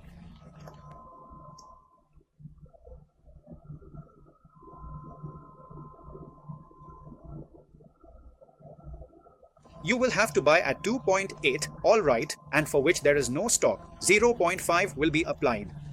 That means 25,000 will be applied. 0.5 of 50,000 is 25,000, so you will have to buy 25,000 into, so it will come to 5 rupees each. Alright, have you understood what is happening? So, if you add all 3, you will get the relevant cost of material. It's very easy, and you should try the rest on your own. In labor, both skilled and unskilled will be included. Production of Superboo requires a quarter of an hour of skilled labor. See what he is saying for skilled labor, brother. A quarter of an hour means 0.25 into 50,000. You will need 12,500 hours. And 2 hours of unskilled labor, that means you need 1 lakh hours of unskilled labor. At the rate of 20 per skilled. But for unskilled labor, it's 1 lakh hours at the rate of 20. In addition, one foreman would be required who would need to devote all his working time for 1 year, full time, and he is currently paid an annual salary of 1.5 lakh. To devote all his working time, Tip Top is currently finding it very difficult to get skilled labor. The skilled labor needed would be transferred from another job on which they are earning a contribution surplus of 4.5 per labor hour. They are earning a contribution surplus of 4.5 per labor hour, comprising sales revenue of 14, less skilled labor wages of 30, and other variable costs of 5.5. How are you all currently utilizing skilled labor? If we use them in another job, then there too they are earning a contribution. They are earning a contribution of 4.5 per labor hour, that is 4.5 rupees per hour. Alright, now how is that coming? 40 rupees less skilled labor wages of 30, so that's 10. Inside, the variable cost is 5.5, so 10 minus 5.5 is 4.5. So, we are understanding that the working is of 4.5. Alright, so from this we have found out that the cost of skilled labor is 30 rupees and its contribution will be lost. If we use it here, then 34.5 into 12.5 thousand will be its relevant cost. It should not be possible to employ any additional skilled labor during the year if Super BUB is not manufactured. The company expects to have a surplus of 2 lakh hours of unskilled labor during the current year and the coming year because the company is not interested in expanding in the future as decided. It has been decided not to terminate. If not terminated, then it has become indirect. If it is indirect, then its relevance becomes nil.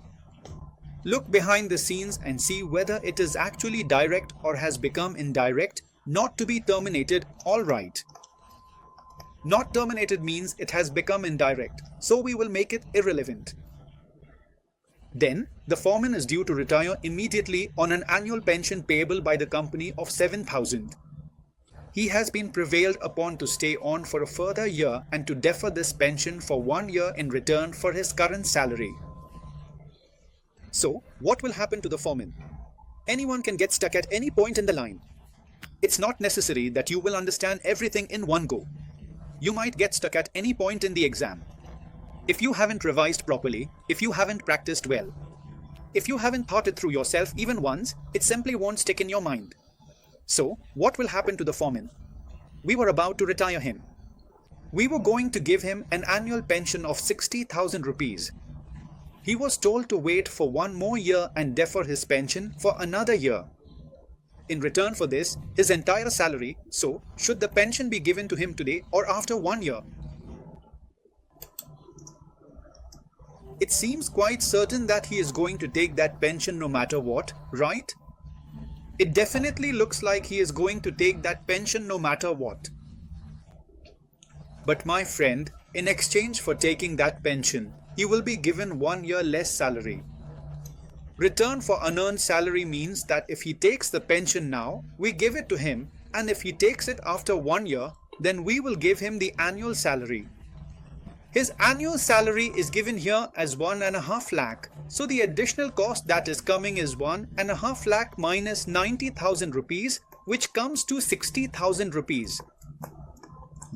Alright, if he left now, we would have sent him off with 90,000 rupees. We would have sent him off with 60,000 rupees. After 1 year, instead of pension, give them the annual salary in return for the pension. If he leaves after 1 year, then actually it will be 90,000 rupees, sorry. Write it in reverse, 1,50,000 minus 60 is coming to 90,000. Now, coming to the topic of machinery, he is talking about machinery. They have given the details of the machinery now, including its replacement cost and resale value. Straight line depreciation is being charged on each machinery for each year of its life. Tip Top Textiles owns a number of metric ton 4 machines which are used regularly for various products. Each metric ton 4 is replaced when it reaches the end of its useful life. We quickly replace the metric ton 4S, and those are the number of metric ton 4 machines which are used regularly. So, this is about regular use, and for things that are used regularly, the relevant cost comes into play. The difference in replacement cost, so 15,000 will be the answer. Then metric ton 7 is no longer used, and the one which would be used for Superb is the only one the company now has. He has no idea about this. You people are going to scrap it. So now, once the offer comes, after that it will be scrapped. So the relevant cost will be the difference in resale value, that will be 3,000. So this will be the relevant cost. As for overheads, since it is a predetermined rate, it doesn't make any difference. Alright, variable overhead is estimated at 1.2 per unit produced, so for us, variable overhead is fully relevant because it will only be incurred if we produce, otherwise it won't be incurred. Fixed overhead is irrelevant. The amount given as per absorbed basis is considered a committed cost. Alright, and here some details are given, just add up all these costs. You will have to explain and write everything properly. For whatever is irrelevant, you will have to write notes about it. If you do it like this, you will get full marks. Alright, so you can also prepare all these working notes. This has been made as note 1. Then this has been made as note 2, and after that, this as note 3. Alright, then make note 4 for overheads, and finally, take all the final figures and add them up in a statement. Just pay a little attention to the presentation of all this. Don't just focus on getting the answer. Okay, Now come to illustration number 33. This is about opportunity cost.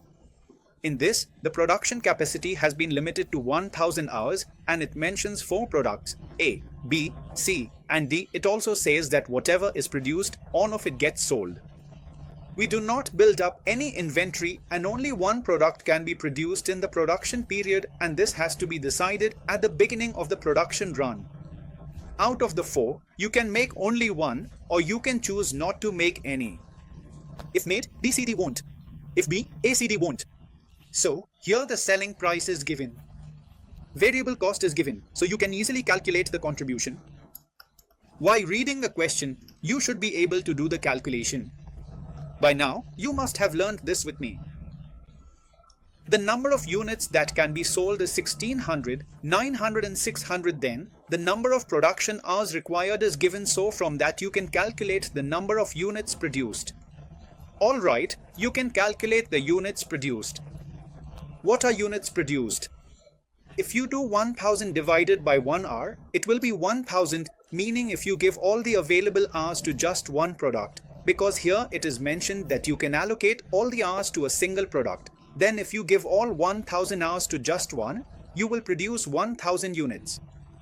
Also, 1 hour 15 minutes means this is 1.25 hours, so if you give the entire 1000 hours to just one, then if you divide by 1.25, you will get 800, then again dividing by 1.25 gives 800 and dividing 1000 by 2 gives 500. So, these are the maximum units produced: 1800, 800, 500. 1800, 800, 500, this is the maximum possible. But it is also mentioned how much you can actually sell. So ultimately, you will produce only the lower amount because you do not keep inventory. So why would you produce extra? The lower of possible production and sales is what we will ultimately sell. Alright, so here you have 1000 each, so you can sell 1000.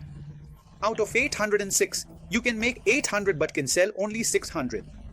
If it's 600, you can make 800. If you take 900, then out of 800, you can make 500. If you take 600, then only 500 will be sold. Alright, so how much total contribution can you get from each product? Here, you can get 10,000. Here, by doing 1000 into 10, you can get 18,000. By doing 6 into 30 here and 8 into 40 here, you can get 32,000. Here, by doing 5 into 40, you can get 20,000. So this is the possible contribution that we can earn. Now, if you calculate the opportunity cost, like, for example, if we want to find the opportunity cost of A, then what should it be? If we are making A, then we are not making B, C and D. So, the opportunity cost will be the highest contribution lost from B, C and D. The contribution lost from B, C and D is 18, 32 and 20. So, out of these 3, the answer we are getting is the highest among them, which is 32,000. 32,000 should be the answer. In B, the answer should be the highest contribution lost from A, C and D. So, if you look at A, C and D, it is 10,000, 18, 32,000 and 20,000, 10, 32 and 20. So, among these 3, it is 32, which will be for C. Now, for C, the highest contribution lost from A, B and D, A is 10,000, B is 18,000 and D is 20,000. So, this will be 20,000. Then, for D, it will be the highest of the contribution lost from A, B and C. So, how much is this? Here, it is 10,000, then 18,000 and then 32,000. So, among these 3, it is 32,000. So, this is the ideal answer. The But Institute solution is color. I feel it is different here, the way it has been done and calculated here. Opportunity cost means contribution lost due to lost sales or due to sales constraint. So basically, if you see here, we could have sold 1000 units after producing 1000. Here, we are making 800 units, but can sell only 600, so there is no loss happening. Here, 100 units are getting lost. If you compare 900 with 800, you will understand, and if you compare 605 with 100 here, you will also get it. Here too, 100 units are being lost. The answer is showing the contribution of lost sales. Which is, I think it is wrong because this question has come earlier as well, and even in the suggested answers it has been given and it has been done in that way.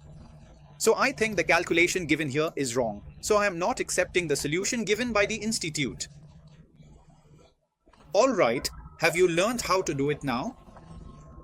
Come on, let's move ahead and come to illustration number 34. So what is this? This is also a question on relevant cost. Here it is saying again, look, there is a company. In this, some estimate has been made for a contract in which material X is in stock at original cost. Material Y is on order. On order means you have already placed the order. Now it is on the way, so it is to be treated as if it is in stock. Material to be ordered means you will order it now, it will come after that, you haven't ordered it yet. There is skilled labor and skilled labor. There is supervisory cost, general overhead, total cost, price, and net loss. Then, the following details are available about the cost components. Material X chain. What is absolute material? Material X is absolute material and it can be used only for product blue, for which it is available at 1,35,000 rupees. Material X requires some adaptation to be used, which costs 15,000 rupees. It may take some time before the W order is confirmed. Until then, the storage cost will be 12,000 rupees. What is being said is, if it is obsolete, you should consider the resale value of the obsolete material. Here, the resale value is not given, or if you can use it for something else, then you should take the value that comes from that. It can be used on another product. W, alright, otherwise you can use it in W. Material for which it is available at rupees 135, so this means we are reducing the material cost by 135. If the material was coming directly, then its cost would have been 135. X requires some adaptation to be used, which costs 15,000, so to get the benefit of 135, you will also have to spend 15,000 rupees. So, the net benefit will not be 135, it will be 120. And it may take some time before the W order is confirmed. Until then, there will also be a storage cost. For 12,000, you will also have to spend 12,000. Only then will we be able to save 135. So, the net benefit that we can earn from this material, that much we can earn, will be lost.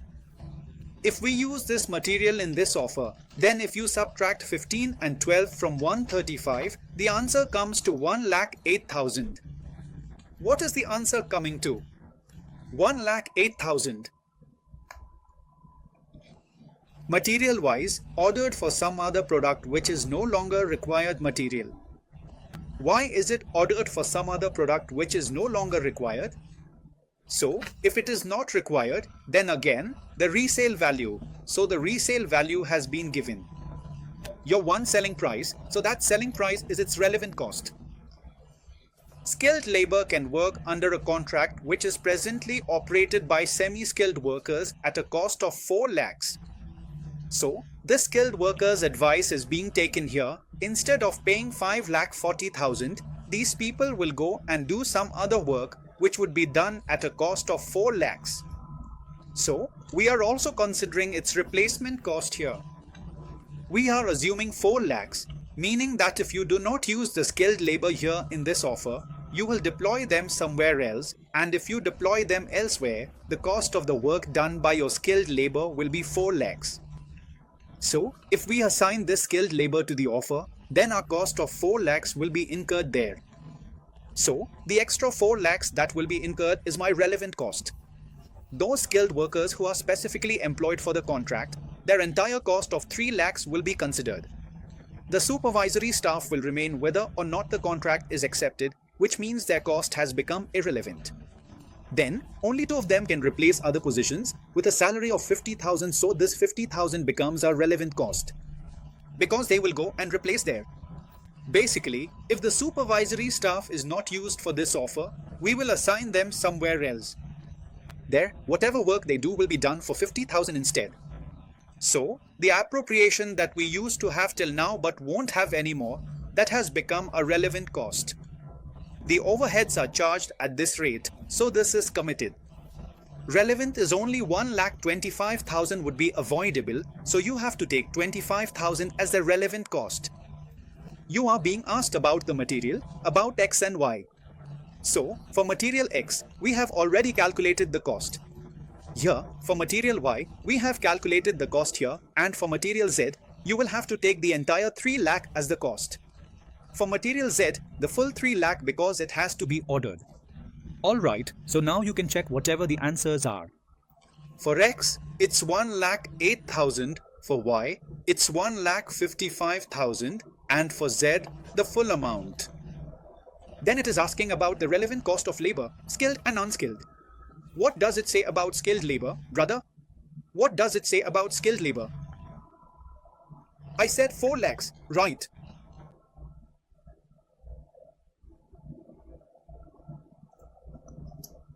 Okay, and for unskilled, it's 3 lakhs. Now, whatever logic is written, I am not reading that.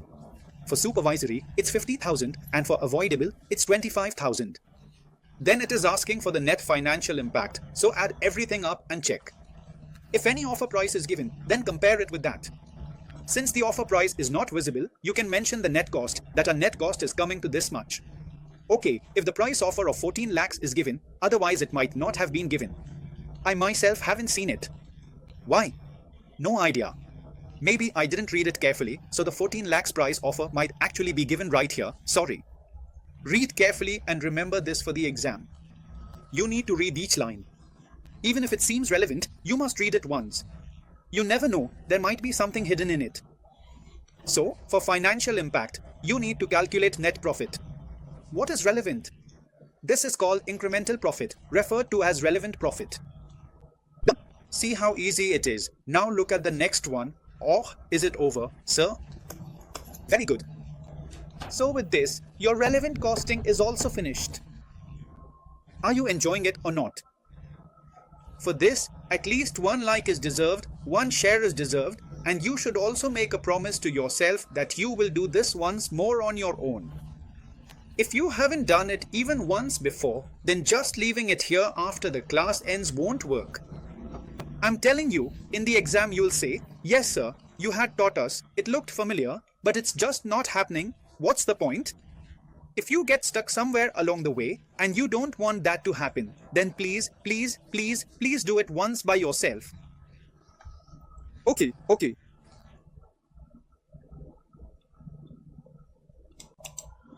Okay guys, now we are going to talk about target costing. Come on, let's quickly look at its sum now. First, there is a simple question. The company requires 85 lakhs in sales to meet a target net profit. So basically, the target sales given is 85 lakhs. The contribution margin is 30%.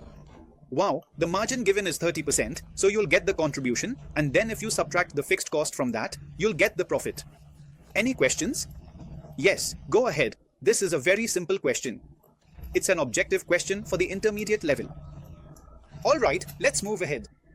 Next, the marketing department of an organization estimates that 40,000 new mixers could be sold annually at a price of 6,000 rupees each. 40,000 new mixers can be sold at a price of 6,000 each. Selling price is 6,000. To design, develop and produce this new mixers an investment of rupees 40 crore, 3 to 5 to 740 crore would be required. The company desires a 15% return on investment. What should be your target cost? So, target cost is price minus target profit. So, how much profit do you need?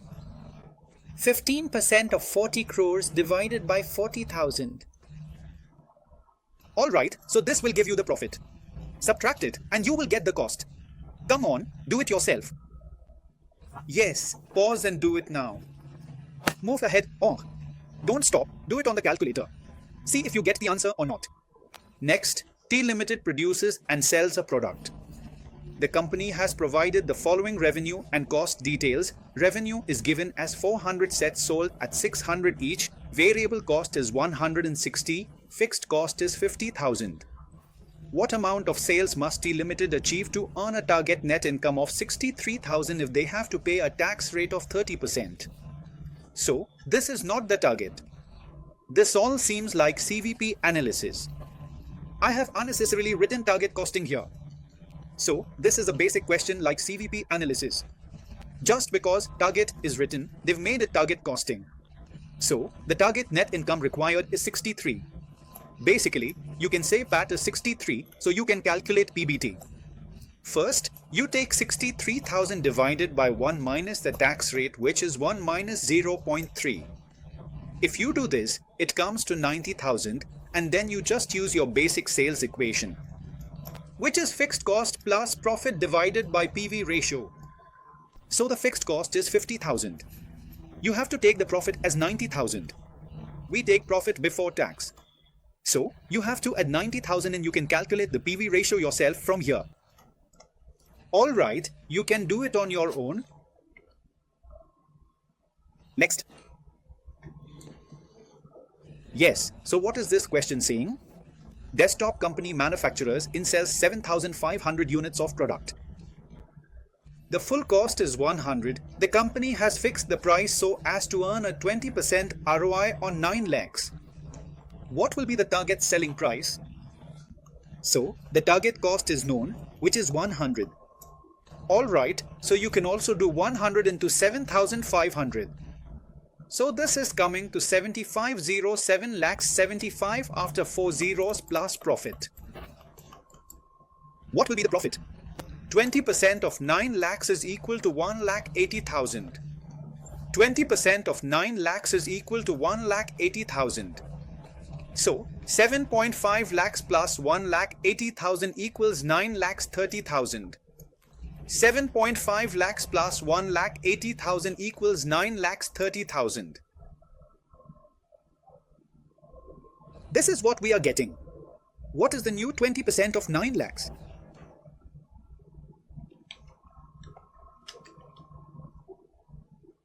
$180, am I correct? So, if we do 930 divided by 7.5, the selling price comes out to 124. Alright, let's move ahead. Then what does it say? Be manufacturing company sales. Its product selling price is 1,000 rupees per unit. Due to competition, the competitor wants to reduce the price by 15%. B wants to respond aggressively by cutting down the price by 20%, so we will make it 800. And expects the present volume of 1 lakh to increase to 2 lakhs. B wants a 10% target profit on sales, so the profit required is 10% of 800, that is 80. So what will be the target cost? Come on, you're 720, what is this? Lottery. This is called a lottery. This will come for the MCQ. Look at the next question. In this question, what is being said is that we have a company that runs a paper mill. In the name of XYZ Limited, this is a value chain of our competitor. The competitor's value chain is that they sell to the merchant, then to the printer, then the printer sells to the customer, and the merchant's rate is 30,400.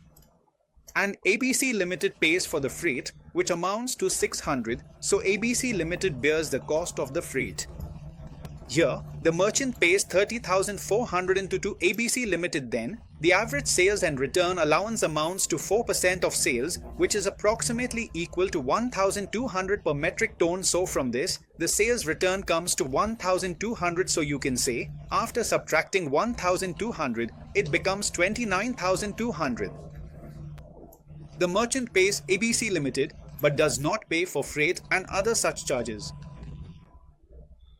And the value chain of your company, through which the paper reaches the ultimate customer, is similar to that of ABC Limited. Our value chain is the same. It's just that we do not sell directly to the merchant, so XYZ also does not supply directly to the merchant. It receives the paper from a huge distribution center. We run our own distribution center, and from there we supply to the merchant. Because of this, our cost increases. So the merchant will give us only that much net. If we are in a competitive business, then why would the merchant pay us more? Since there is a distribution center, then after that, the shipment cost from the mill to the distribution center amounts to 200. The shipment cost from the mill to the distribution center amounts to 200. This cost is coming to 100. The operating cost of the distribution center is 125, and there is another cost of 125. The return on investment required by the distribution center is 120. So, we also need this extra amount to run the distribution center, so as a consequence, an extra load of 445 is coming on to us. So, if this 445 is subtracted, then the answer comes out as the net cost. Here, if you subtract this, it comes to 28,775, which we can call the net revenue 28,775,755. Then it says, calculate the mill manufacturing target cost. So, what will be the target cost? The net revenue is 28,775,755, from which we need a return on investment of 120. If we subtract 120, it comes to 28,635. According to me, this is the answer, but here the answer is less than 600. What is the reason for this? The reason is that the 600 rupee here, which ABC Limited pays, is freight, which amounts to 600 per metric ton. We have assumed that since this is ABC's cost, the merchant does not bear it. Alright, so that's why we have ignored this 600. But the institute solution is considering the 600. So ideally, what should you do, brother? To be on the safe side, you should also subtract this 600 and calculate the net revenue that ABC Limited is actually earning. Why? Because see, the institute's checkers might not understand why I ignored the 600. I can't explain it to them, so it's better to just do what they expect. So, take this 28,600 that comes here and then do the back calculation from there. The net revenue that ABC earns from the merchant, we can also earn the same. If you do 28,600 minus 45 minus 120, then our answer will be 208035, right? If you add 120 to 208035, it becomes 28,155. Did you understand? Now, in the working note, Note 1 will be about what is ABC's net revenue from the merchant. Then, to find our net target cost, we will assume that ABC's net revenue is for 1 year, and from there, in back calculation, we will subtract the distribution center's cost and return on investment. This will give us the net revenue at the mill, and then by subtracting the required income at the mill, we will get the net target cost. Next, in illustration number 41, see what it says. The seller company has a full production capacity of 80,000 units. Here, the units are 80,000 and presently, sales are 20,000 units. The capacity is 80,000, that's confirmed. Currently, sales are 20,000 units at 100 rupees each. The demand is price sensitive. For every 10 rupee price cut, demand doubles. At 90 rupees, demand is 40,000. At 80 rupees, it doubles to 80,000, which is our capacity. We cannot go beyond this. The question asks what the target cost is at full capacity with a 25% profit margin. First, find the target price, 80 rupees. Subtract the profit margin to get cost. The margin is 25% of sales, so 25% of 80 rupees is 20 rupees, making cost 60 rupees. That completes the first part. What does the answer say in the 60 seconds part? What should be the cost reduction scheme at full capacity if the present level of what is written here, brother? If at the present level, 40% of the cost is variable and the total cost is fixed cost of 36 lakhs rupees, then first we will see what our present cost is. So, the total cost at present, let's check what the selling price is. The present selling price, as mentioned in the question, is 100. Alright, so if we keep the selling price at 100 at present and assume our profit margin remains at 25%, then we can say the cost is 75 rupees. Out of this 75 rupees, 40% is variable cost, which is equal to 30. 40% of 75 is 30. The fixed cost is 45. So, out of 75, the variable cost is 30 and the fixed cost is 45. Out of 75, the variable cost is 30 and the fixed cost is 45. Can you see that out of 75, variable cost is 30 and fixed cost is 45? Are you getting this or not? Out of 75, variable cost is 30 and fixed cost is 45.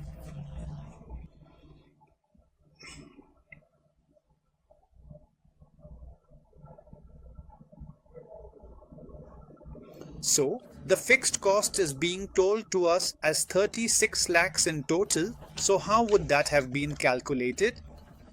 How would 45 have come? You understand, if you divide 36 lakhs by 80,000 full capacity, then you will get 45. This is just for cross-checking. If you have understood this present cost structure, then what will be the total cost at present? The total cost for us will be variable cost 30 into. How many units are we selling at present? At present, we are selling 20,000 units. Right, at present we are selling 20,000 units. So, if you calculate it at full capacity, what will be the total variable cost?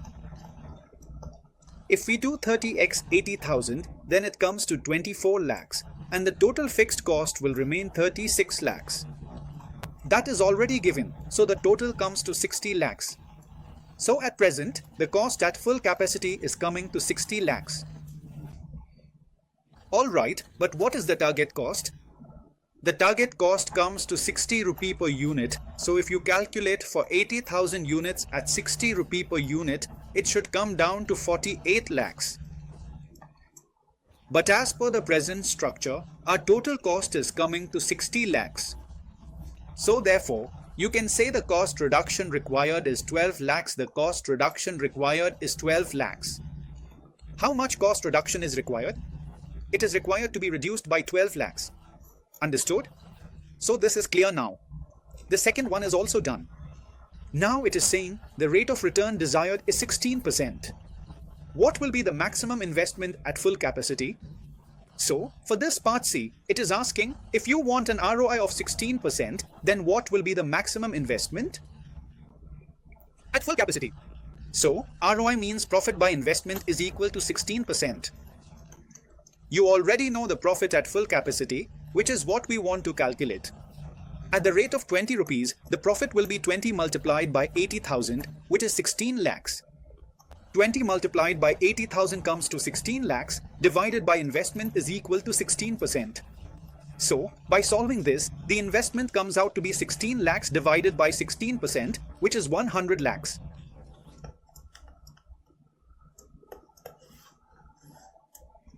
Did you understand?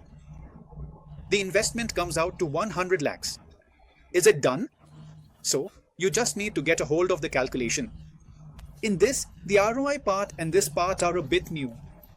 If you haven't seen this before, then it can be a bit tricky. Alright, let's move on to the next one. K and company manufactures and sells 15,000 units of the product. Alright, 15,000 units, the full cost per unit is 200. The company has a full cost of 200, the company has fixed the price and wants a 20% return on investment, so the profit will be calculated as 20% of 18 lakhs.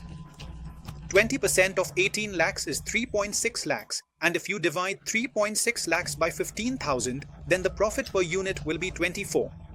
So, the profit per unit is 24 and the selling price will be calculated accordingly. The selling price will be 224 by adding 224 together. So, 224 is the selling price. Now, it is asking to calculate the markup percent on full cost per unit. So, the markup percent on full cost per unit.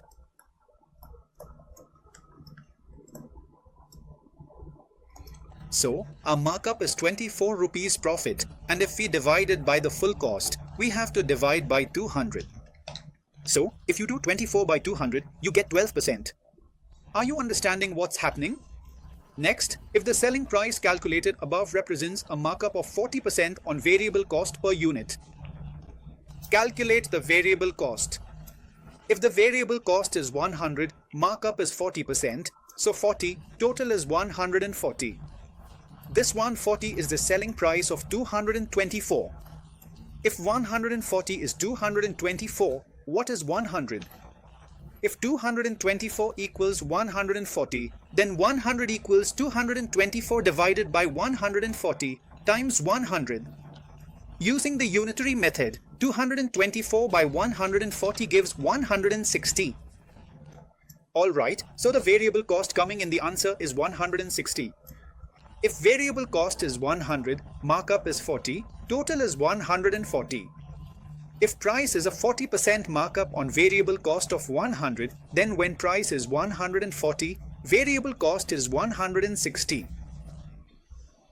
Then what is being said is to calculate the company's income if it increases the price to 230. At this price, the company would have sold 13,500 units. Should the company increase the price to 230? So this is very easy. If the selling price becomes 230, the variable cost will remain 160, so subtracting that, the contribution comes to 70. So 70 times 13,500 will be calculated. If we do 70 times 13,500, it comes to 945,000. And earlier, what was the contribution? The old contribution. Previously, we were earning this contribution. What was 200? Sorry, where did it go? Where did 224 go? Selling price was 224 minus variable cost 160. So 224 minus 160 is 64. If we do 64 times 15,000, how much will it come to?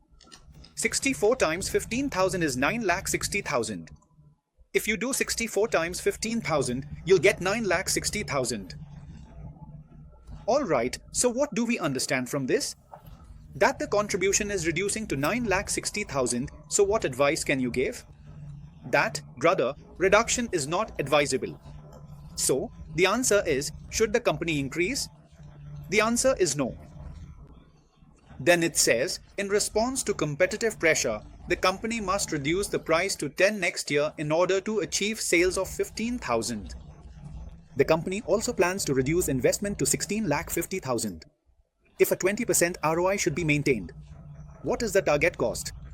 So it's very easy. You should be able to do it yourself. If we calculate 20% of 16,50,000, then it will come to 330 rupees. So, if you divide 330 by 15,000, you get per unit 22, and after subtracting, from 210 it comes to 188,188 only, sir. Alright, see, 188 has come. Let's move ahead. This question is important. Here, target labor time is being asked. So, how do we calculate target labor time? See, here the selling price is given. Variable cost includes material, labor, variable overhead. This is for 2 hours each. Both are per hour and the contribution is 150. The budgeted contribution is 15 lakhs, which has come by multiplying it with 10,000 units. The fixed cost is 14 lakhs. The profit is 1 lakh, the board is dissatisfied and wants an alternate budget with a higher target profit. The working party reports with a suggestion leading to a budgeted profit of 2.5 lakhs. So, this is 2.5 lakhs. Then the company should spend 46 rupees on advertising. With this, your advertising expense will increase, it will become 1.646 lakhs. 2.46 has been added to this and sets the target sale price up to 3.75, so this will become 3.75. This is the expected sales volume. Will also rise to 12,000, so these units will also become 12,000. You will have to make this format for the proposed situation, then to achieve extra production capacity. However, the workforce must reduce the time taken. We will have to reduce our time. It is proposed to offer a pay and productivity deal in which the wage rate will be increased to 40 per hour, so instead of 30, now it will be at the rate of 40. But the number of hours is unknown. The hourly rate for variable overhead remains unchanged. The variable overhead remains 5 rupees as a rate in the target labor time to achieve the target profit. We have to calculate the labor time. Let's assume the labor time is X. Nothing has been mentioned about material, so it will remain the same at 80. If we assume X, Then 40x will come for labor and 5x for variable overhead, so this will be our contribution per unit here, which is coming to 80. 45x, sorry, not 80. 45x, it's 316.75. 80. So 236.75 is coming minus 45x. And from here also, you can calculate the total contribution. Taking fixed cost plus profit as 16. 46 plus 2.5 lakhs, so this is coming to 1896, so 1896 is the total contribution. Bring this to per unit by dividing by 12,000, it's coming to 158, so now 158 per unit should be equated with this. If you equate both of these, you'll get the value of x, and you will get the answer to what should be the target labor time. So you have to equate it yourself and find the answer. I am not equating it here. For you, alright, so according to the calculation, the answer will come to 1.75. When you solve, you will see that. The answer is 1.75. I have checked it on the calculator. Now you have to do it. Alright, let's move ahead. I hope I am making you do it quickly and explaining it as well. Since I am showing you, your work is getting done, right? No one else will ever make you do this much. There is no such class available anywhere in India right now that is making you do all this. Isn't it? People think like this. You know, a lot of people have this mindset. They think that if we teach so much, then how will we earn? But what I think is, if I teach this much, then I will learn a lot, because then only one name will be on your lips. Alright, that you have to go only to SJC. If it's for studying, then there will be only earnings.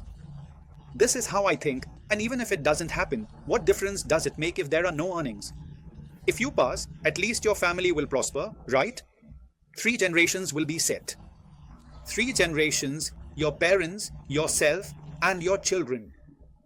Alright, keep this in mind. You are the one who is going to improve the lives of 3 generations. In the coming time, if you clear it, then one family is uplifted and seeing you. You just have to uplift to more families, and then your duty is done. After that, you're free to do as you wish. Improving more than 2 is better, but 2 is the minimum required. Alright. Let's move ahead. The operation cost of product produced by ABC Limited is 53 rupees. Currently, the company produces only 600 units per annum to sell at 55 rupees per unit. Okay, so the selling price is 55 rupees and the number of units is 600. Then what is it saying? But the existing facility production can be increased to 1000 units if the additional production can be sold in the market. Okay, so right now we are talking about 600 units. You can take it up to 1000 units. Accordingly, the company introduces target costing and market research. A new design for product change and in the process so that costs are brought down substantially and market share can be increased. The estimates for the next year are, the target price is being set as 50 rupees, the target profit is 10%, so 5 rupees, so the target cost comes to 45 rupees. The target volume is being set at 900 units. Alright, so why did we say 1000? There is no work for 9000, so it will remain 900. Calculate the target cost per unit and the target cost for the expected volume. So, the target cost per unit has come to 45 rupees, and for the expected volume, if we do 45 * 900, it comes to 40,500. And compare the existing profit with the target profit, the existing profit. You calculate it yourself, there's nothing much in this. Alright, here the operation cost is given, right? So, if it's 53, what is the existing profit? 55 minus 53 is 2 rupees, and if you multiply by 600, it comes to 1200 rupees. And what will be the target profit? What will be the target profit? For us, it's 5 rupees. The difference between 45 and 50 is 5 rupees, so 5 times 900 gives 4500 rupees. 1200 rupees and 4500 rupees, no need to check. It's obvious. If you read the question properly, everything will click. Illustration 45. People ask, Sir, are these from CA Maths? I use CA Maths to solve them, and 90% of the sums are based on CA Maths. At least do this much. After that, it's up to you. Does anyone know? At least do this much. 90% is a matter of everyone. If you search, you will find it. Manufacturing company B sells its product in thousands per unit due to competition. Its competitors are likely to reduce the price by 15%, so the selling price after competitors reduce it will be 1000 rupee minus 15%. 850 rupees, the company wants to respond aggressively. It wants to reduce it to 800 rupees. Our present volume is 2.5 lakh units, which will now become 2 lakh units. B wants to target a 10% profit on sales. You want to earn a profit of 80 rupees? Alright, so what is the target cost? 720 rupees. A similar scenario just came up above as well. After that, it says that detailed value engineering and comparative position is given below, so the cost structure of existing and target is provided to you. Then, manufacturing overheads are allocated using relevant cost drivers. Other operating cost per unit are expected as follows. Other operating cost per unit for the expected volume are estimated as follows. So, these other costs also have to be calculated. The target cost is 720. The proposed volume for the target cost will be 720 multiplied by 2 lakh and showing the breakup of different elements. Here is the breakup. 385, 60, these are the breakup. 50, 60, 495, and the amount for these three is unknown. Drivers, number of orders and rate is 80 rupees, so 21,250 times 80 gives a total cost of 17 lakh, from which you can get per unit cost. If we divide 17 lakh by the number of units, then how many units do we have? It's 2 lakh units, right? The volume is 2 lakh. So, 17 lakh divided by 2 lakh comes to 8.5 rupees. Then here, if we multiply 30 lakh by 2, we get 60 lakh. If we divide 60 lakh by 2, we get 30. Then, if we multiply 13,000 by 100, we get 13 lakh. So, 13 lakh divided by 2 comes to 6.5. Did you understand? And after that, there are these three costs as well, so add up all the costs. You see how much it is coming to. 180 plus 130 plus 50 plus 6.5 plus 30 plus 8.5 plus 495 plus 60, so it has come out to be a lot. Something went wrong. 180 plus 130 plus 50 plus 6.5 plus 30 plus 8.5 plus 495. Adding all this up, what is it coming to, brother? 900. What is the total coming to? It's coming to 900.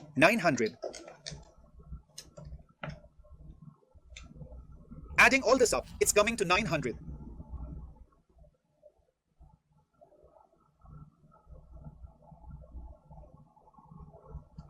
I feel like I'm making some mistake. No. 495 plus 8.5 plus 30 plus 6.5, 540 plus, or I'm adding 180 separately in the total. That's the mistake I'm making, right? See, this is the result of not reading properly. Proved. I'm reading 3 as 3 cost. Amazing. So, this is coming out to 720. Alright, even the breakup is coming to 720. If we had 180 plus these 3 plus the 3 above, then it comes to 720. In the target product profitability statement, now just subtract the sales given, 800 rupees, from that, and you'll get the profit as 80 rupees. Multiply 80 by 2 lakh and show it in the total. So, the answer will be A. So, the same thing has been shown again. So, in the exam, we can also combine both statements and do them together. Here, the per unit is shown and the total column is shown next to it, so both have been covered. Alright, so the answer will be the same, right? They've just unnecessarily done extra presentation by showing 80 rupees multiplied by 2 lakh units. See this good question. In the exam, you likely can't solve it if it comes. This is from the CA material, so these questions appear. You go to the neighbors to solve sums, but not your own. This is the problem. Next, S Limited has sales of 2 lakh units at a price of 100 per unit and a profit of 70 lakh in the current year due to stiff competition.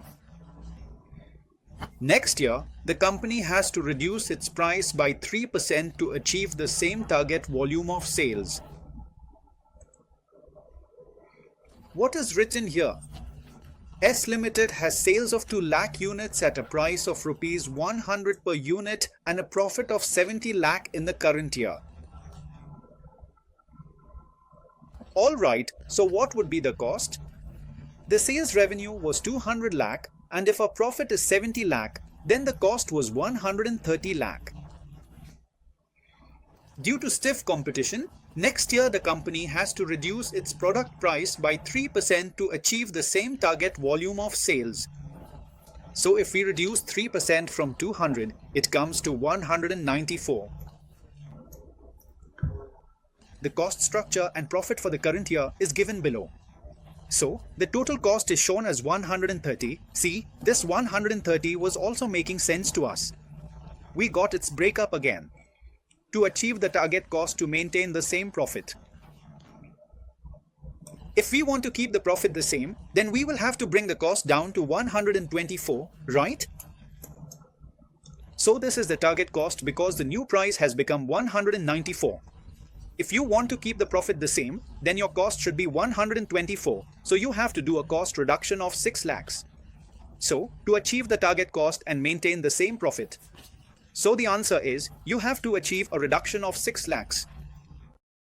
The company is evaluating a proposal to reduce labor costs and fixed factory overheads. They will reduce costs from 2 areas. A vendor supplying machines suitable for the company's operations has offered an advanced technology semi-automatic machine for 10 lakh rupees.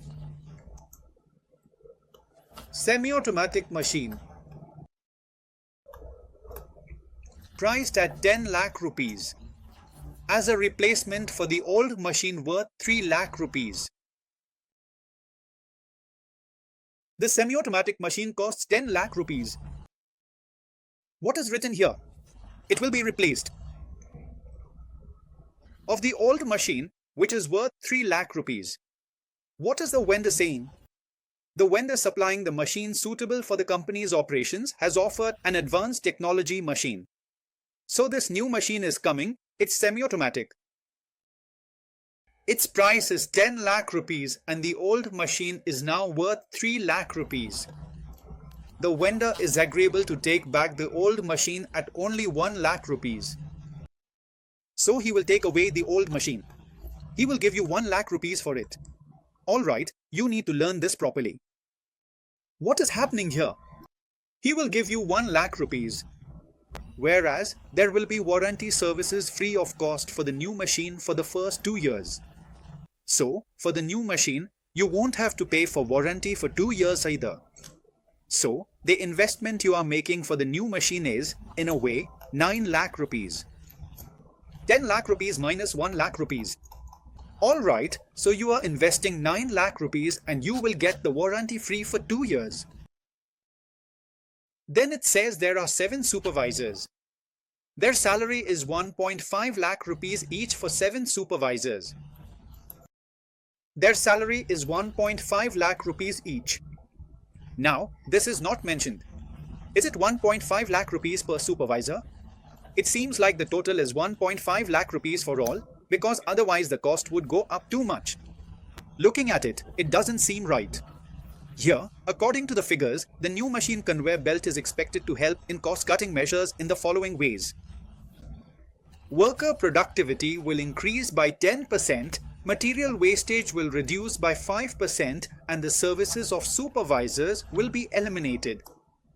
Alright, packaging cost will be saved by 1 lakh. So, let's see what all savings will come. If worker productivity increases by 10%, then wages cost should come down, so currently the wages cost is 40. If productivity increases, then what will be the cost? So instead of 40, the new cost will be 40 divided by 110%. If productivity increases by 10%, work is at 110% efficiency, so net cost is 40 divided by 110%, which is 36.36. The work that used to cost 40 earlier, now the answer is 3.64. This is for direct wages, then for wastage at 5%, our material amount is 50, so if we take 5% of 50, this is what we get. 5% of 50 comes to 2.5. How much is it coming to? 2.5, that is 2.5. Taking 5% of 50, it comes to 2.5. Then, savings in packaging cost. Our packaging cost is being saved from 1 lakh, so packaging is 1 lakh. If we write it here as well, then this much money has been saved for me. To save this money, we brought in a new machine which has a cost, so we are considering that. What happens? Assuming the cost of capital is 15%, then because of the new machine there has been an investment. It's 9 lakhs, so interest will be charged on that. Interest cost is 15% of 9 lakhs. We are calculating 15% of 9 lakhs. It comes to 1.35.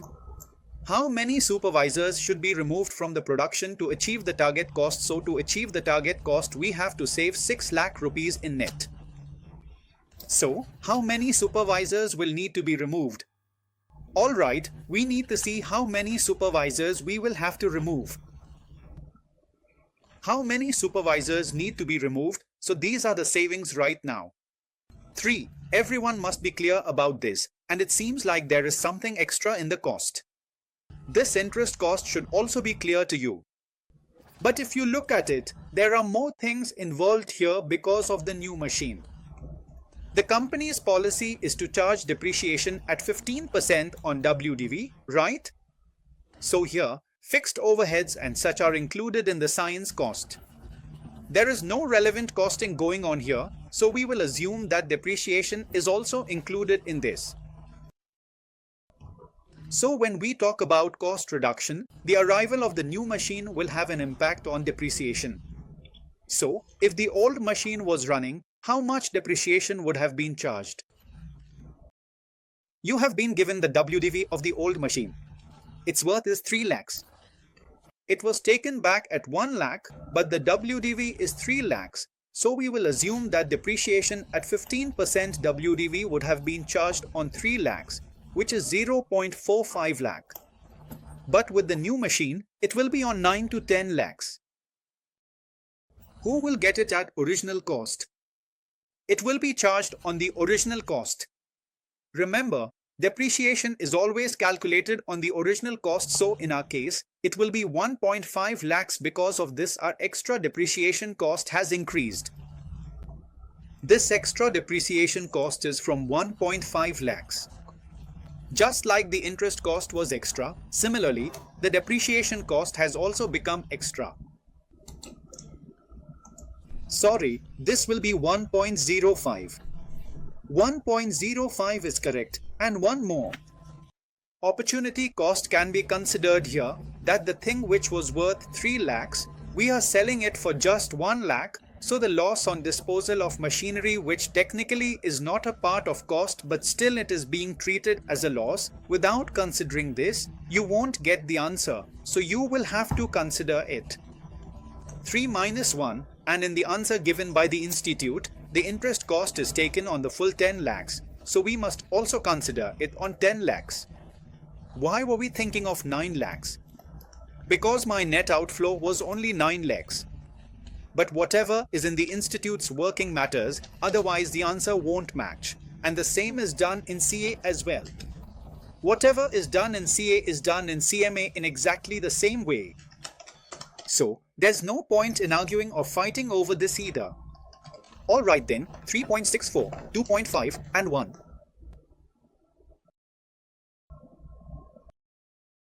This is coming to 7.14. And is there anything left in this? Let's see one more thing. There was also a maintenance charge given for the existing machine, which is 1 lakh per annum. Because of this, you'll get a warranty on the new machine, so this 1 lakh rupees per annum is now saved. Since we are only working for 1 year, the maintenance cost saved is this amount. Let's add this on top as well. This 1 lakh rupees more, so it will come to 8.14. Alright, so at 8.14, what is the cost looking like now? Here, it is showing 1.05 for depreciation. 8.14 minus 1.5 crore minus 1.05 crore and 2 more for disposal. So the net savings generated here for us is 3.59. These are the net savings we are able to generate. Alright, but the net savings we need to generate is 6 lakhs. To achieve the target, the required net savings is 6 lakhs and we have achieved 3.59, so there is still a shortfall of 2.41. So we will recover this shortfall from the supervisor. Here it is mentioned that the supervisor's amount is 1.5 lakhs. So the question is, how many supervisors should be removed? There is only one way to find out how many supervisors. We will have to divide.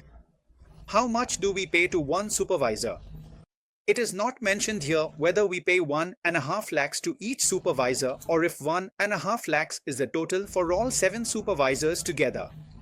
So, I feel that maybe we are giving the total amount for all 7 together. But now if you come here and see, it seems that if 1.5 lakhs is for all 7 together, then we will have to calculate for all 7. In that case, the rhythm of the answer doesn't fit. So definitely he must have been the supervisor. We will have to make this assumption. So here, how many supervisors do we need to remove? Now you must have understood that by doing 2.41 divided by 1.5, you'll get the answer. By dividing 2.41 by 1.5, we get 1.61, so that is equal to the number of supervisors to be removed. But 1.61 can't actually be removed. Alright, so the number of supervisors to be removed. So by removing to supervisors, our target will be met, and why should we keep supervisors when their services are not required? Non-financial factors say that this could lower the morale of the other people as well. But we have not been asked to focus on non-financial factors. So why is all this important? See, there was a lot of confusion in this. Alright, there was no problem with the first 4 savings. There could be a problem in the interest cost, that you can take it on 9 lakhs. Taking depreciation normally doesn't click here because we are talking about total fixed cost, and that's already been considered, so maybe depreciation is included in fixed cost. So fine, let's assume depreciation is increasing, we've taken that too. But loss on disposal doesn't make sense here. It just doesn't click. Doesn't click with anyone. Even when I made it the first time, I never thought of including loss on disposal because that's part of financial management, rather not cost. But now it's included in the solution. Now we'll just have to remember this and do it that way. There's no other option. Alright, this is how it has come in CA as well, and this is how it's been going on. Whatever has been going on will continue the same way. Forget it. So with this, whatever knowledge we had about target costing is now finished. Okay, now we are going to do life cycle costing. Life cycle. There are 2 parts in costing. One is product life cycle cost and the other is asset life cycle cost. So we will learn both. Alright, let's get into the concepts now. In the first question, what is being said is that here also there is a company called Pro. It has 3 packages and the selling price and units sold for 2 years are given. Then it says in the cost structure, this is the entire structure and the revenue has already been calculated and given here. So you don't have to calculate revenue again. The question asks to show the income statement, so revenue and income will come and you have to mention which packages are most profitable and least profitable. Then, how do the 3 packages differ in their cost structure, the percentage of total cost in each category? For that, we will take the total cost and convert it into percentages. Alright, now this total cost that has been taken is the sum of both years. Why is that? Because this is the life cycle cost. Life cycle cost is not just for 1 year, it is for the entire duration the product will be used. So here, basically, you have been given a 2-year life cycle. Since it is a life cycle product, you have to take the total for 2 years and work accordingly. So, mainly you have to keep 2 things in mind. You have to show both the total and the percentage. Why show the percentage? Because it has been asked for. And why take the total? Because it is required. Because this is the life cycle cost. So, the total of both is necessary. If you do not show the total of both, marks will be deducted. Alright, so after calculating the total, all the figures are converted to make sales as 100%. Each percent, 700 divided by 2500 equals 28, 200 divided by 2500 equals 8, 300 divided by 2500 equals 12. He will come back doing this. Alright. Next, let's take station number 48. What is it saying? What is being asked in this question? The company manufactures tablet batteries and is preparing a product life cycle budget for developing a new type of battery. The start, roughly, the estimates for the new battery are as follows for the life cycle. Units manufactured and sold are 2 lakh. The selling price per battery is 55. The selling price per battery is 55. So, from this, you will get your sales. By multiplying these two, you will get the life cycle cost. The 8 lakh that is given, you have to consider all that cost. The variable cost per battery is given, so if you do 25 into 2 lakh, you will get 50 lakh. The variable cost per batch is given, so you need the number of batches. For battery, per batch is 250, so calculate the number of batches. 2 lakh divided by 250 gives the number of batches. That's 800. 800 times 300 gives the variable cost. Fixed cost is 12 lakh, so put 12 lakh twice. For marketing, per battery it's given as 3.5, so we'll do 2 lakh for that, and for fixed cost, we'll put the full 8 lakh. Distribution cost is also given per batch and per battery. If the batch is 100, then the number of batches will be 2 lakh divided by 100, which comes to 2000. So, 2000 into 140, 2000 into 140 comes to 2.8. Then there is the fixed cost, which is 4.6. Customer cost per battery is given, so 1.7 into 2 lakh comes to 340. If you add all these up, you will get the total cost.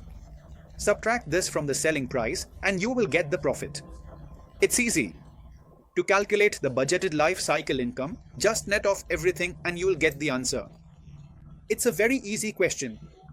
The second question is, what percent of the budgeted total life cycle cost will be incurred by the end of the R&D and design stage? So, total life cycle cost.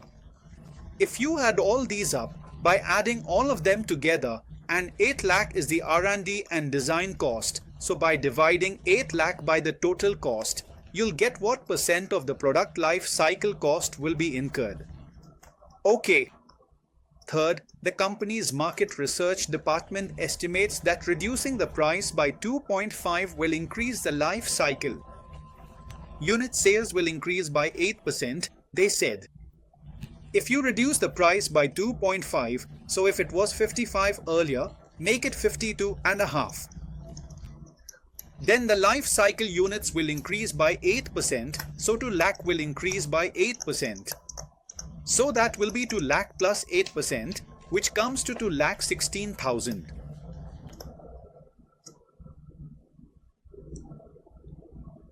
Then what is given is that unit sales increases by 8% and the company plans to increase manufacturing and distribution batch sizes by 8%.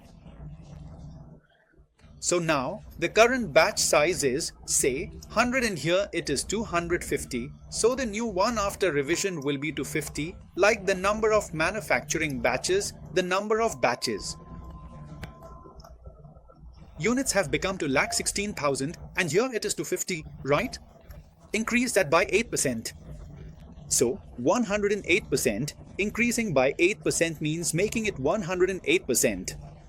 Till now, students ask me in the final exam, "Sir, increasing by 8% means how did it become 108? Please explain." So here it is, 800, then after manufacturing, we come to distribution, where the number of batches is equal to 2,16,000 divided by 2,16,000 divided by 100 into 108%. What will it be here? We will divide by 108.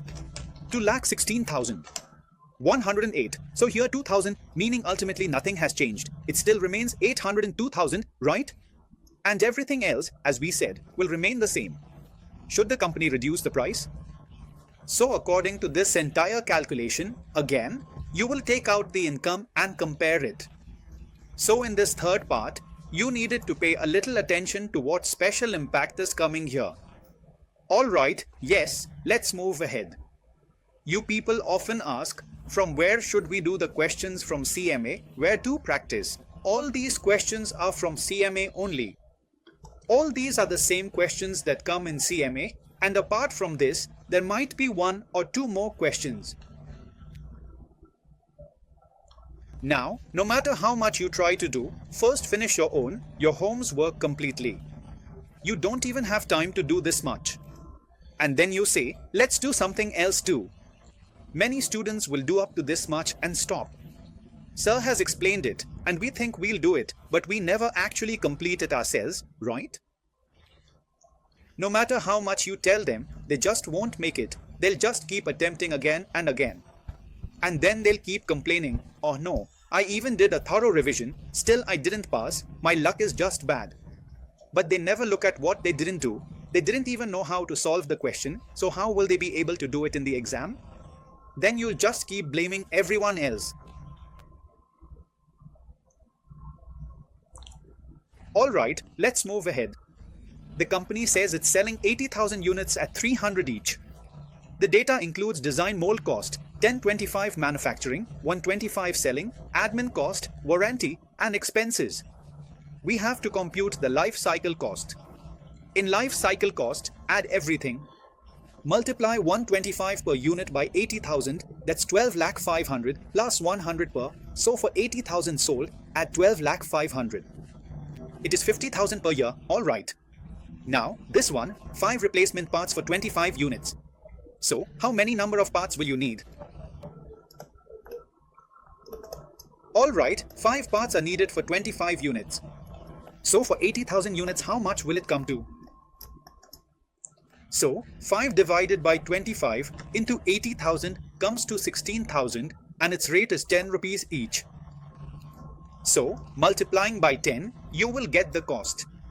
And a customer visit. He is talking about visits. Visit. The cost is for one visit per 500 units. 1 by 500 into 80,000 sold. So, how many visits will there be? Dividing 80,000 by 500 gives 160 visits, each at the rate of 500 rupees. So, 160 into 500, how much does that come to? 160 into 500 is the calculation. 80,000, you understood, right? Is this clear to you?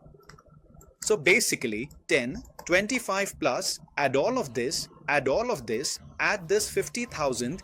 If you add both these columns, you get the life cycle cost. Suppose, in some cases, SRM can increase sales volume by 25% through a 50% reduction in price. That is, SRM chooses to lower the price. So for this, you will have to do two workings, meaning for the current scenario as well. Then you will also have to calculate the income for the current scenario. You can calculate the profit and sales revenue will be visible to you. 80,000 times 300 gives you the result. Then you can also calculate the profit. Then create a separate scenario for the proposed case. It's a very easy question. Even all the kids can do it. There is no concept of life cycle costing in this. The units are 80,000, so if we increase it by 50%, it will become 1 lakh. Then we have to decrease our selling price by 15%, So if we take 85% of 300, it will come to 255. So 255 lakhs is the total sales revenue. Adjust the rest of the costs. Design and molding costs are unchanged, 10 and 25 remain unchanged. Your manufacturing cost will change. There is a unit in it. So, accordingly, calculate all your costs and try to solve this. Now, you don't need any help from me for this. So, as per the units, all costing here is based on 80,000 units. Wherever I wrote 80,000, take 1 lakh and do the working, and after calculating the income, see whether this profit is higher or the previous profit was higher. So, whichever of the two is higher, that is better. There's nothing much in this, it's a very simple question, just like a basic question. They have just added a little part of cost with the question, but there's nothing special, it's just a normal unitary method calculation. Got it? Alright, let's move ahead. It's done, finished, ha ha ha, but it's not over so quickly because there's one more thing connected to this, which is asset life cycle costing. Okay, so in product life cycle, what happens is, whatever the life of a product is, whether it's in years or in units, they try to calculate the total income and the total cost over that life. But in asset life cycle costing, we look at what the total outflow could be over the entire life of the asset. This is quite similar to the capital budgeting chapter that you study in SFM.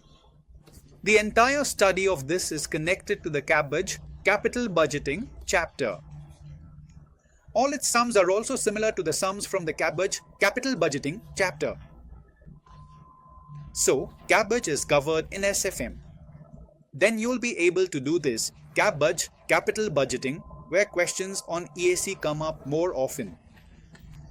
For example, look at this, station number 50. Here, there are two products, two machines, X and WY, that is, you can pronounce them as X and Y.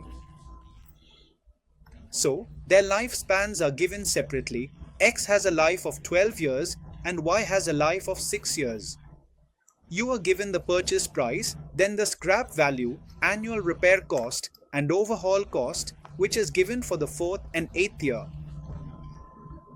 Alright, it says that the financing cost is 10% for both, and you have to decide which machine should be purchased.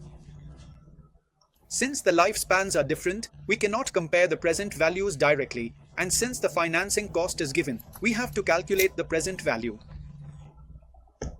Since lifespans differ, present values can't be compared, so we use EAC. To calculate EAC, first find the present value of cash outflows. No tax rate is given. If there was, we'd use after-tax cash outflow. With no tax impact, we ignore it. So, we will have to take the present value of cash outflows for both over their respective lifespans. So, as you can see, the purchase happens at year 0, its scrap value will come at year 12, and the scrap value for this one will come at year 6, right? And at year 8, there will be a new overall cost, and at year 4, there will be a new overall cost. So, calculate the present value of all these and add them up. This annual repair cost will run from year 1 to 12, and for this one, the repair cost will run from year 1 to 6, which is its lifespan. So now, how to calculate this present value? See, I won't do that right now, but I'll just show you. Look at this, this is for year 0, the initial cost that is already at present, and the salvage value is revenue, so that should come under less. It means that it has been subtracted according to the discounting factor at the end of the life. So, the net cost was calculated, then the annual repair cost was multiplied by the annuity factor to get the present value, and the respective year's overall cost was added using its discounting factor. So, all the total costs were added together. Thus, the present value of the cash outflow was obtained. Then, to find the EAC, we take the annuity factor for both and divide by it to calculate the EAC. So, the annuity factor is also called the capital recovery factor. Basically, by dividing by the annuity factor, both are multiplied together, and that's how it is referred to as the capital recovery factor. So, instead of doing it that way, our habit is usually this. For example, if you see the present value of cash outflows, it is 33,535, 31923, 39994. The annuity factor is 6.812 and 4.354. If you divide these two, you get 4922 and 5911. The capital recovery factor is basically 1 divided by the annuity factor. So, to find the capital recovery factor, you have to multiply, not divide. If you already divided, then you need to multiply. So, the escape, the lower it is, the better. Escape lower is better. So, which machine is better? X is better. So, this is just basic stuff.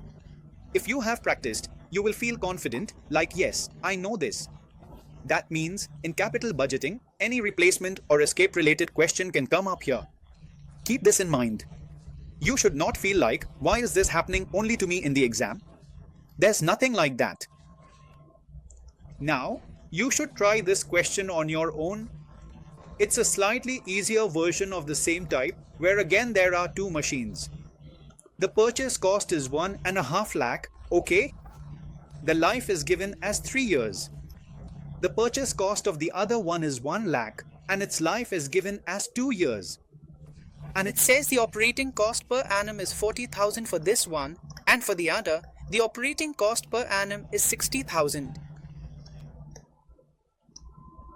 Alright, so based on this, we will get our total cost. The same concept applies. The total present value of cash outflow will be calculated and the annuity factor will be used.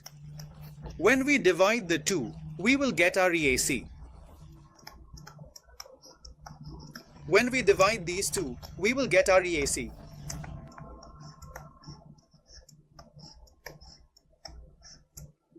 Are you understanding? Next is illustration 52. This is an important illustration. I am not satisfied with the solution given here. The same question is also given in the SFM material and it has been solved differently there. Even though it has been solved differently, the solution given in both places is wrong. If you have studied OM in intermediate, then in OM, the concept taught in replacement theory about which particular year a machine should be replaced, that concept is being used here. So, here there are two machines. One is a new machine whose details are given here and the other is an old machine whose details are also provided here. So, based on the details of the new and old machines, the question is asking, when should the machine be replaced? Until now, you must have seen questions like, should the machine be replaced or not? But this is a when type of question, when should it be replaced? Which is a different type of question. So, what needs to be done for this? Let me explain the process. First, you have to calculate the equivalent annual cost, EAC, of the new machine. The lifespans are different here. The new machine has a life of 8 years, while the old machine's life will continue, so only 4 years are left for it. So, you have to calculate the EAC for this, where the cost is 90,000, the annual maintenance cost is 10,000, and the salvage value is 20,000. To calculate the EAC, you need to take the present value of outflows, which will include the initial investment of 90,000, and you have to subtract the present value of the salvage value, which is 20,000. I show this below. It's better to write it there as there's no point writing it here. So, in 90,000, the present value and the salvage value are subtracted and the present value of the maintenance cost is added. The net amount that comes, you divide it by the annuity factor to get the EAC. Up to this point, everything is fine, but in the second part, there is a mistake. So, how do we handle that? I have corrected it here so that you can easily catch up. So current here. The salvage value of the machine today is 40,000. But as you go further ahead, the salvage value will keep increasing. Since you know the cost of capital in this case, you will not use the maintenance cost and salvage value directly. Instead, you will calculate their present value. So this working note, whatever has been done here is absolutely correct. The working note of present value of maintenance cost and present value of salvage value has been calculated as per the given discount factor. Then what we will do is calculate its equivalent annual cost. In Inter or OM, in replacement theory, we used to study which actual first year, second year, third year or fourth year is available to us.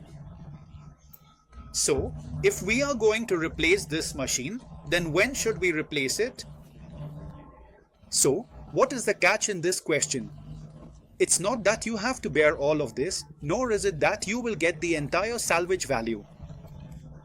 What is unique about this question is that you can neither sell here, or sell here, or sell here, or sell here. So, the salvage value keeps changing accordingly and the maintenance cost keeps increasing. So, in that way, it becomes clear that when there is decreasing salvage value and increasing maintenance cost, it's not that you have to consider all four and take out a net total to decide. All these four are mutually exclusive options, meaning each one is a separate line, each one is a separate EAC calculation. So, from the first line, we have calculated the present value, and from that present value, we will have to calculate the EAC for the first case. So, in the first case, our present value of 40,000 was coming at the opening, at year 0, at the starting, but after 1 year, it has reduced to 21,750 at the time of present value. So from 40, it has become 21,750. Until then, the present value of the maintenance cost for running the machine is 8,700. So, 8,700. If I add this, then the net cost will come to 26,950. And then from this, I will calculate the cumulative cost. So, I will divide by the annuity factor. Basically, for the first year, this annuity factor is the first year's discounting factor, so 26,950. By dividing by 0.7, our answer is 3977. Now, in the same way, as we move forward in all subsequent years, the present value of the cooler is 40,000. Because if we sell it today, we would sell it for 40,000, or if not in the first year, then we will sell it in the second year. Both can't be used together. If the first isn't used, the second is. If sold in seconds, the machine runs for seconds and continues to the second year. So the maintenance cost will be incurred twice, for the first year and the second year. That's why total maintenance cost should be considered. 2320. So even if we get 40,000 when selling it at 0, but since we are selling it after 2 years, we have to incur the maintenance cost of 23 and 20, and against that, for 40,000, the salvage value we actually received is 11,340. So, against 40,000, we got 11,340. So after subtracting 11,340 from 40,000, we get the answer 28,660. But by then, the maintenance cost incurred was 23,820. So 28,660 plus 23,820. So this is coming up 52, 4 at a T. If we convert this to per year, we will divide by the MVD factor, so it comes to 32,276. Now, in this same flow, you can do the third and fourth year calculations on your own. The process for this is simple. Take the present value of the maintenance cost, then calculate its cumulative value. Then, take the present value of the salvage value, but do not calculate its cumulative value. The net cost will be the realizable value at year 0, that is, the salvage value at year 0 minus the present value of the salvage value you are getting now. The present value of the salvage value that you are getting, that's what you will get. 26,950.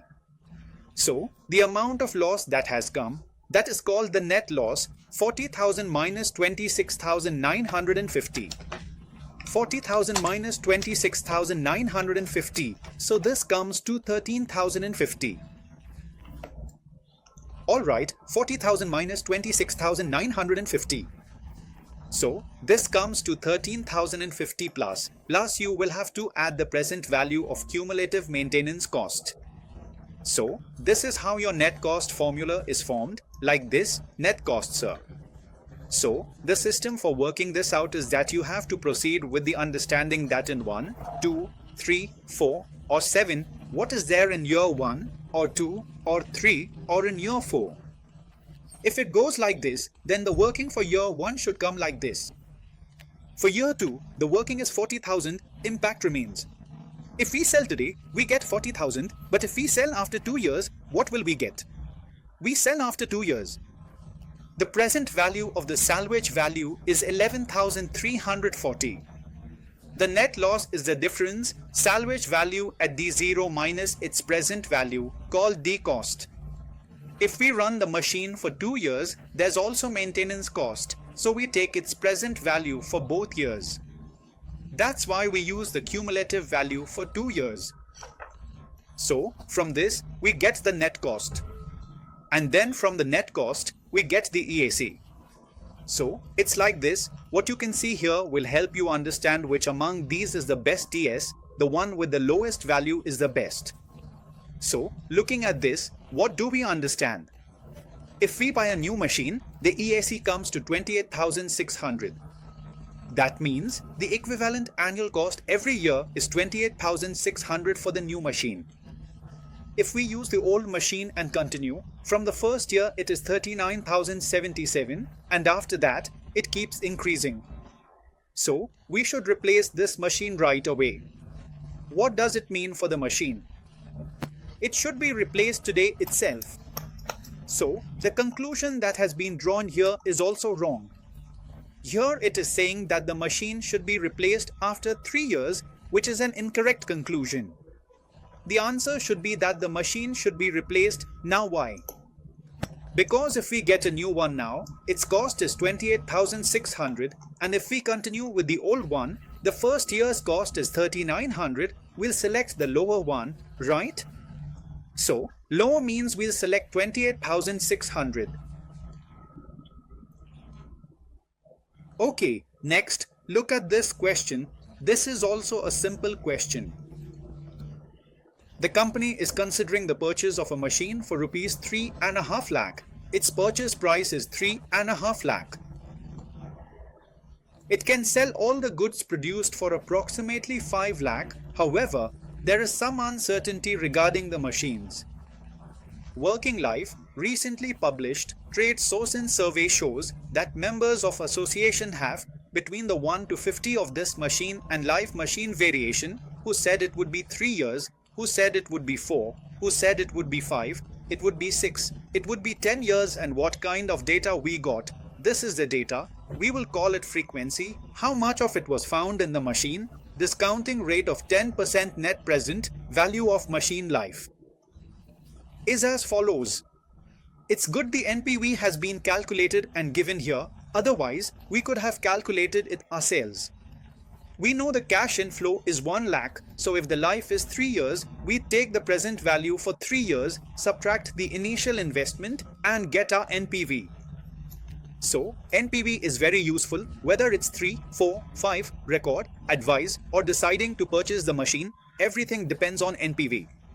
Out of these, 3 are positive and 2 are negative. So how do we decide? Here, this is the frequency. From this frequency, you can calculate the probability. So how is probability calculated? Given by total means 20 by 250, 50 by 250, 100 by 250, 70 by 250, 10 by 250. By doing this, you will get your probability. Alright. Now after this, you are required to advise whether the company should purchase the machine or not. Expected NPV is equal to the summation of NPV into probability. When you multiply NPV by probability, you will get your answer. If the expected NPV is positive, then you should buy the machine. The expected NPV is coming out to be 26.4 positive, so since it is positive, you should go ahead and buy it. Therefore, purchase the machine. So what is the main thing to focus on here? In the exam, this is a frequent question. If you get this right, your sum will be complete.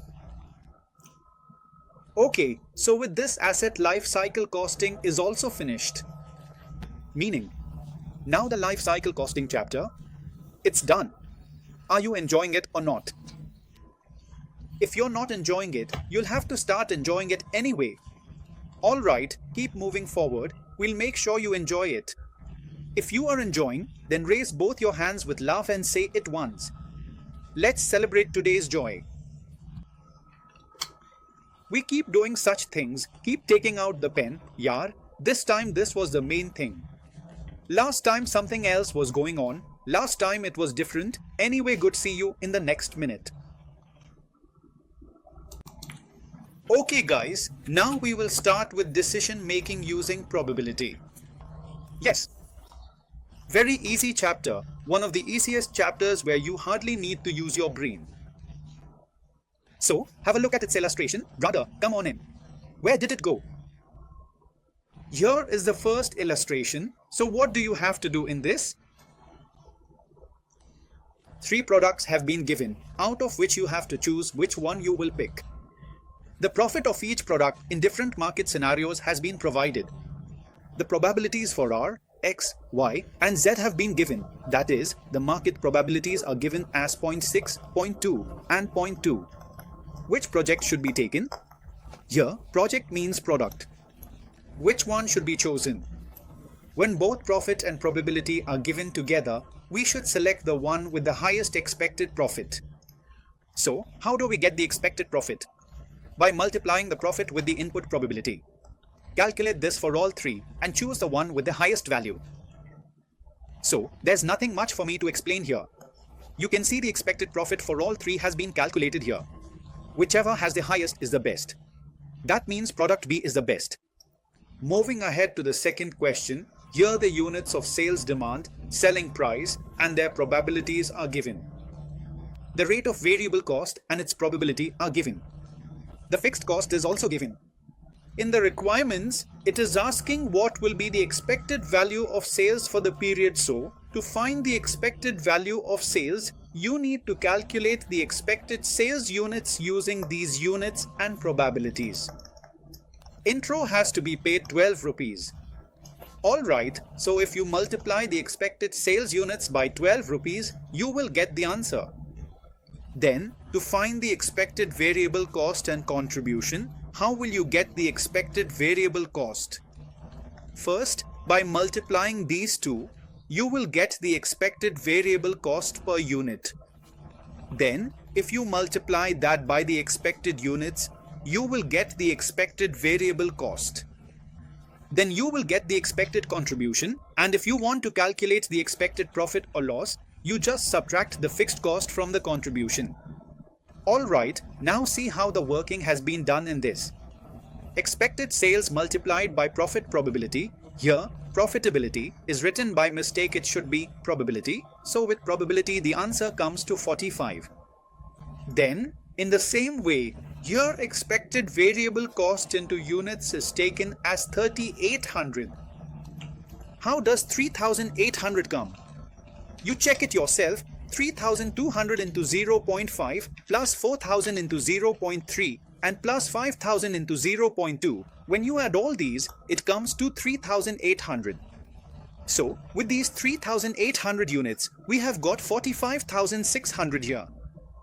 Then, from these 3800 units, we got 22,420 here, and from expected sales and variable cost, we got the contribution. When we subtracted the expected fixed cost from the expected contribution, we got the profit. At this point, there is a uniqueness. Normally, when 2 distributions are given, we feel tempted to sum them using joint probability. We will do it like this. When the demand is 3200, its probability is 0.5. The variable cost per unit is 5, 6, 7, and their probabilities are 0.3, 0.5, and 0.2 respectively, and then we have to calculate the profit for this entire situation. We feel like using joint probability for this. Then after 3200, there is 4000, its probability is 0.5, and again the costs are 5, 6, 7. So now, why this was not done here, I really don't know. To be honest, I have no idea. But when two probability distributions are given, normally what do? We use joint probability. A sum like that will come up, but here it hasn't. Perhaps everything is asked separately, or it was a mistake. But otherwise, the system is the same. Alright, now look at this next question. In this, it says the sales volumes are different and their probabilities are given. This is very important. It commonly comes in exams. Many times, it comes for 4 marks. It's quite a big one. Sale price is 6 rupees, margin cost is 3.5. Fixed cost is 34,000. What is the probability that the company will break even in the period? So, to break even, first calculate the units. Normally, what will be the units? We know the fixed cost is 34,000. Divided by contribution per unit. See how much it comes to. 34,000 divided by 2.5 rupees, so it comes to 13,600. How is it 2.5 rupees? 6 minus 3.5, by doing 6 minus 3.5, it comes to 2.5. So, it comes to 13,600.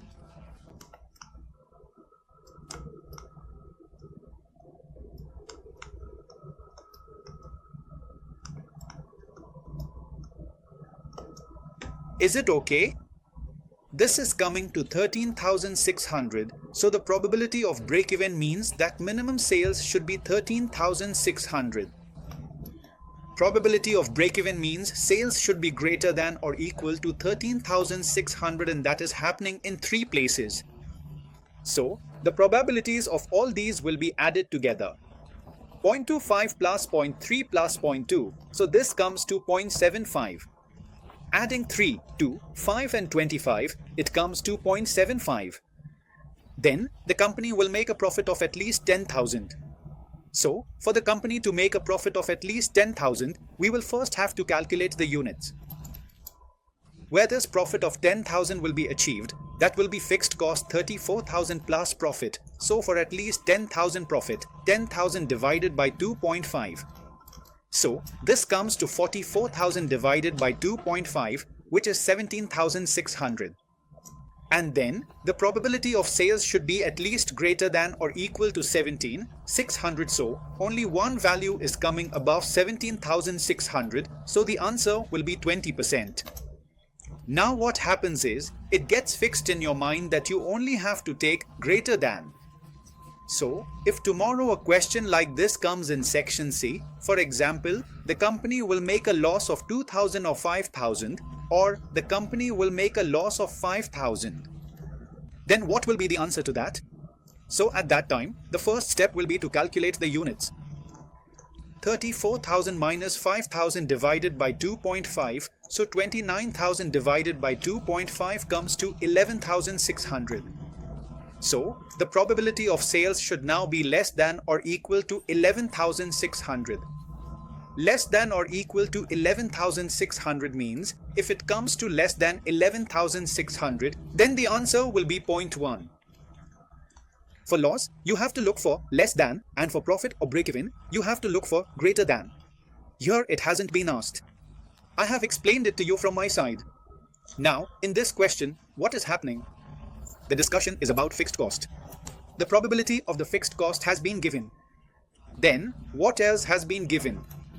At the top, the selling price is 15, variable cost is 10, so the contribution per unit comes to 5, and sales for the year have been given as 20,000 units. Sales have been given as 20,000 units.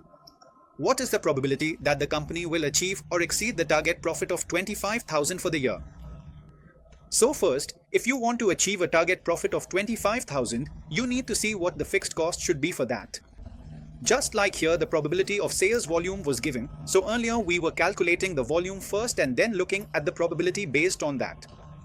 Here, since the probability is given for fixed cost, we first find what the fixed cost should be for this target, then look at the probability. If the target profit is 25,000, the total contribution is 1 lakh. If you want a profit of 25,000, then what should the fixed cost be? It should be 75,000, right? So, when you want to achieve the target profit, The fixed cost should be at 75,000 or even less than that is fine. If it is more than 75,000, then the profit will decrease. So, to check the probability, what do I need to look at? I need to look for such fixed costs where the fixed cost is less than 75,000. Alright, so the answer will be, for less than 75,000, it is 3.3 and 1. Adding these up, 70% is for the cost less than 75,000 for the lower loss. So, the answer came out to be 70%. Now, look at this next question. It says there is a company which has involved some decision making for two operating divisions of the firm. He is anxious to extend this process, but first wants to be assured that decisions are being taken properly in accordance with the group policy. As a check on existing practice, he has asked for an investigation to be made into the recent decision to increase the price of the sole product of the Z division to 14.5 per unit. But this is due to a rise in cost. What is he saying, brother? As a check of existing practice, he asked for an investigation to be made into the recent decision to increase the price of the sole product of division Z to 14.5 per unit. And a decision has to be made regarding increasing the price to 14.5. So they want to see its impact. The following information and instruments are available for the management of Z division. Last year, 75,000 units were sold at 12 rupees each with a unit cost of 9 rupees, out of which 6 rupees was variable. So last year the price was 12 rupees, now they want to increase it to 14.5. For the coming year, demand and cost estimates have been given with 3 probabilities for variable cost, 3 probabilities for fixed cost and the demand at various prices. If the price is 13.5, then these will be the prices. If it is 14.5, then these will be the prices, and their probabilities have also been provided. Now here, it is written that unit variable cost, fixed cost and demand estimates are statistically independent. Alright, so it doesn't say anything else, right? So, we will consider them as independent only. For this type of decision, the group has decided that the option should be chosen, which is the highest expected outcome with at least 80% chance of breaking even. So, this decision-making criterion has been set that we will proceed only where there is an 80% chance of breaking even. Alright, you are required to assess whether the decision was made in accordance with the group guidelines and to determine what is the group's attitude towards risk as evidenced by the guidelines. So, how should both questions be handled? First, you need to learn how to make the decision. So here there are 2 scenarios. There are 2 different scenarios given, one with the selling price at 13.5 and the other at 14.5. So, when the selling price is 13.5, the volume can be 3, the variable cost can also be 3, and the fixed cost can also be 3. Alright, so how are we approaching this here? Look, when the selling price is 13.5, this is a question, so at that time the demand is 45,000.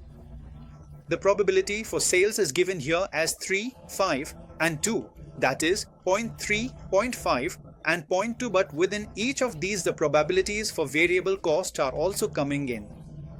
You are calculating the contribution per unit based on 7, 6.5 and 6. The probabilities for these are given as 15, 65 and 20, 15, 65 and 20 are mentioned here. So, this is exactly what I was explaining to you earlier, that when multiple probability distributions are given, this is how it is done. Then, the contribution was calculated.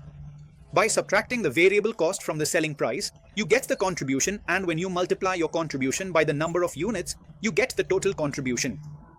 In all 3 cases, the joint probability was calculated, which is this probability multiplied by that probability, and then by multiplying the total contribution with the joint probability, an expected value can be obtained. But here, there is no need for that. We just stopped at this point. Then, in the same way, you did it for the second and the third cases as well. You broke down all 3 situations, and similarly, when the selling price was 14.5, you did the complete working for that too. Alright, but we did not create a third situation for fixed cost, although there could have been a situation for fixed cost as well. Similarly, we could have taken it further. If there's a case for variable cost, there could be one for fixed cost too, but it might have become too lengthy. The author directly sets fixed cost at its expected value, saying the expected value is 291,375, so joint probability isn't applied. Now, why joint probability is not being applied here, I do not have an answer for that. The author has done what he understood.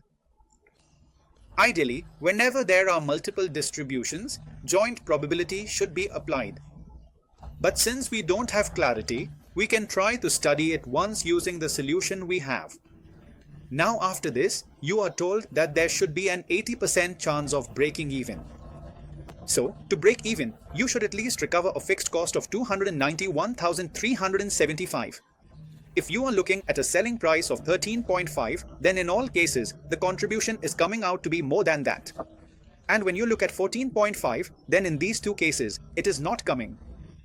It is not coming in 3 cases, and in the rest, it is coming. So this means that in 3 cases it is not coming, and in the rest, it is.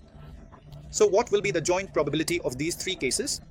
0.045, 0.195, and 0.06 together make 0.3, so in 30% of the cases, it is not coming. In 70% of the cases, it is coming. So what we needed to understand was that the group policy should have an 80% chance, but what we are getting as the break-even chance is only 70% from the joint probability. In all the other cases here, break-even is happening anyway, so it's fine.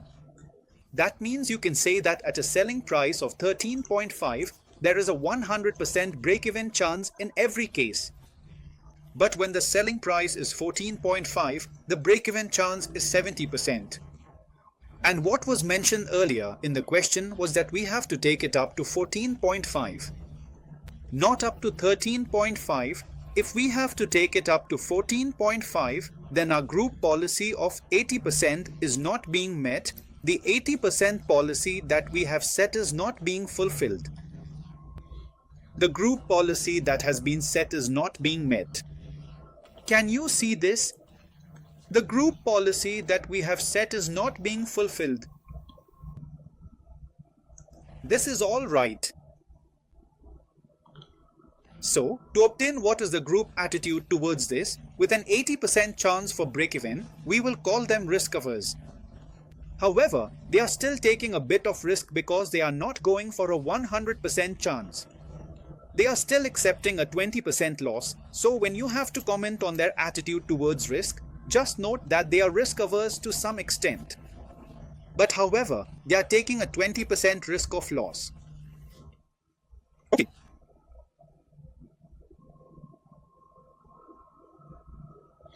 So, what is this? Look, let me explain it to you in a simple way. When you are given to probability distributions, you branch them out like this. This is also called a decision tree. This is exactly how we should do it. You are being taught this right now in management accounting at the intermediate level, and this is also taught in SFM. In NPV workings and even here, in a way, the concept of a decision tree is used. So, it has come up here as well. But why wasn't this done for fixed cost? We don't know. Maybe it would have become too lengthy, that's why it wasn't done. They probably didn't want to take 3 probabilities. Now, why did they do it by taking only these 2? Because both variable cost and selling price are closely linked to demand.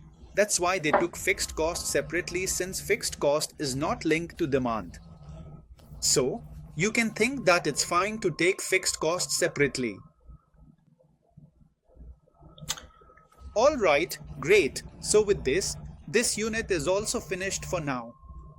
Alright, is it okay? So now, the MCQs given here, you have to try them on your own. Do it yourself. If you have any questions and you are a student, you already have our number. Feel free to ask. I scold there. I don't give the answer directly. I only tell you the answer when you come to me after trying on your own. If you don't make an effort, I don't say anything because I know that those who try never lose. No one gets praised just like that, out of the blue. those who try never lose. So when students make an effort, in 80% of the cases, they end up finding the answer themselves. But they get nervous and start looking for an easy way out, thinking, let's just ask Sir, he'll tell us.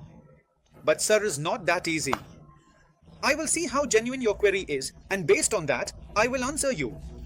If you ask a half-baked question, I'll tell you to do it yourself, do it yourself, do it yourself, and in 80% of the cases, students manage to solve it themselves. But anyway, now is the right time for you to make all your decisions on your own. After that, you should sit down and solve the MCQs for this first, and only then move ahead. You shouldn't linger too much on the MCQs. You'll have to do the MCQs twice, and here's what you'll do with them. First, attempt them on your own, and if you get them right, very good. For the ones you don't get, keep circling them. Alright, and make a list of the circled MCQs, which you'll come back and review the day before the exam. When you make the list, note down the question number and page number as well. So, practicing MCQs is very important.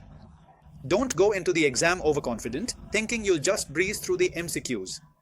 In the exam, it's the MCQs that will save you and help you pass comfortably. Alright, great. Thank you so much, and I will see you soon.